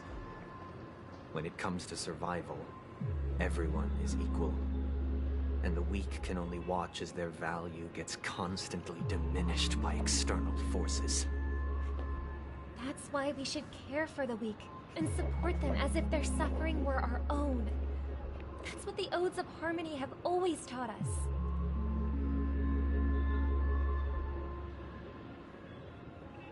While the Harmony holds noble aspirations, the strong will always be strong, and the weak will always be weak. Even in this carefree dream. Human nature contains greatness, but it also harbors inherent weaknesses that can't be eradicated.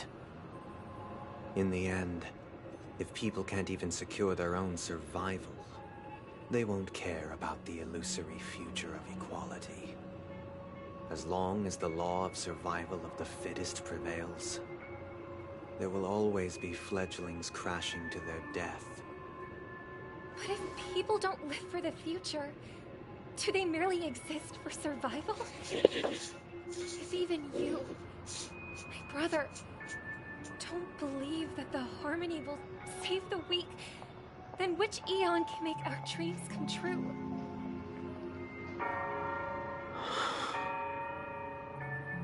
People often forget that When the first bird took flight, the entire world envisioned a future where no more fledglings would ever crash to their death. Are you reading, sister? What are you reading? Mr. Gopherwood gave me a picture book. It's about the story of the harmonic strings.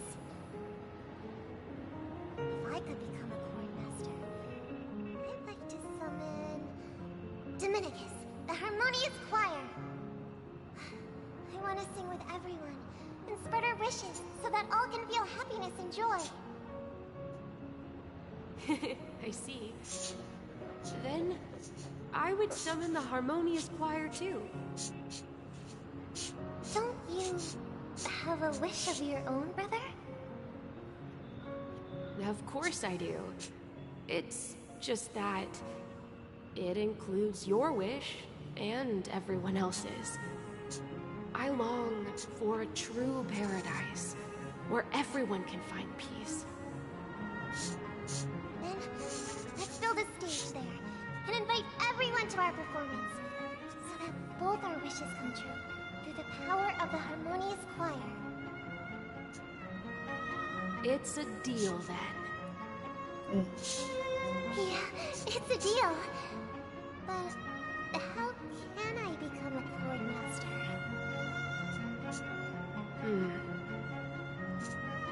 Maybe you'll have to become a star first.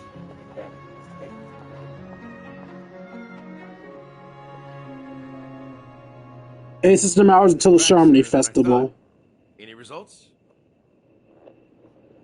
Yes. And now, it's up to us to forge ahead. Huh. Since his last will has now been conveyed, my final mission is complete. But pardon me if I sound curt. It's good to have determination. The path Mikhail left for you is not an easy one to tread. Why else would he have chosen to sleep in solitude, staking everything on some nameless in the future? But you have the numbers, and in numbers comes strength. So that might just delay your inevitable a little more. Got any more encouraging words? As I see it, relying on Welt's negotiations alone is far from enough. Regardless of whether the other party will be compliant, negotiating simply allows us to meet them as equals and won't grant us an upper hand. Penacony is our rival's home turf, and we already have very few chips left to play with. Rather than idly sit around while the family's got us blocked off, an offensive approach might be a wiser course of action. We're more familiar with the Stellaron's properties than most, and since it's the key to stabilizing the sweet dream, it's vital to the family's interests. By attacking their core interests, they're bound to retaliate hastily. And as the saying goes, haste makes waste. That's right. As long as we pose a threat to the Stellaron, either with words or otherwise, we have a chance at gaining the upper hand. But the problem is, on the eve of the Charmony Festival opening, how exactly are we going to get close to the theater? Family security will be airtight, and if we brute force it, even if we succeed, it's too risky. So, no one's gonna say anything? Then I'll raise my hand. I know the answer to this question. What's that?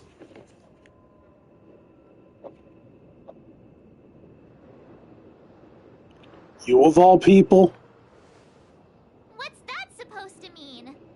You'd better believe it. So, I heard that before the Charmony Festival begins, there'll be a pageant to kick off the festival. It's called the Soulglad TM Festivity Auditions, or something, and it's going to be held in the moment of Scorch Sand. As long as we clinch the top spot, we'll be able to attain the title of Festive Superstar, and be able to personally bask in the graces of Miss Robin. not that that's important. What's crucial is that we can enter the Grand Theater before the audience arrives. So, how do we go about participating in these festivity auditions? I've already procured special invite tickets from Miss Robin's fan club. To tell you the truth, I had been preparing to join the auditions all along, but now it looks like even if I scrape through, I probably still won't have the chance to shake Miss Robin's hand. You met her earlier. You could have asked to do so. Running this thing, huh? It was originally just a publicity stunt, set up by Mikhail to drum up attention. But it looks like it might be worth a shot. We'll follow Marge's plan. Mr. Gallagher, will you be joining us? I'm afraid I won't have the time. As a virtual character, Fictionologist. I've already completed my final mission.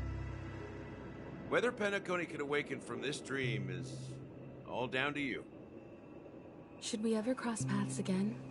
I'd love for you to visit the Express. All right. I'll have to add to that data bank of yours you've got on the Express. And Miss Firefly, we thank you for all your support.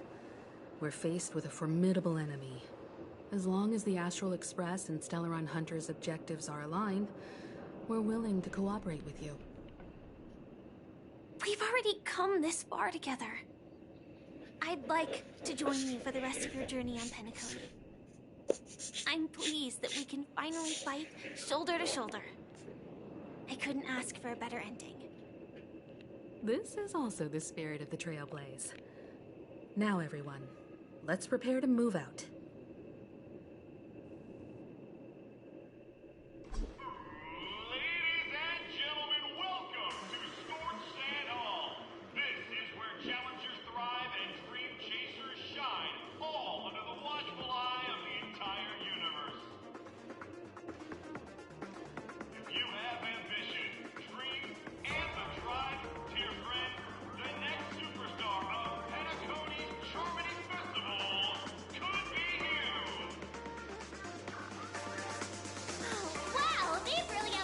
Wow, they really just threw us right in the game show, huh?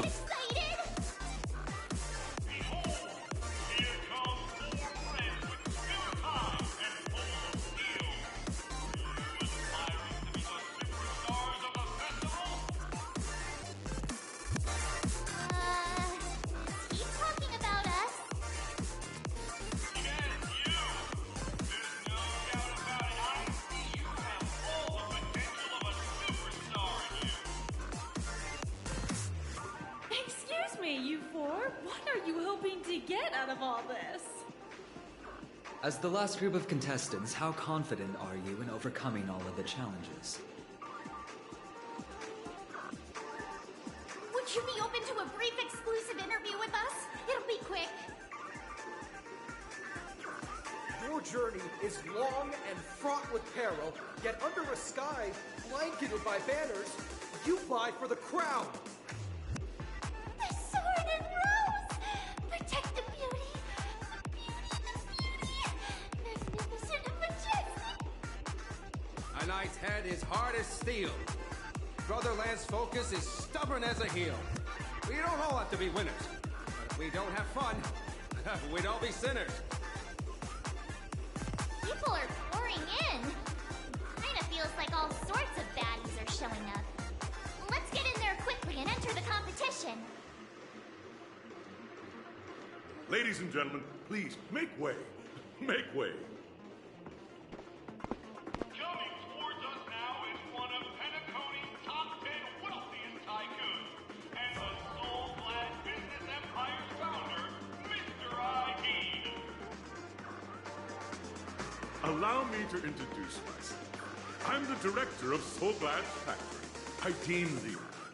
My four friends, introduce yourselves to the audience across the cosmos.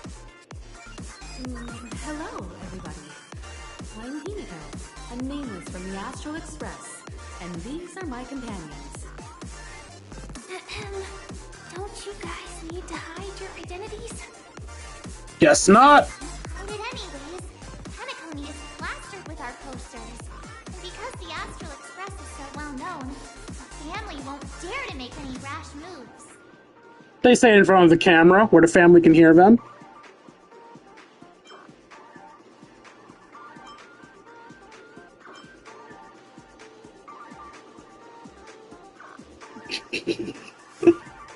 Hello everyone, I'm the Galactic Baseballer, and she's Say Cheese. Don't expose my neck handle to everyone! Hello everyone, I'm Mark 7. I'm an ordinary girl who loves adventures. Hello, everyone. I'm Firefly. I am also an ordinary girl who enjoys adventures. Totes a bunch of nameless guests. This final face-off is bound to be spectacular. Time is precious. My four friends, come with me.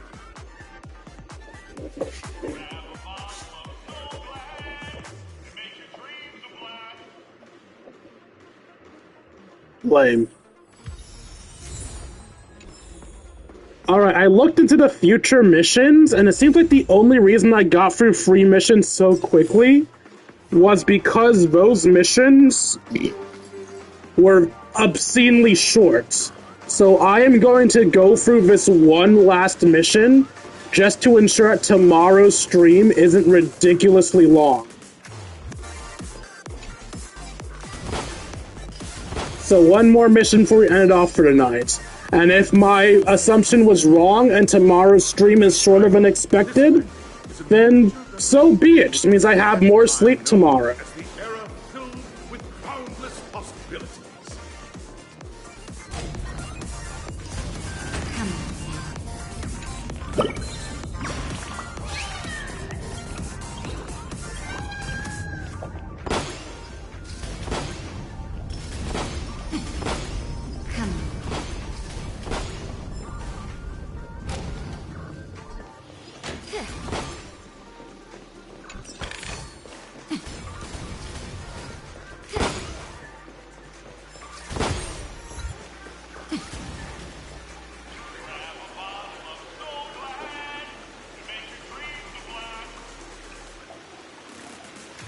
Nameless, your arrival reminds me of the grand occasion when Penacony was first established.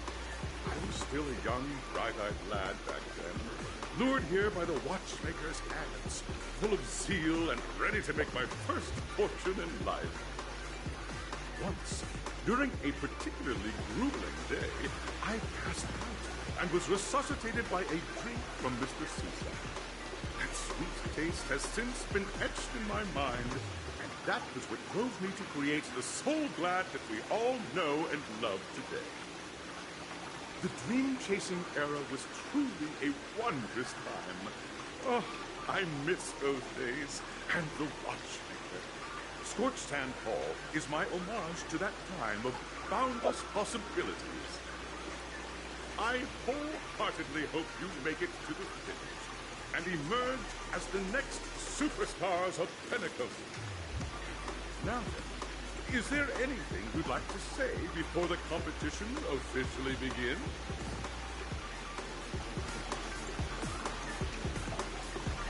Nah, we'd win. That's the trailblazing spirit. How about you, Miss March? Hello, everyone! Next up, get ready for the Mega March 7th adventure, where I'm going to break the speedrun world record! Trailblazing into the uncharted and challenging the limits. That's Miss March 7th for you. How about Miss Firefly? I hope that by the end of this journey, everyone will have achieved the outcome that they hope for. Ah, a wonderful wish! Miss Honeycomb, what are you expecting from your team? Safety first, everyone. Simple words, but full of force. Waiting for you are 3 stages, each connected to that era. The first two stages offer two distinct paths to choose from, with unique challenges on each route. And in the last stage, you will face off against a champion who has defended the title to this very day. A beloved contender whose noble virtues are unrivaled. Those are the rules. Simple. Everyone clear? Now, I hereby announce that the 33rd Scorch Sand Festival of the 20th season, sponsored by Soulglad Enterprises, has started.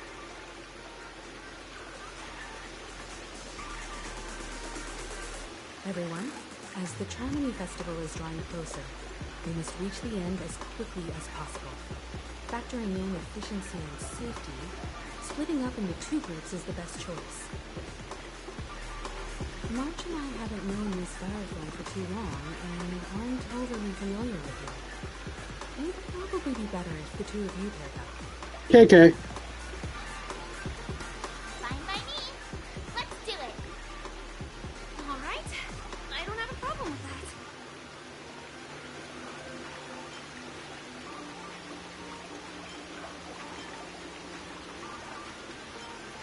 Say what now? I get to pay a Firefly and there's no catch? Split into the assigned groups then. Let's not waste time.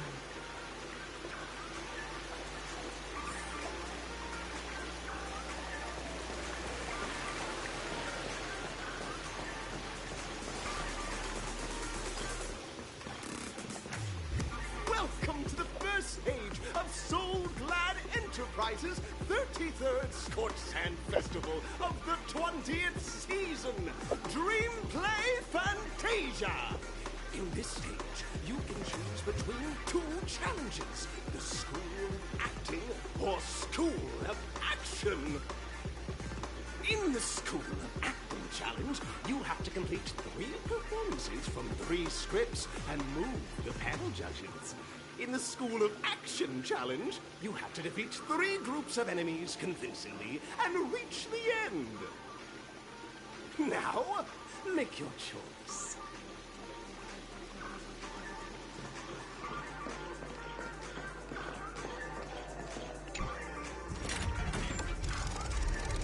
Anyone have a preference for which one I do? I'll give you all 10 seconds to choose. 10, 9, 8, 7, 6, 5, 4, 3, 2, 1.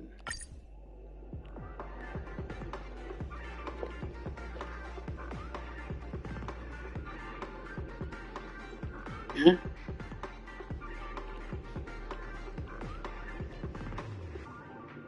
Wait, they aren't named. I don't know which is which. Oh, okay, acting. That's the one I want. Let's go.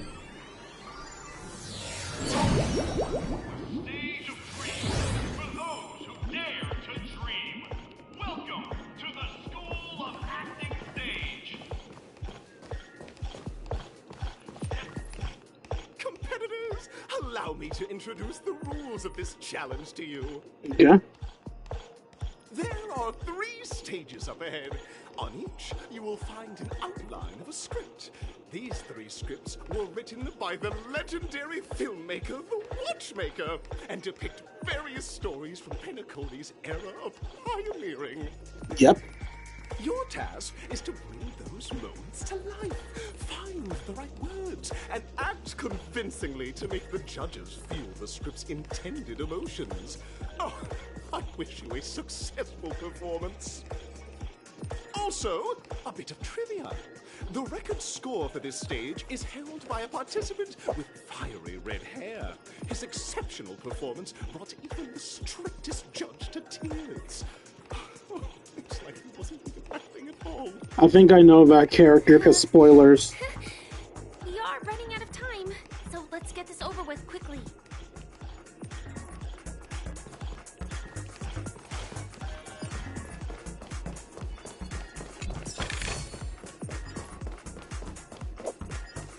Come on, man. Oh, just take a look at this pair. Such star quality. Since you come as a pair, I'll prep a two-person scene for you. Okay. You two, are you ready? I said, are you ready? Envision that you both, driven by the spirit of exploration, are arriving at the land of dreams that is Penacony for the first time. But instead of lush lands, you find yourselves amidst swirling sands and desolation, far from the paradise the Watchmaker described. You're driving an old clunker through the wilderness of the dreamscape, braving the cold wind, choking on the dust, and suddenly, a fierce memory zone meme blocks your path. Now, Mr. Greyhair, what line would you deliver to express your disappointment in Penacony? I'm gonna take this seriously, no jokes here.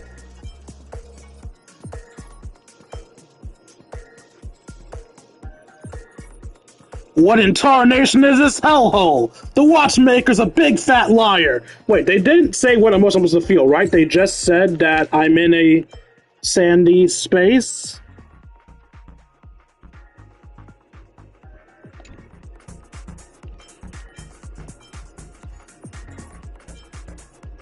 Actually, no. British creature, let's run it over. Do you usually express disappointment this way? Fine. Very good. Now, though you're disappointed, your screen partner is conversely very... So the emotion's more important than the logic. You will say... So we waste time talking instead of fighting the monster. This is great! I love living on the... wild side. Very good, very intense. And then we cut to the story's next scene. You find a job mending the rails, but the days are long, and your endurance can't keep up, and you finally collapse in the endless expanse of desert. Suddenly, sweet rain falls from the sky, wetting your lips and rousing your spirits. Now, Mr. Greyhair, what line will best express your surprise at this moment?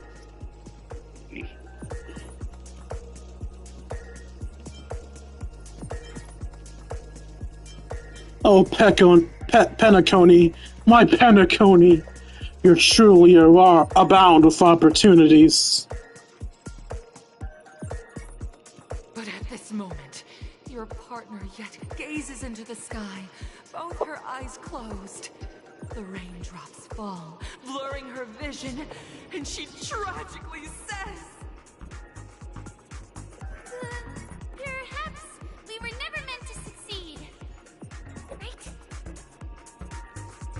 Fantastic! Both of you have an incredibly solid foundation in dialogue delivery. However, lines aren't everything in a performance. Please continue this story on the second stage. Oh, is it time for violence? Do I have to fight even though I avoid the action stage? With a body language test. Okay, not action per se, just posing. Tests won't take too long. I'm sorry, Firefly, I should have chosen the battle one. I just wasn't sure if I'd be able to do it since I upped the, equilibrium of this world.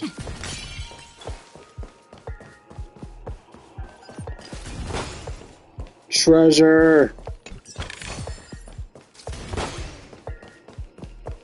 Anything else to break? Nope, looks like we're good. Here, you two are required to skillfully utilize body language to portray the story context I've laid out for you. Okay. Picking up from where we left off, a heavy downpour saves you both stranded in the desert.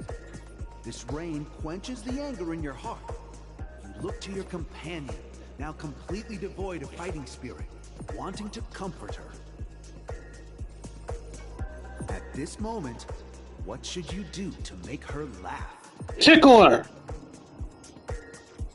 Pat her head, tell a dad joke, stand up and prepare to move out.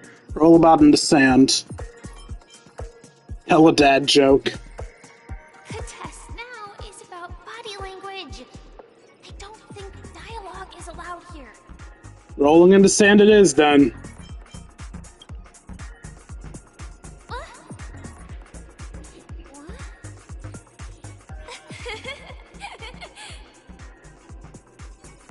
Right answer. Your companion sees you rolling about in the sand and thinks about the arduous obstacles along this journey. She can't help but let loose a laugh, rekindling hope in her heart. And so this girl... I'm gonna get back on my feet and keep moving forward. I love that her thing is always one of the options we had. The story continues to develop.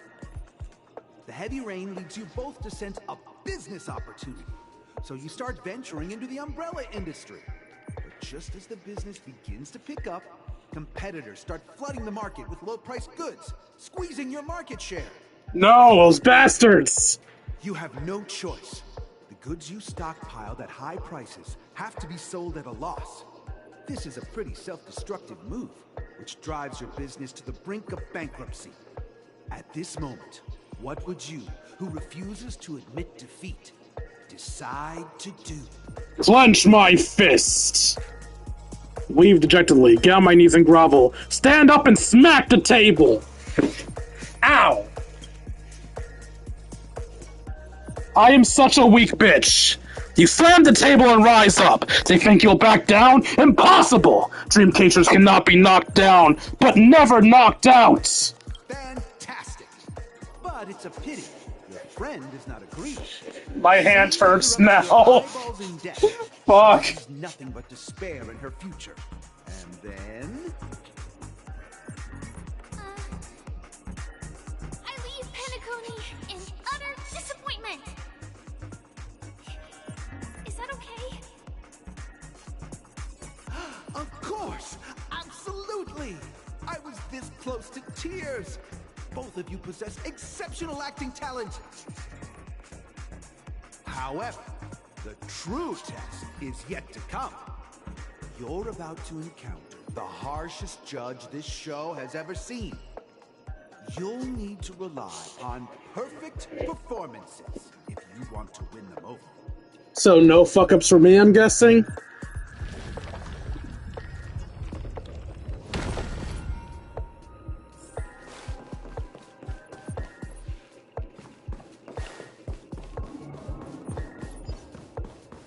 Come on.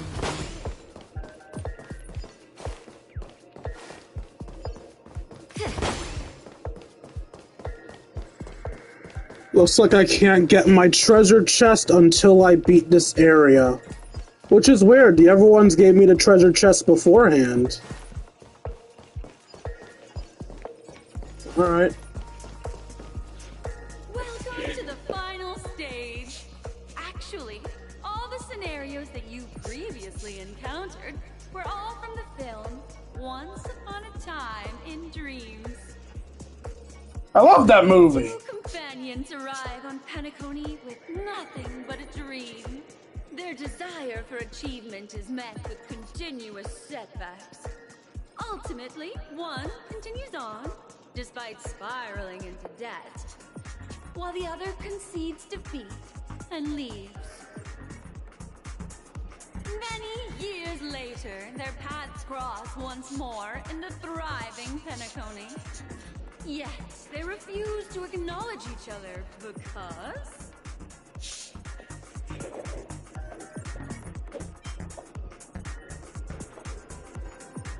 I became a big shot, but she ended up destitute.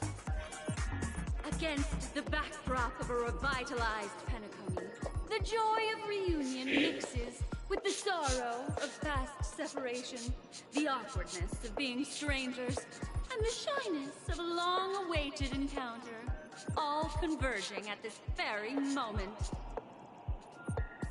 Give it a shot.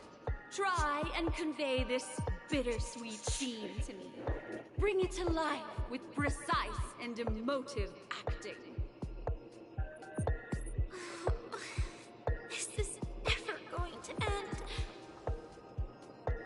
I know! Why don't you try that clockwork thing you used before? Oh, we're just gonna cheat? Okay. Yay, cheating! Your performance is far from satisfactory. Oh, fuck.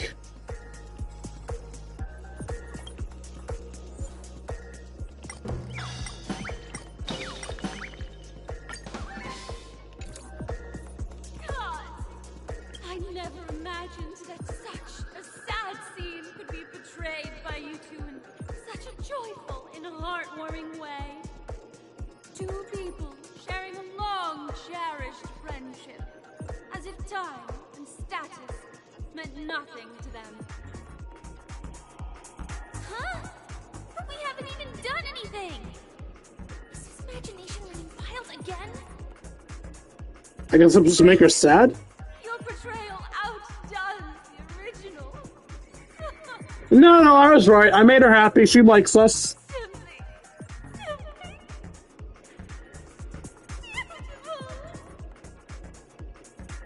We have passed the test. We ought to hurry up. Stellaron is at stake.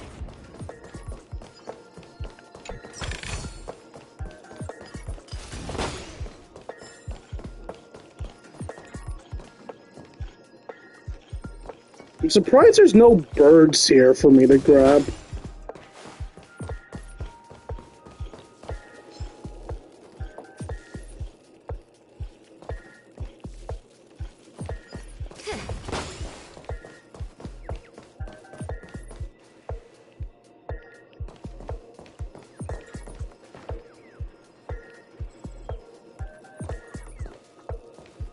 I hear tweeting.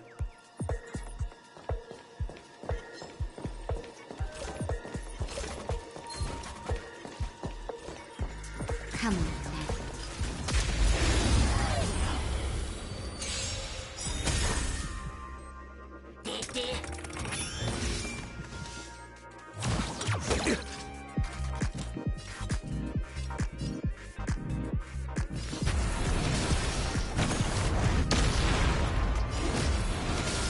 There will be no alarm clocking, good sir. Time for a shot.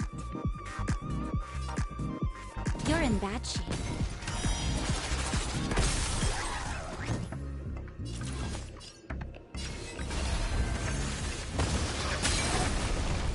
Time to go on the offensive.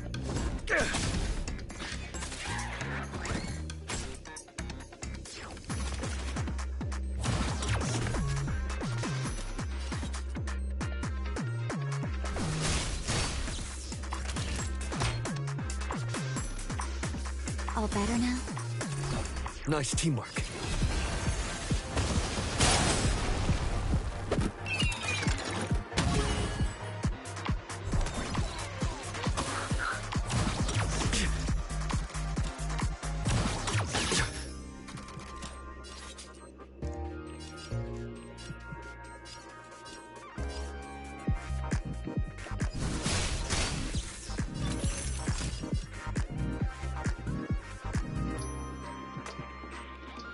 Heal, then skill. Here comes the medicine.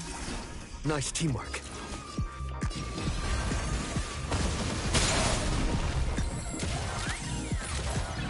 Thank you. Thank you. Time to go on the offensive.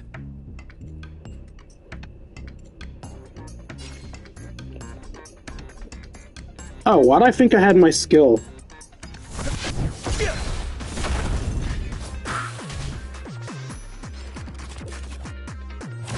Because I had Saber's ult, that's why.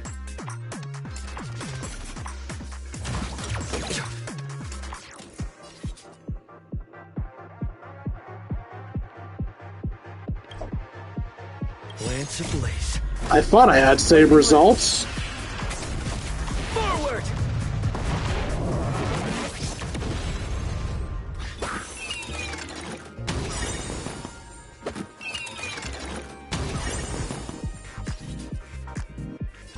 Alright, we have a like and an Engie. You need to heal, so... I don't remember if your regular attack has splash damage or not, Saber. I think I'll skill twice and then hit you with Saber with a regular hit.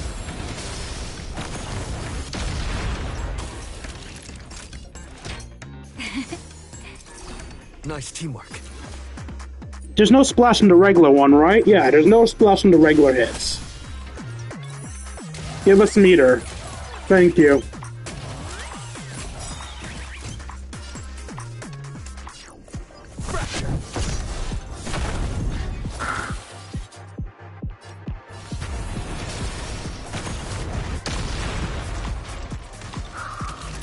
You're in bad shape.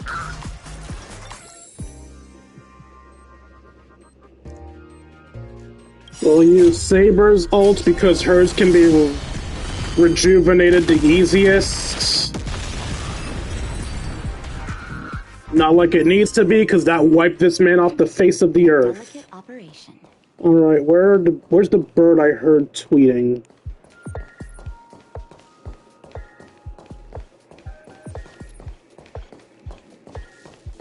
There's a clock here. It's not the bird, but it's still a puzzle worth doing. Alright, where am I starting off? Down there. Hurry up my ass, I'll do this at whatever speed I want.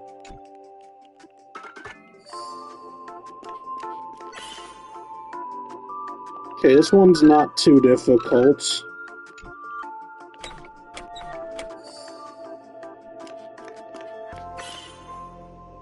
Now I just want to bring you back here.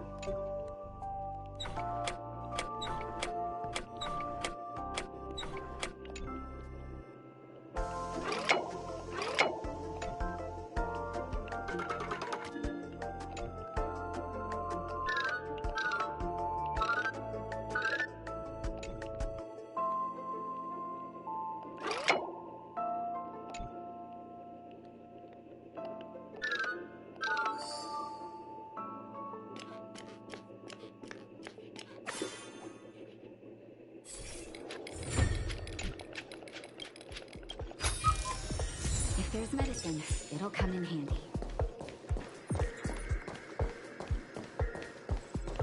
There it is!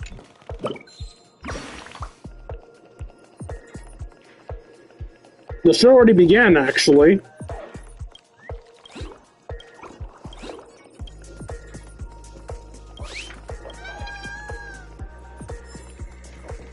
Okay. With the extra puzzles out of the way, on to the next one. This is enough for me. Take the rest. Congrats to both of you for clearing the stage, but That was so fun, I didn't even pay attention to the time. having fun? It took me 20 minutes. Fun is more important than success. I don't know what those faces that Iron is posting means. Finished much faster than that red-haired contestant did. Hopefully those are happy faces. Who is that exactly? You'll find out eventually, but only if you clear the next test first. Welcome to the second stage of the 33rd Scorched Sand Festival in the 20th season, sponsored by Soul Glad Enterprises. Gunfire time! What's that mean? You have the option to choose gunfire and undergo Brother Hanu's trial, or time, where you'll face Clocky's trial. And now, make your choice. I find Hanu more fun, so if I don't get any specific request from anybody left in chat, I'm gonna do Hanu. Hanu will take more time, but it'll be more enjoyable.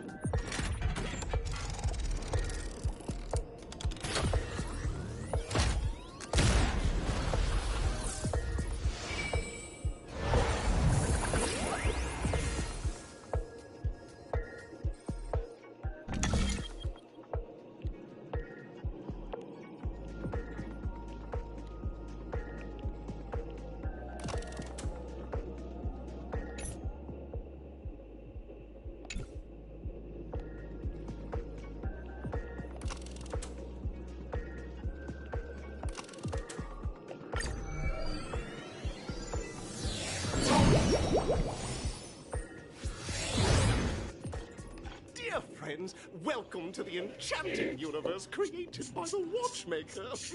Awaiting you is the morally dubious yet ever charming character from the animated Clocky series, Hanu. It is said that these cartoon characters were inspired by the Watchmaker's own experiences. According to research by Clocky scholars, the original Hanu of reality shared a deep friendship with the Watchmaker, akin to comrades in arms. Enter into the world of Hanu via the TV by the entrance and partake in an enchanting and suspenseful story with him. Good luck in there. I got this, Firefly. Sit back. We should be able to settle this with a fight, right? I hope this won't waste too much of our time.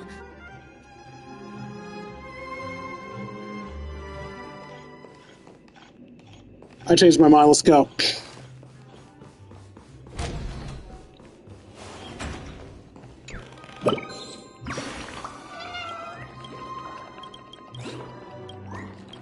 You can go away now, bird.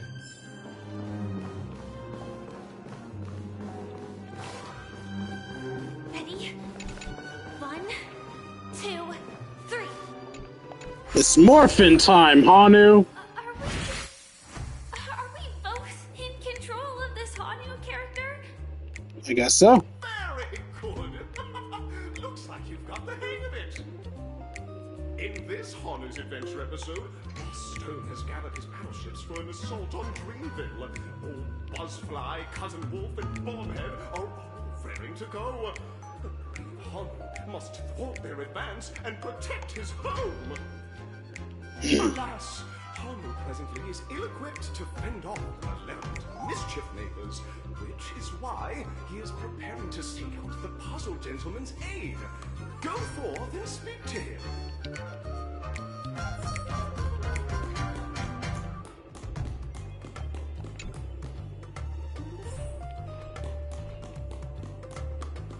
Oh, brave Hanu, you look like you could really use some help. Long time no see, Hanu. You look pretty stressed out. How about an intense and thrilling game of Dream Jigsaw to blow off some steam?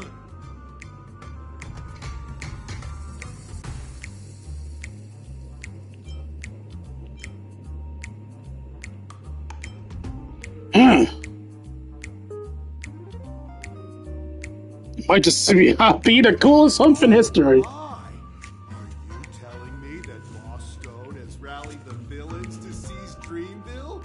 What a dreadful twist of fate!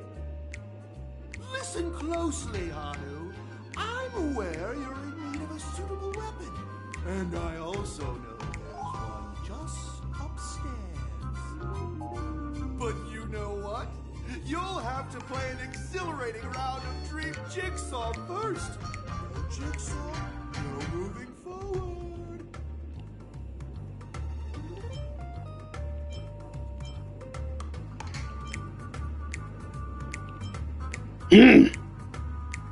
You like a cool humph.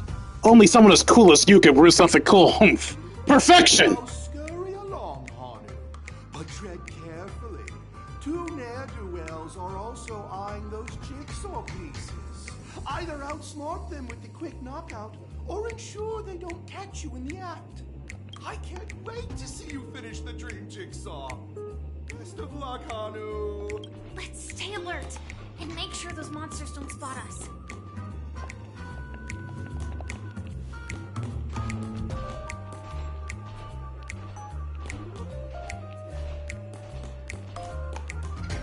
Look up there.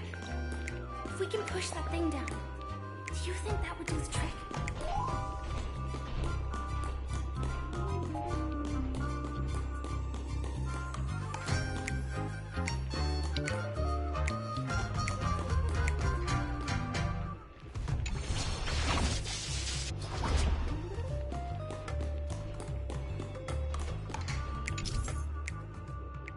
Sometimes you can find heavy items high places that Hanu can drop.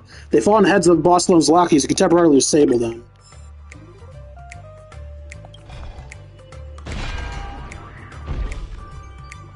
How long is temporarily?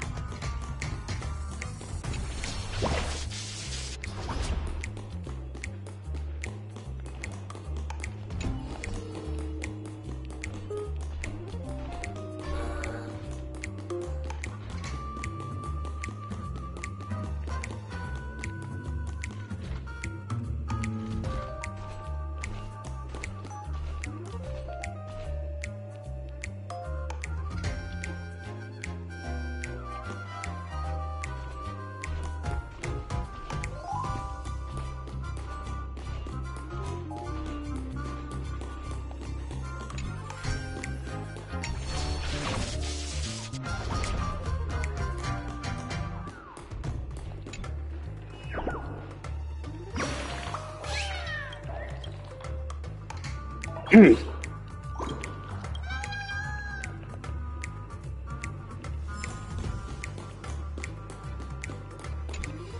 that's all the jigsaw pieces. Let's hurry back.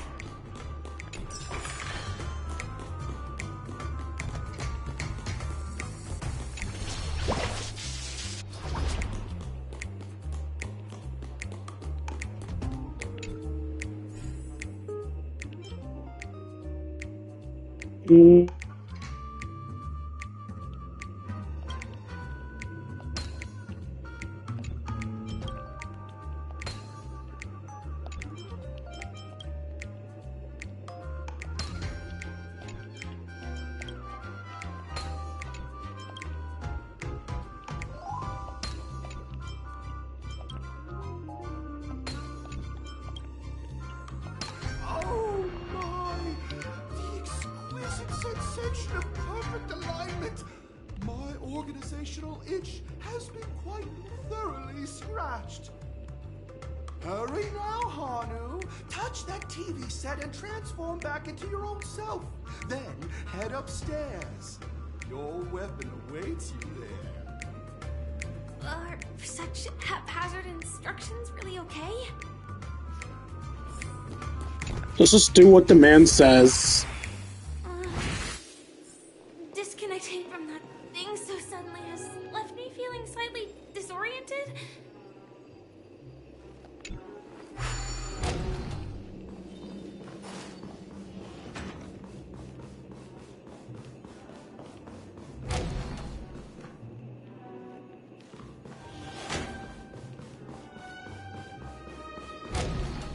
Ah, that's the room we came from.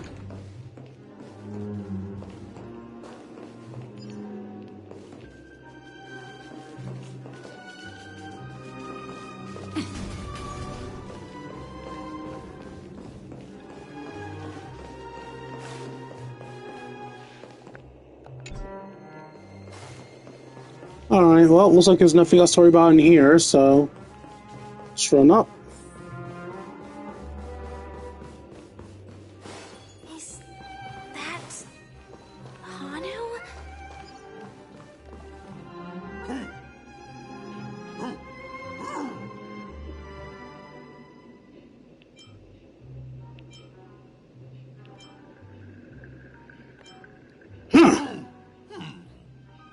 What exactly is he talking about?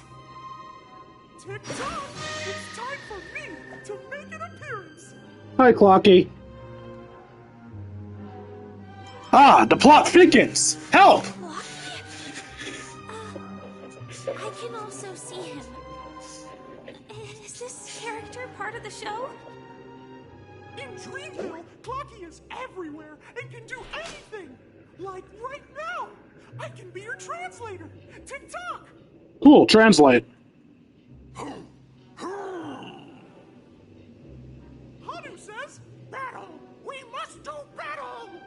Why? The enemy is at our doorstep, and we have no path of retreat for the future of Dreamville! Touch that suspicious-looking TV right now! So they just jumped inside that sheesh. Logic in this plot and dialogue is really being pushed to its limits.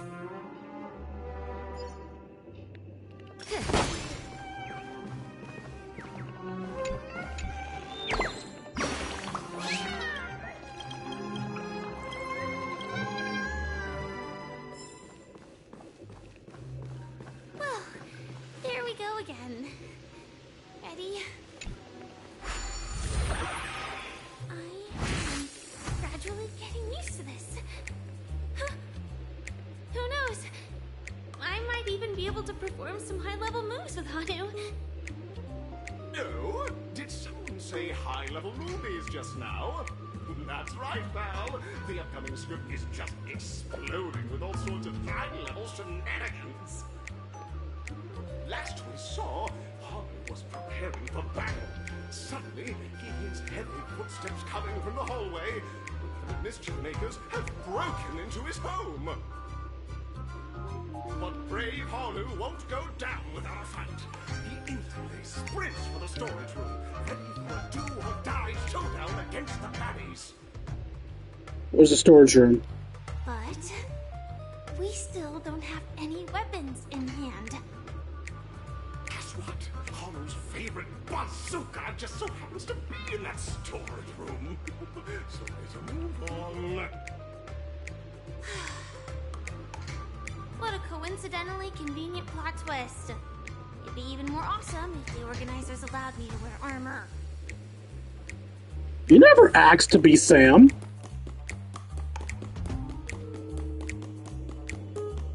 Also, hi, treasure chest. I didn't notice before. The storage room. It's behind the shelves, right?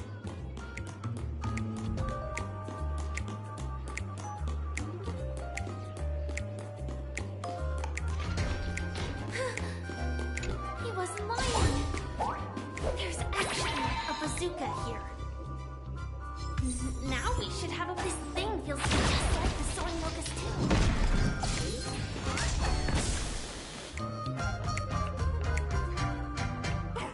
No, the not-so-unstoppable Honu has actually fallen.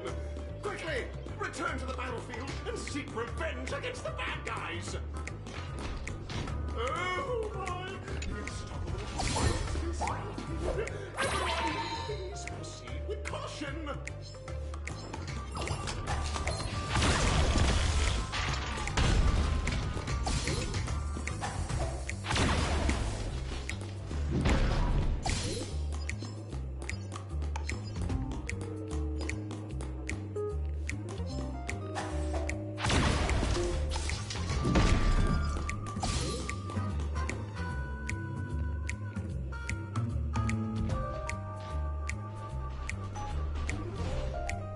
Careful. It looks like we've got more company. Get ready to fire.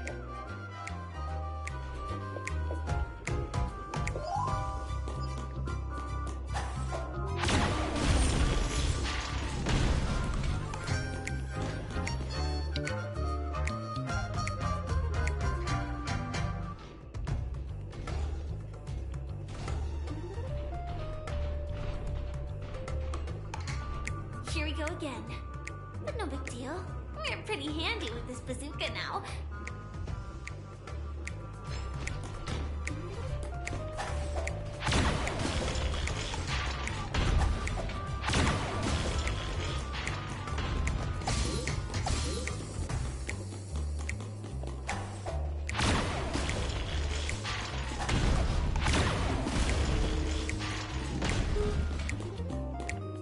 That should be all of them, right? Oh my! Honu is on the street! Everyone! The stage is complete! Quickly! Head through the TV to the next stage!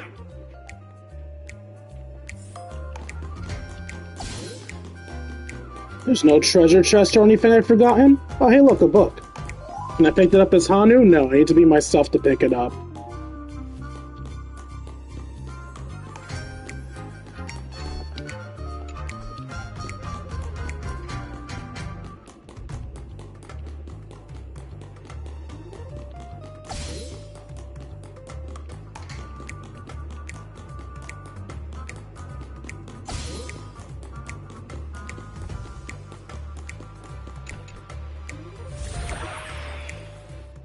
Well, that's that. But it is gonna be hard to let go of this bazooka. Never mind. Let's hurry over to the next stage. Can I go back? I forgot a book back there.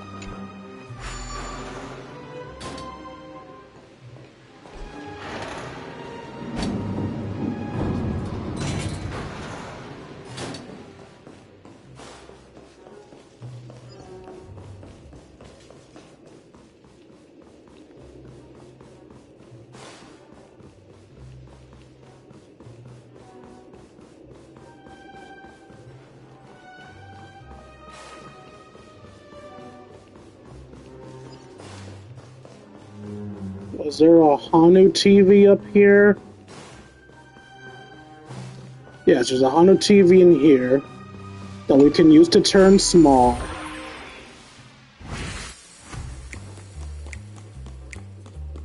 Then we can come back here.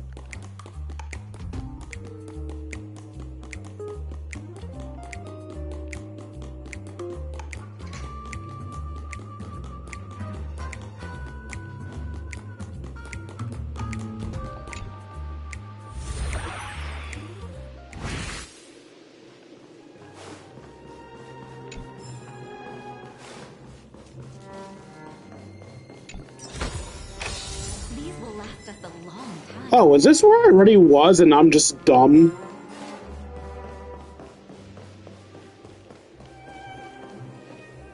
Enter the dreamscape. What?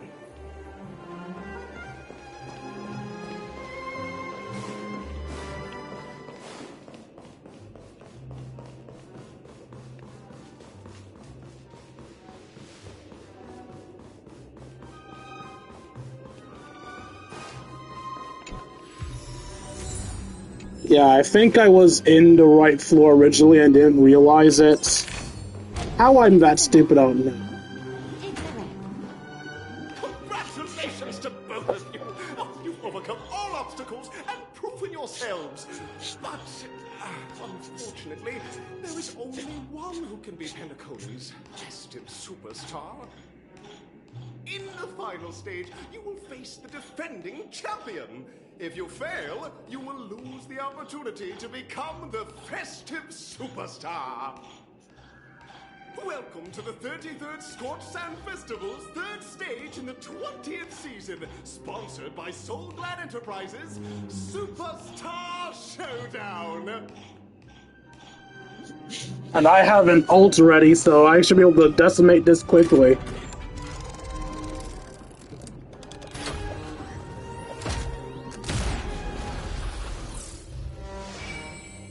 I know I turned this into a 5-hour stream, but solely because I'm afraid of how long tomorrow's stream will take, I think I made the right call. Superstar Showdown Arena 1 or Superstar Showdown Arena 2? Well, I meant to go back to 1, but I guess I chose 2.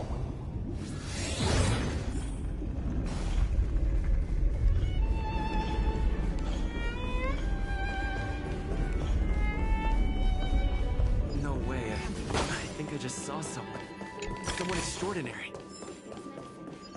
Oh.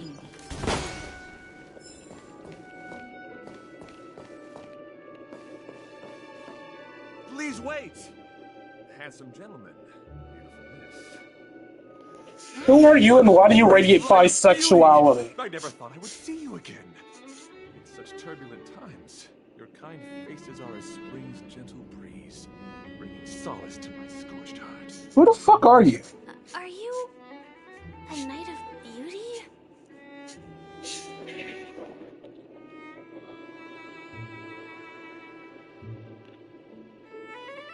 Aww? Hear ye! The rosy glow of the beauty has rendered you speechless. What an honor. Upon hearing of the impending festivities, I commanded the one and only to bring me to Penacony with full haste. Alas, the cosmos unguarded by the beauty. Disorder prevails. Thus my passage was delayed by tending to the sick and injured.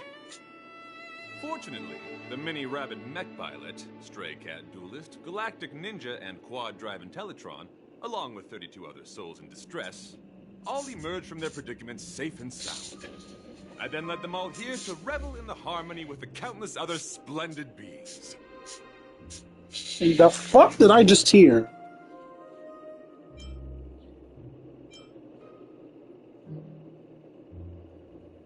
I'm busy saving the world. Can you please make way? What a righteous act of beauty! If that's the case... No, that won't do. The rules of the contest are sacred and inviolable, just like the What would be the noblest choice?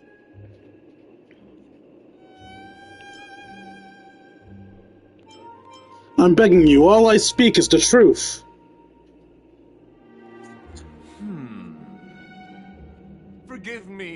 dear friends, if you cannot present irrefutable evidence, I must not yield, lest I dishonor the name of the Knights of Beauty. Fine, let me kill you then. But if what you say is true, in the name of beauty, let us use this fated duel to test your mettle. Alright, in the name of beauty. Well, I was once mistaken for a towering silver armor fugitive with fiery red flames due to my lack of eloquence. It matters not, for all these trials stem from the land of the dream's beauty. What matters is that I now stand before you. Our paths have crossed. I, Argenti of the Knights of Beauty, am humbly requesting a battle with you both, in the name of the Code of Chivalry. If I am fortunate enough to emerge victorious, kindly grant me passage to the Crown of Victory, and recognize that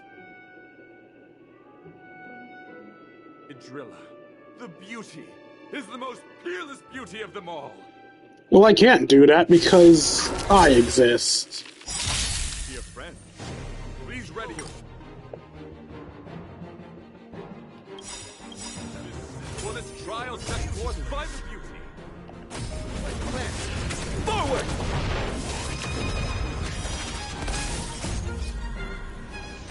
I am the bone of my blade.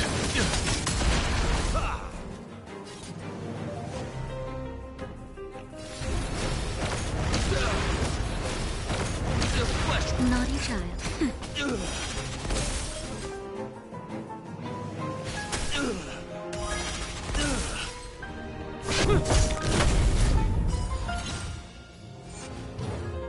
Let the duel commence. Put forth all your might. Scratch.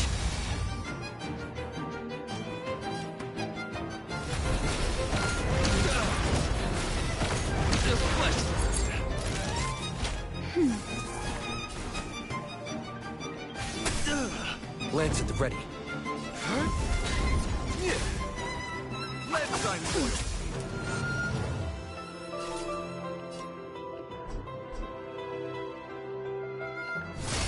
Time for a shot. Nap time. Bear witness.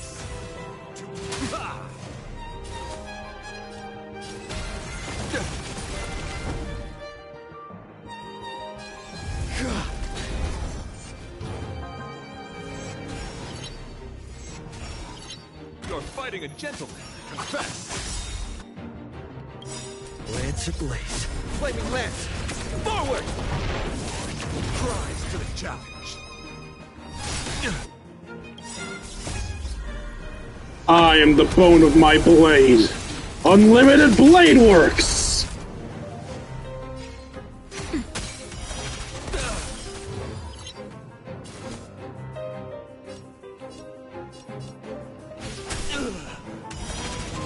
I'm on guard.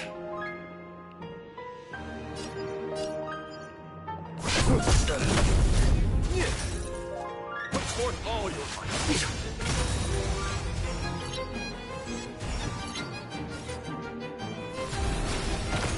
1, 2, 3. Naughty child. That's better. Behold, this symbol of beauty.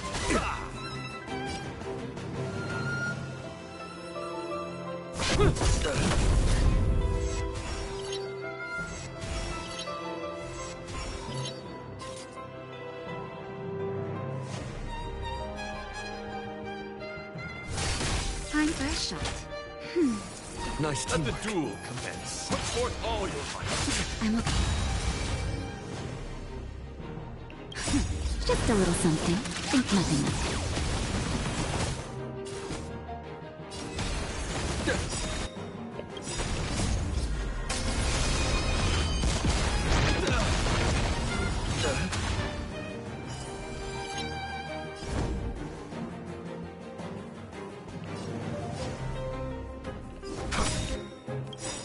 Lance ablaze. Flaming lance. We're done. Fiction there, my friend. We are not done. It's a pity. The laurels of victory belong to Idrilla.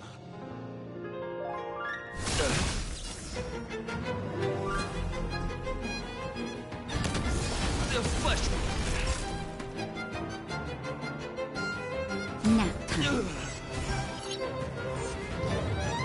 Landsign soils. Put forth all your might. Not a scratch.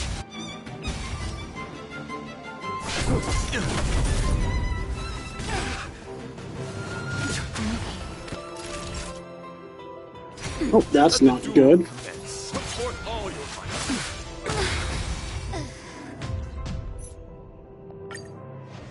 Yeah, I'm just gonna cheese this. Dear friends, please ready your...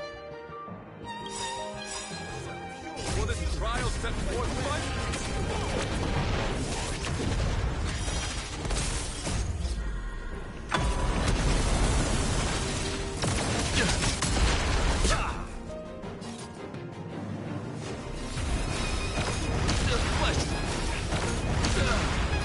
Nap time.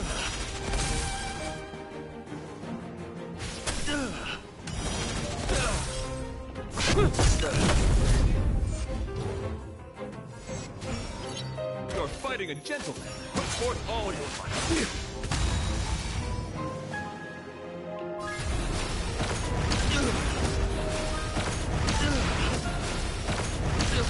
Naughty child.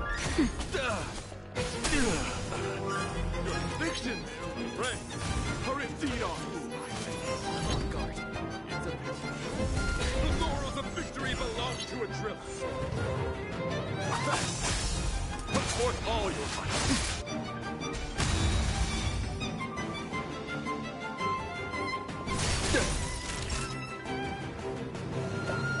Nap time.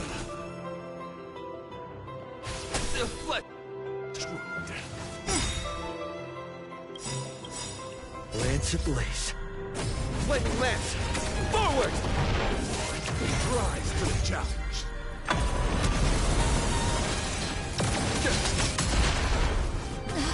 That hurt.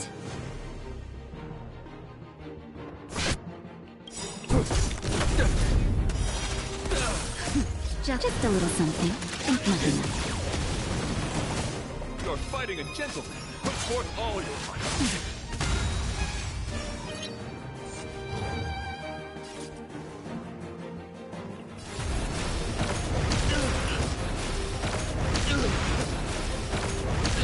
Time for a shot.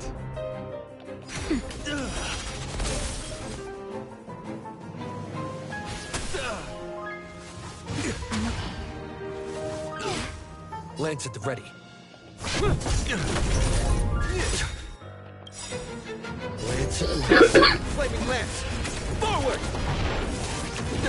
Let the duel commence.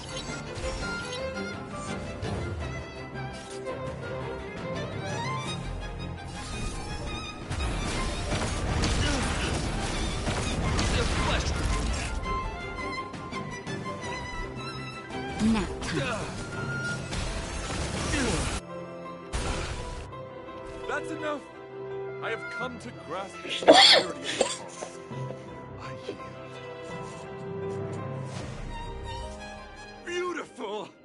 Truly a captivating contest. It is through you that I realized to uphold the honor of Adrilla.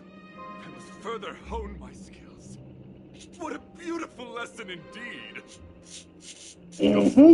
A truly beautiful battle. Beautiful miss. The audition's crown is yours to claim. I shall remain here, gazing from afar as you bask in the limelight, joining the audience in offering you the most heartfelt cheers and applause. We don't have much time. May fate allow us to meet again, Knight of Beauty. In that case, let's make our way to the end. Penacony's really thronging with talent. I hope we make it in time. Any extra dialogue before we go? Go for it. The champion stage belongs to the both of you. Bask in the glory you deserve.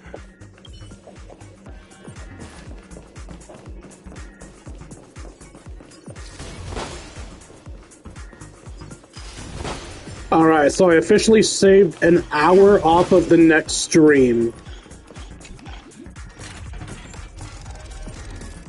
which is fine by me. I'd rather end today's stream at 4 and ensure I don't spend the next stream till 5.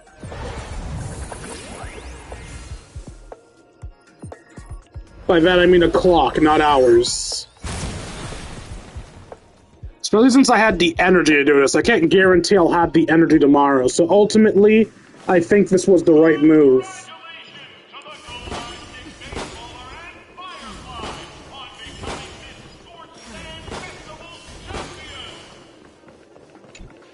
I like that he remembers that I called myself that.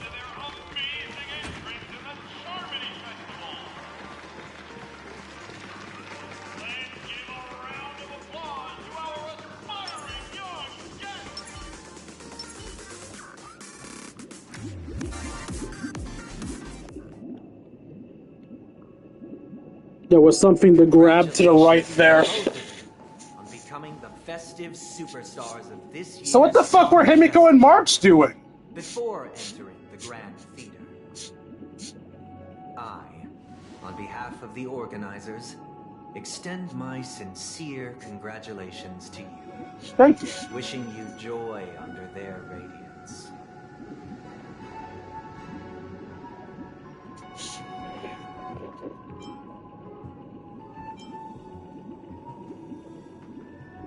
All I get are sincere congratulations? Where are my stellar jades?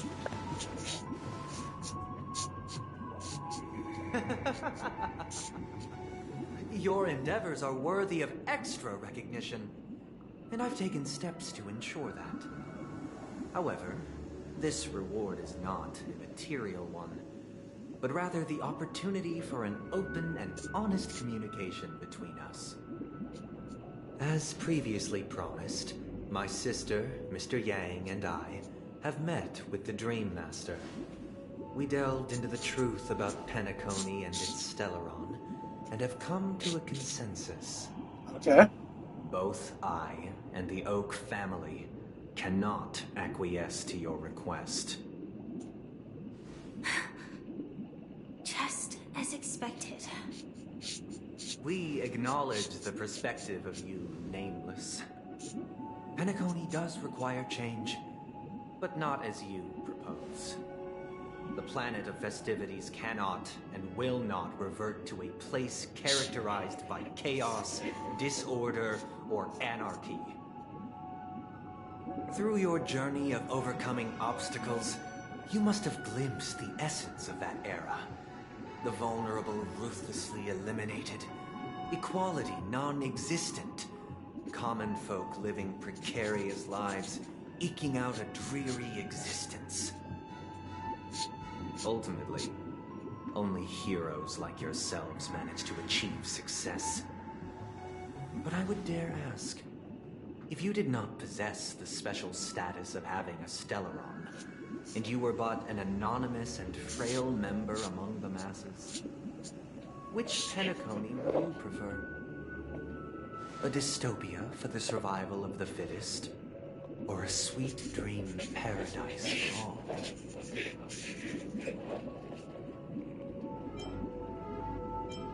I don't know. Why are you asking me? In reality, I feel like both have their upsides, and I don't think either one is the correct option.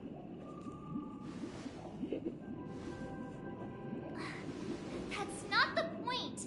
Don't let him mislead you. Mr. Sunday, even if the members of the Oak family can't fully agree on what to do about the Stellaron, now's not exactly the time to be holding an extensive discourse about Penacony's past and future, is it? The Stellaron issue concerns the life and death of everyone on Penacony. If anyone has a better suggestion, the crew is more than willing to listen. Also, it'd be best to tell us the ins and outs of that meeting. This way, we'll at least know what Welt and Miss Robin are dealing with, and the reason why they failed to make our appointment.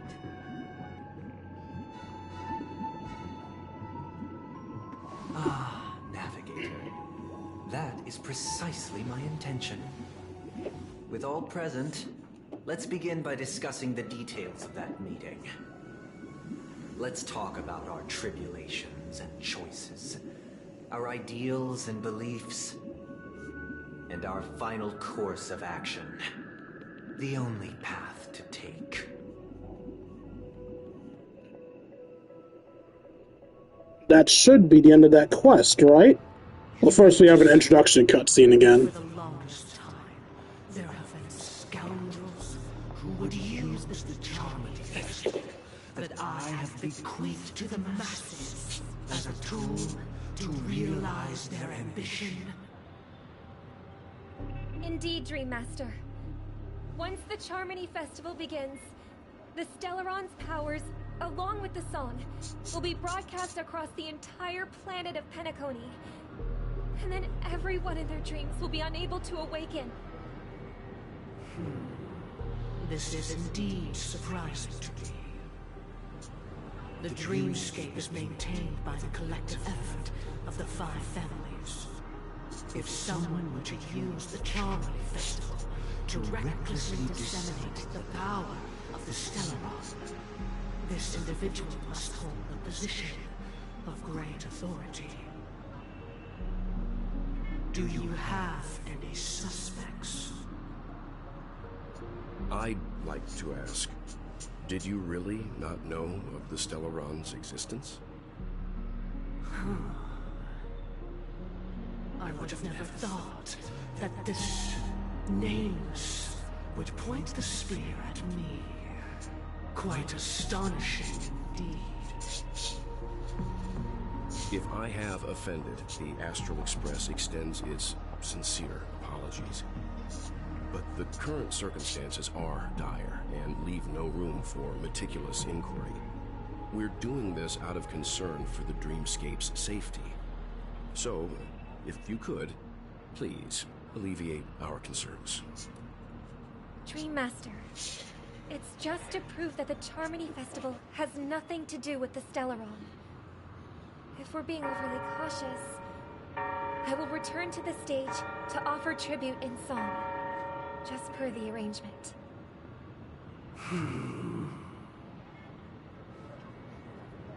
Sunday, Robin. I've watched you two grow up and know your dispositions like the back of my hand. Both of you, right now, can surely be lauded as their most devout advocates. I already know your resolve. The magnitude of this matter is enormous and cannot be taken lightly. Since Mr. Yang has asked with such earnestness, I will personally respond in kind. If there is a need, the entire Oak family will be mobilized to heed your call. Someday, might I ask you to beseech them to cast their light unto me and question me in their stead, so that no lies may be concealed? I will do as you command. Robin, could I entrust you to be present as a witness, to document the truth, and to proclaim my innocence, so that all slander may be utterly dispelled? I will do as you command. May thy will be carried out on earth, just as it is in the heavens. Oh, triple-faced soul, please sear his tongue and palms with a hot iron, so that he will not be able to fabricate lies and make false vows. Let us begin. There is nothing else to prepare. The fuck happened to the lighting? Question. Have you devoted your life to your god, never worshipping other gods? Naturally. Do you love your god as you do yourself, always heeding their admonishments? Naturally. Have you strayed from the path expected by your god, betraying their name? Never.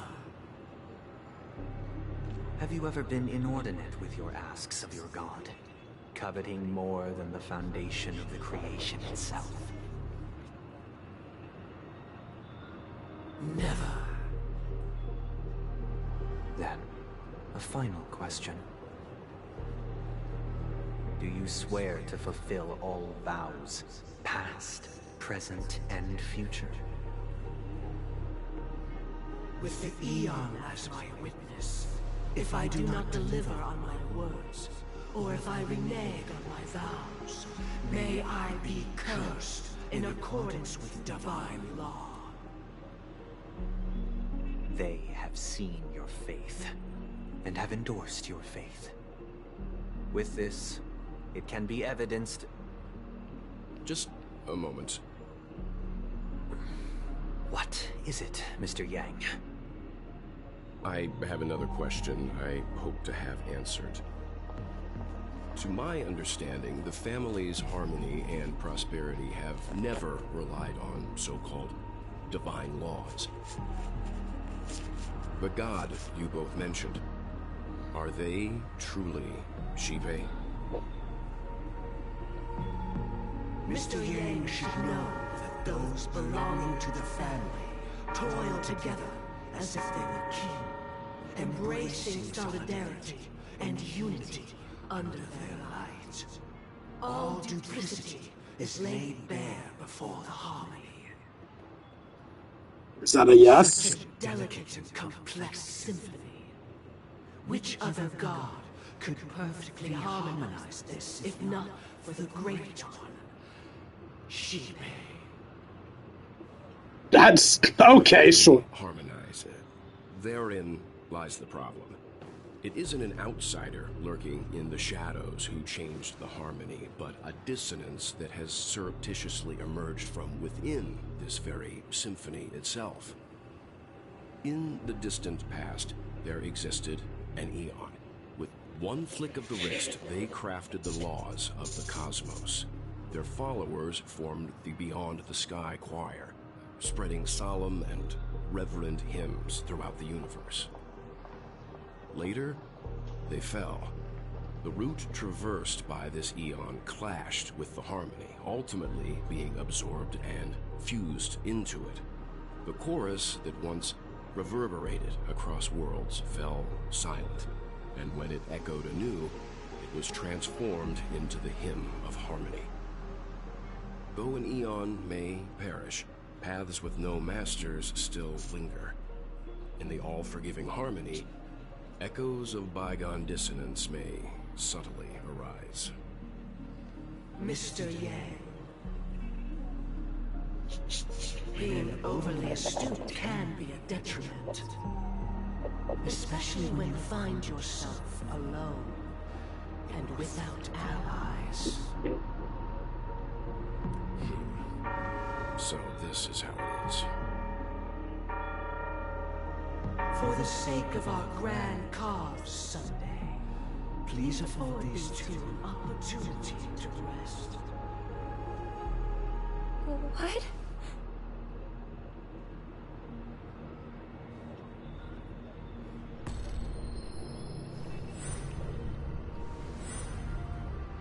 Sorry, Robin. It's just you. I did not wish for you to know this. It's a pity that things have turned out this way. Traitorous fuck. So, this is the true reason I can't sing? The shadow that envelops Penacony is actually... We were never children of the harmony. Our ideal paradise could not have been crafted by Shipe. True bliss can only be guaranteed by the one who transcends the many. Within the foundation of law, humanity establishes civilization, and through harmony, we obtain order. I'm guessing that means he's the path of order, whatever the fuck that means. I don't know. I don't know what these games' paths are. To think that there would be remnants of the order on Penacony. Yep, it's a path of order. Done with Mr. Yang and Miss Robin. Don't worry. I just gave them some time alone to ponder their fates. You should know that these actions make you an enemy of the Astral Express. I don't think he gives a fuck. We need to stand against the Nameless. It would only be myself and the Oak family involved. But we haven't reached that point yet, have we? Your efforts for the justice of Penacony are evident to everyone, and have been widely observed.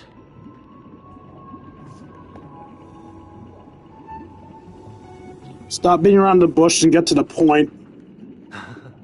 Patience is a virtue. However, I won't hold it against you.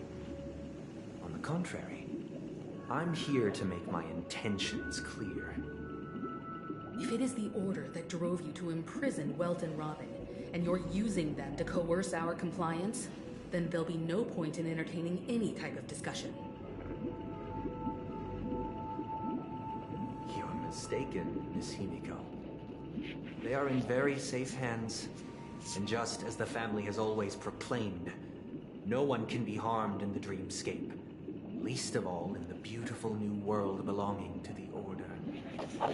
Penacony and the entire universe have witnessed far too much innocent bloodshed. The strong wield their blades against the weak, and the victors push the vanquished to the brink of life. Natural selection. The world abides by this principle, establishing the well-being of humanity atop the corpses of the downtrodden. Only we, or rather, I, possess the power to put an end to this farce. So you've decided to resurrect a dead Eon? No one's ever done such a thing. If Miss Himiko is interested, let's draw back the veil and speak candidly. I've always firmly believed that people can understand one another through peaceful means. I'm willing to divulge the unembellished truth as to the intentions of the Order's Pathstriders, so that you will make better judgment for the Astral Express, for Penacony, and for this stretch of the universe. Words can hardly do justice to the beauty of that ideal. So, come with me, everyone. Let us retrace our steps, and see once again where this road leads. Huh? Where'd he go? Don't know. Welcome. This isn't any location in Penacony's dreamscape. It's my inner world. The reason the scenery before you remains unchanged is because your consciousness has drawn on similar concepts to fill in the gaps. Okay. Who in their right mind to expose their inner selves like this? That means... Did you do the same to Welt? It's a tuning process. Stronger in effect and more draining on the mind. The gray-haired guest has experienced it before, so he should understand what it entails. Tuning allows you to intuitively grasp my feelings, which also means that I cannot hide anything from you. Now, everyone, please look at the huge screen. The road we once took begins here. From this point on, you will witness the numerous decisions I've faced. I've selected a portion of these to share with you. I believe after going through similar predicaments, you'll be able to better understand my thoughts. I was hoping there would be a pause in the action before I got to this. The first decision. A story about a baby bird. Hold up, I want them to be able to see this in the next stream. Stop. This story happened when Damn it. I were very young. I should have stopped the stream before entering the final stage. Family's Mr. Gopher Wood, who would later become the Dream Master of Penacony, saw that we siblings had no one to turn to and took us in. Later on, Robin and I lived a time with nary a care in the world.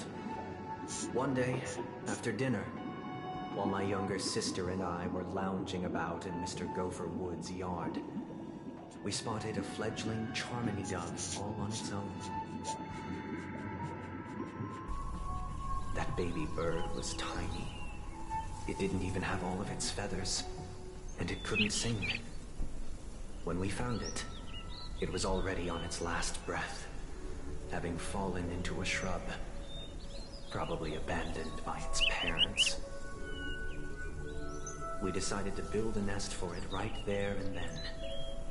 However, thinking back, that winter was unusually cold, with fierce winds at night in the yard, not to mention the many poisonous bugs and wild beasts in the vicinity. It was clear that if we left the fledgling in the yard, it stood no chance of surviving until spring. So, I suggested we take it inside, place it on the shelf by the window, and asked the adults to fashion a cage for it. We decided that when it regained its strength enough to spread its wings, we would release it back into the wild. The tragic part, something that we'd never considered, was that this bird's fate had already been determined long before this moment. Its destiny was determined by our momentary whim. Now, I pass the power of choice to you all. Faced with this situation, what choice would you make? Stick to the original plan and build a nest with soft net where the Charmony dove fell. Or build a cage for it and feed it, giving it the utmost care from within the warmth of a home. I eagerly await your answer.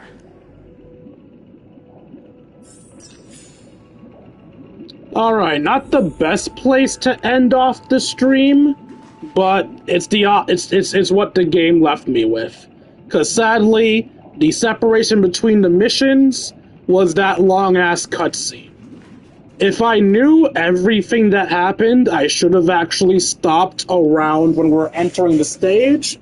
But I didn't know everything was going to happen. I can only look up so much without spoiling everything for myself. So we're going to end things off here.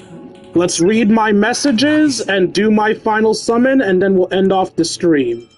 Because I got a lot of messages to go through, so let's see. Dr. Edward, hello Mr. King, someone just donated a dream bubble into our store. After conducting psychometric spectral analysis, and I expect you won't be interested in the contents of this dream bubble. How did you know I'd be interested? It's the magic of psychoanalysis, sir. The donor is an elegant lady with the name Black Swan. If you have time, we would love to have you at any time. Alright, so we got a character story out of that. Greetings, are you interested in earning a little extra something? Due to recent incidents in the Pecony, family is short-staffed and is now hiring dream chasers with exceptional skills as temporary security officers. Applicants who have annihilated memes will be given preference. If you're interested, please contact me and proceed to Dual Light Pavilion for an on-site interview. It's first come, first served. Clock Studios. Dear visitor, according to the Bloodhound family, Clock Studios theme park is currently undergoing security check, so the main gate is temporarily closed. However, to satisfy our customers, we will continue providing the amusement program Clocky's Extra Filming Experience, where you can enjoy fun games and learn about the creation of animations, Hamster Ball Night, and Brother Hanu.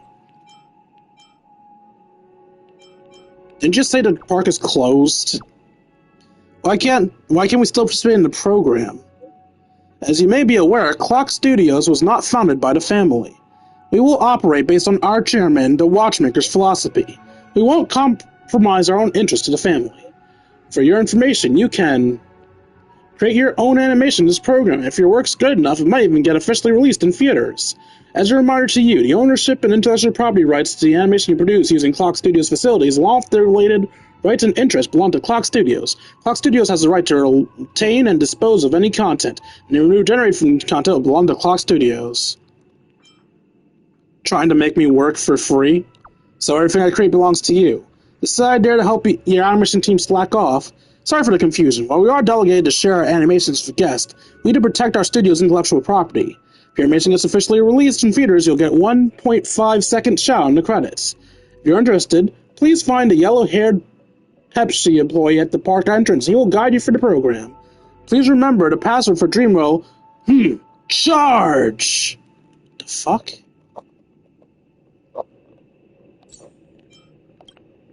Mr. King, I recently received a pet, a creature from an avid listener. I thought you might be interested. I can't bring it with me when I'm telling stories, so I've left it at Spare Time Bookshop, which is my store. If you're interested, you can drop by Spare Time Bookshop and take a look. I believe you'll like it. Yeah, I'm interested. A pet? I adore small animals. Let me check it out now. I'm sure you'll never see the animal before. It's very fascinating. Yuki's clever decor. Unofficial channels indicate that Leslie Dean, the superstar actor who passed away at a young age, had recently appeared in Golden Hour in Peckham, creating quite a shock. There's currently no evidence to show that Leslie Dean appearing in Dreamscape is a real cosmic star. The Sweet Dream Times editorial office would like to urge fans to act with conscience and not break the rules in Dreamscape. Okay?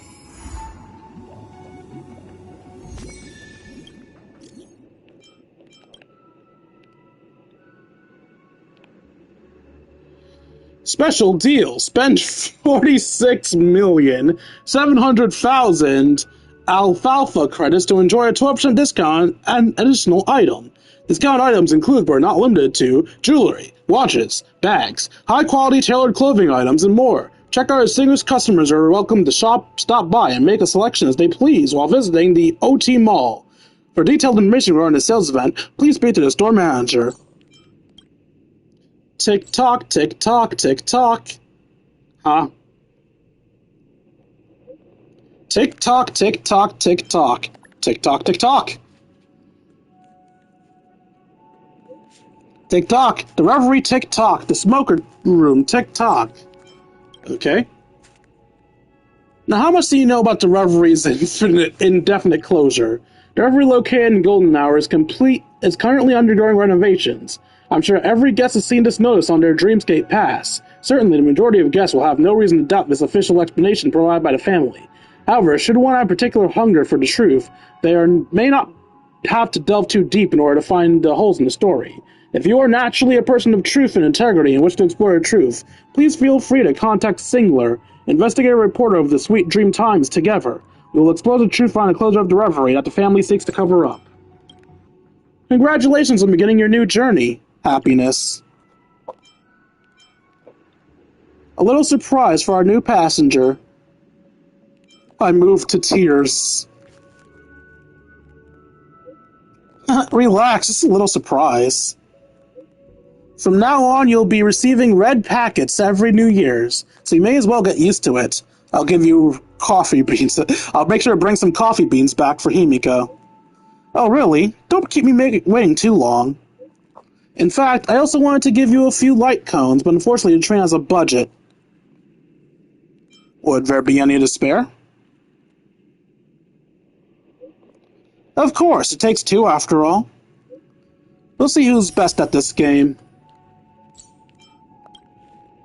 King, when are you free? I'm so bored. Come to the workshop and let's catch up. I'm busy. Crying. We can catch up over text. But what made you look for me? What about the others? So Paula and Gaspar are both busy? What about the others? Others? Like my sister? She's taking an exam in snow plains. I don't even know when she's coming back. That's sad. Yeah, I'm so lonely. The responsibility of caring for lonely Servo belongs to everyone. Yes, we still have 3 more. Alright. I haven't been here for so long. Untouched places are very few and between in Lofu. Pixar didn't happen. I'm on top of the Jade Gate. You can get on top of the Jade Gate?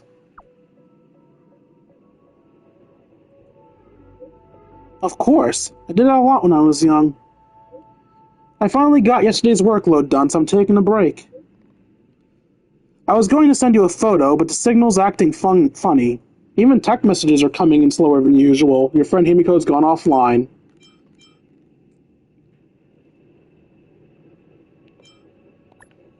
Next, I'll check it out myself next time. I want to see it with my own eyes. Your friend Himiko's gone online.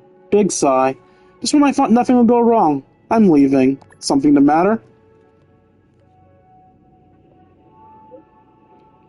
A site crane delivered an official document. An emergency meeting is coming up. I gotta go back to the commission. Excellent, side crane. You can run from signals, but never side cranes. Why are side cranes so dastardly efficient? After all, your Heron Express, we ship whatever you want. Teehee, ship. Herda, come for a test. Again? Same feature as last time? Yep, customizable parameters, adjusting the planar ornaments dropped in each world is double. Stefan insists on having comparative data. He's working really diligently and says this is just how much effort you put into a project. Remember to come test. Bye. Dearest customer, thank you for experiencing a Dreamscape immersive game, Hanu's Adventure, brought by Clockwork Studios. We hope that you had an enjoyable experience. Please do let us know how you would rate your gaming experience. 1 great, 2 good. Please respond with the corresponding number alone. Look forward to... There's no bad rating? Why can I only rate it good? The existence of a negative rating would expose the Dream Reekers to negative emotions and lead to unnecessary risks being taken into game design. Therefore, we have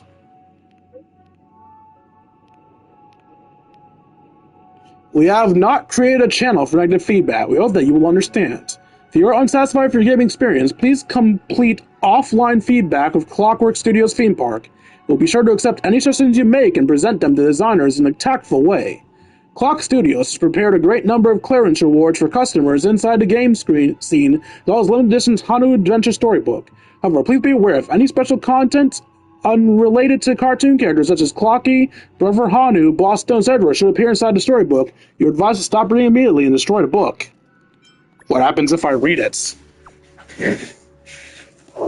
I won't be put behind bars for this, will I?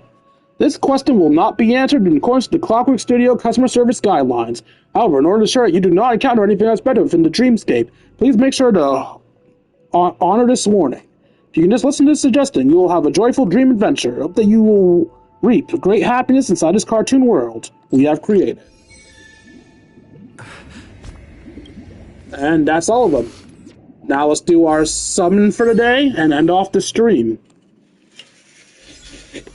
We will be pulling on the Phanon banner. I highly doubt we'll get him because we have done a lot of 5 stars easily. So let's test our luck, which we've already used up a lot of.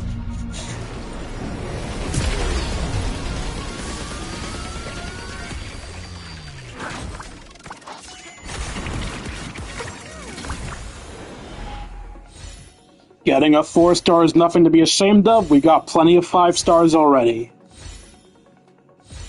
Granted, one was automatic, but still. Hello, March 7th. Welcome back. Alright, so we got an upgrade for March 7th. And with that, I hope you guys enjoyed this stream as much as I enjoyed making for you all. If you enjoyed and want to see more of my content, you can find me at youtube.com/KingD353. Again, that's youtube.com/KingD353. When I'm not re-uploading streams, I'm a lot of episodes of Persona 5 Royal, Yu-Gi-Oh! Legacy of the Duelist, and random mobile games. Also, if you feel I deserve it, you can donate to me at buymeacoffee.com/KingD353. Again, that's buymeacoffee.com/KingD353. Every donation is appreciated. For those $1 a month, you can help support the channel, as well as help ensure I get to eat food.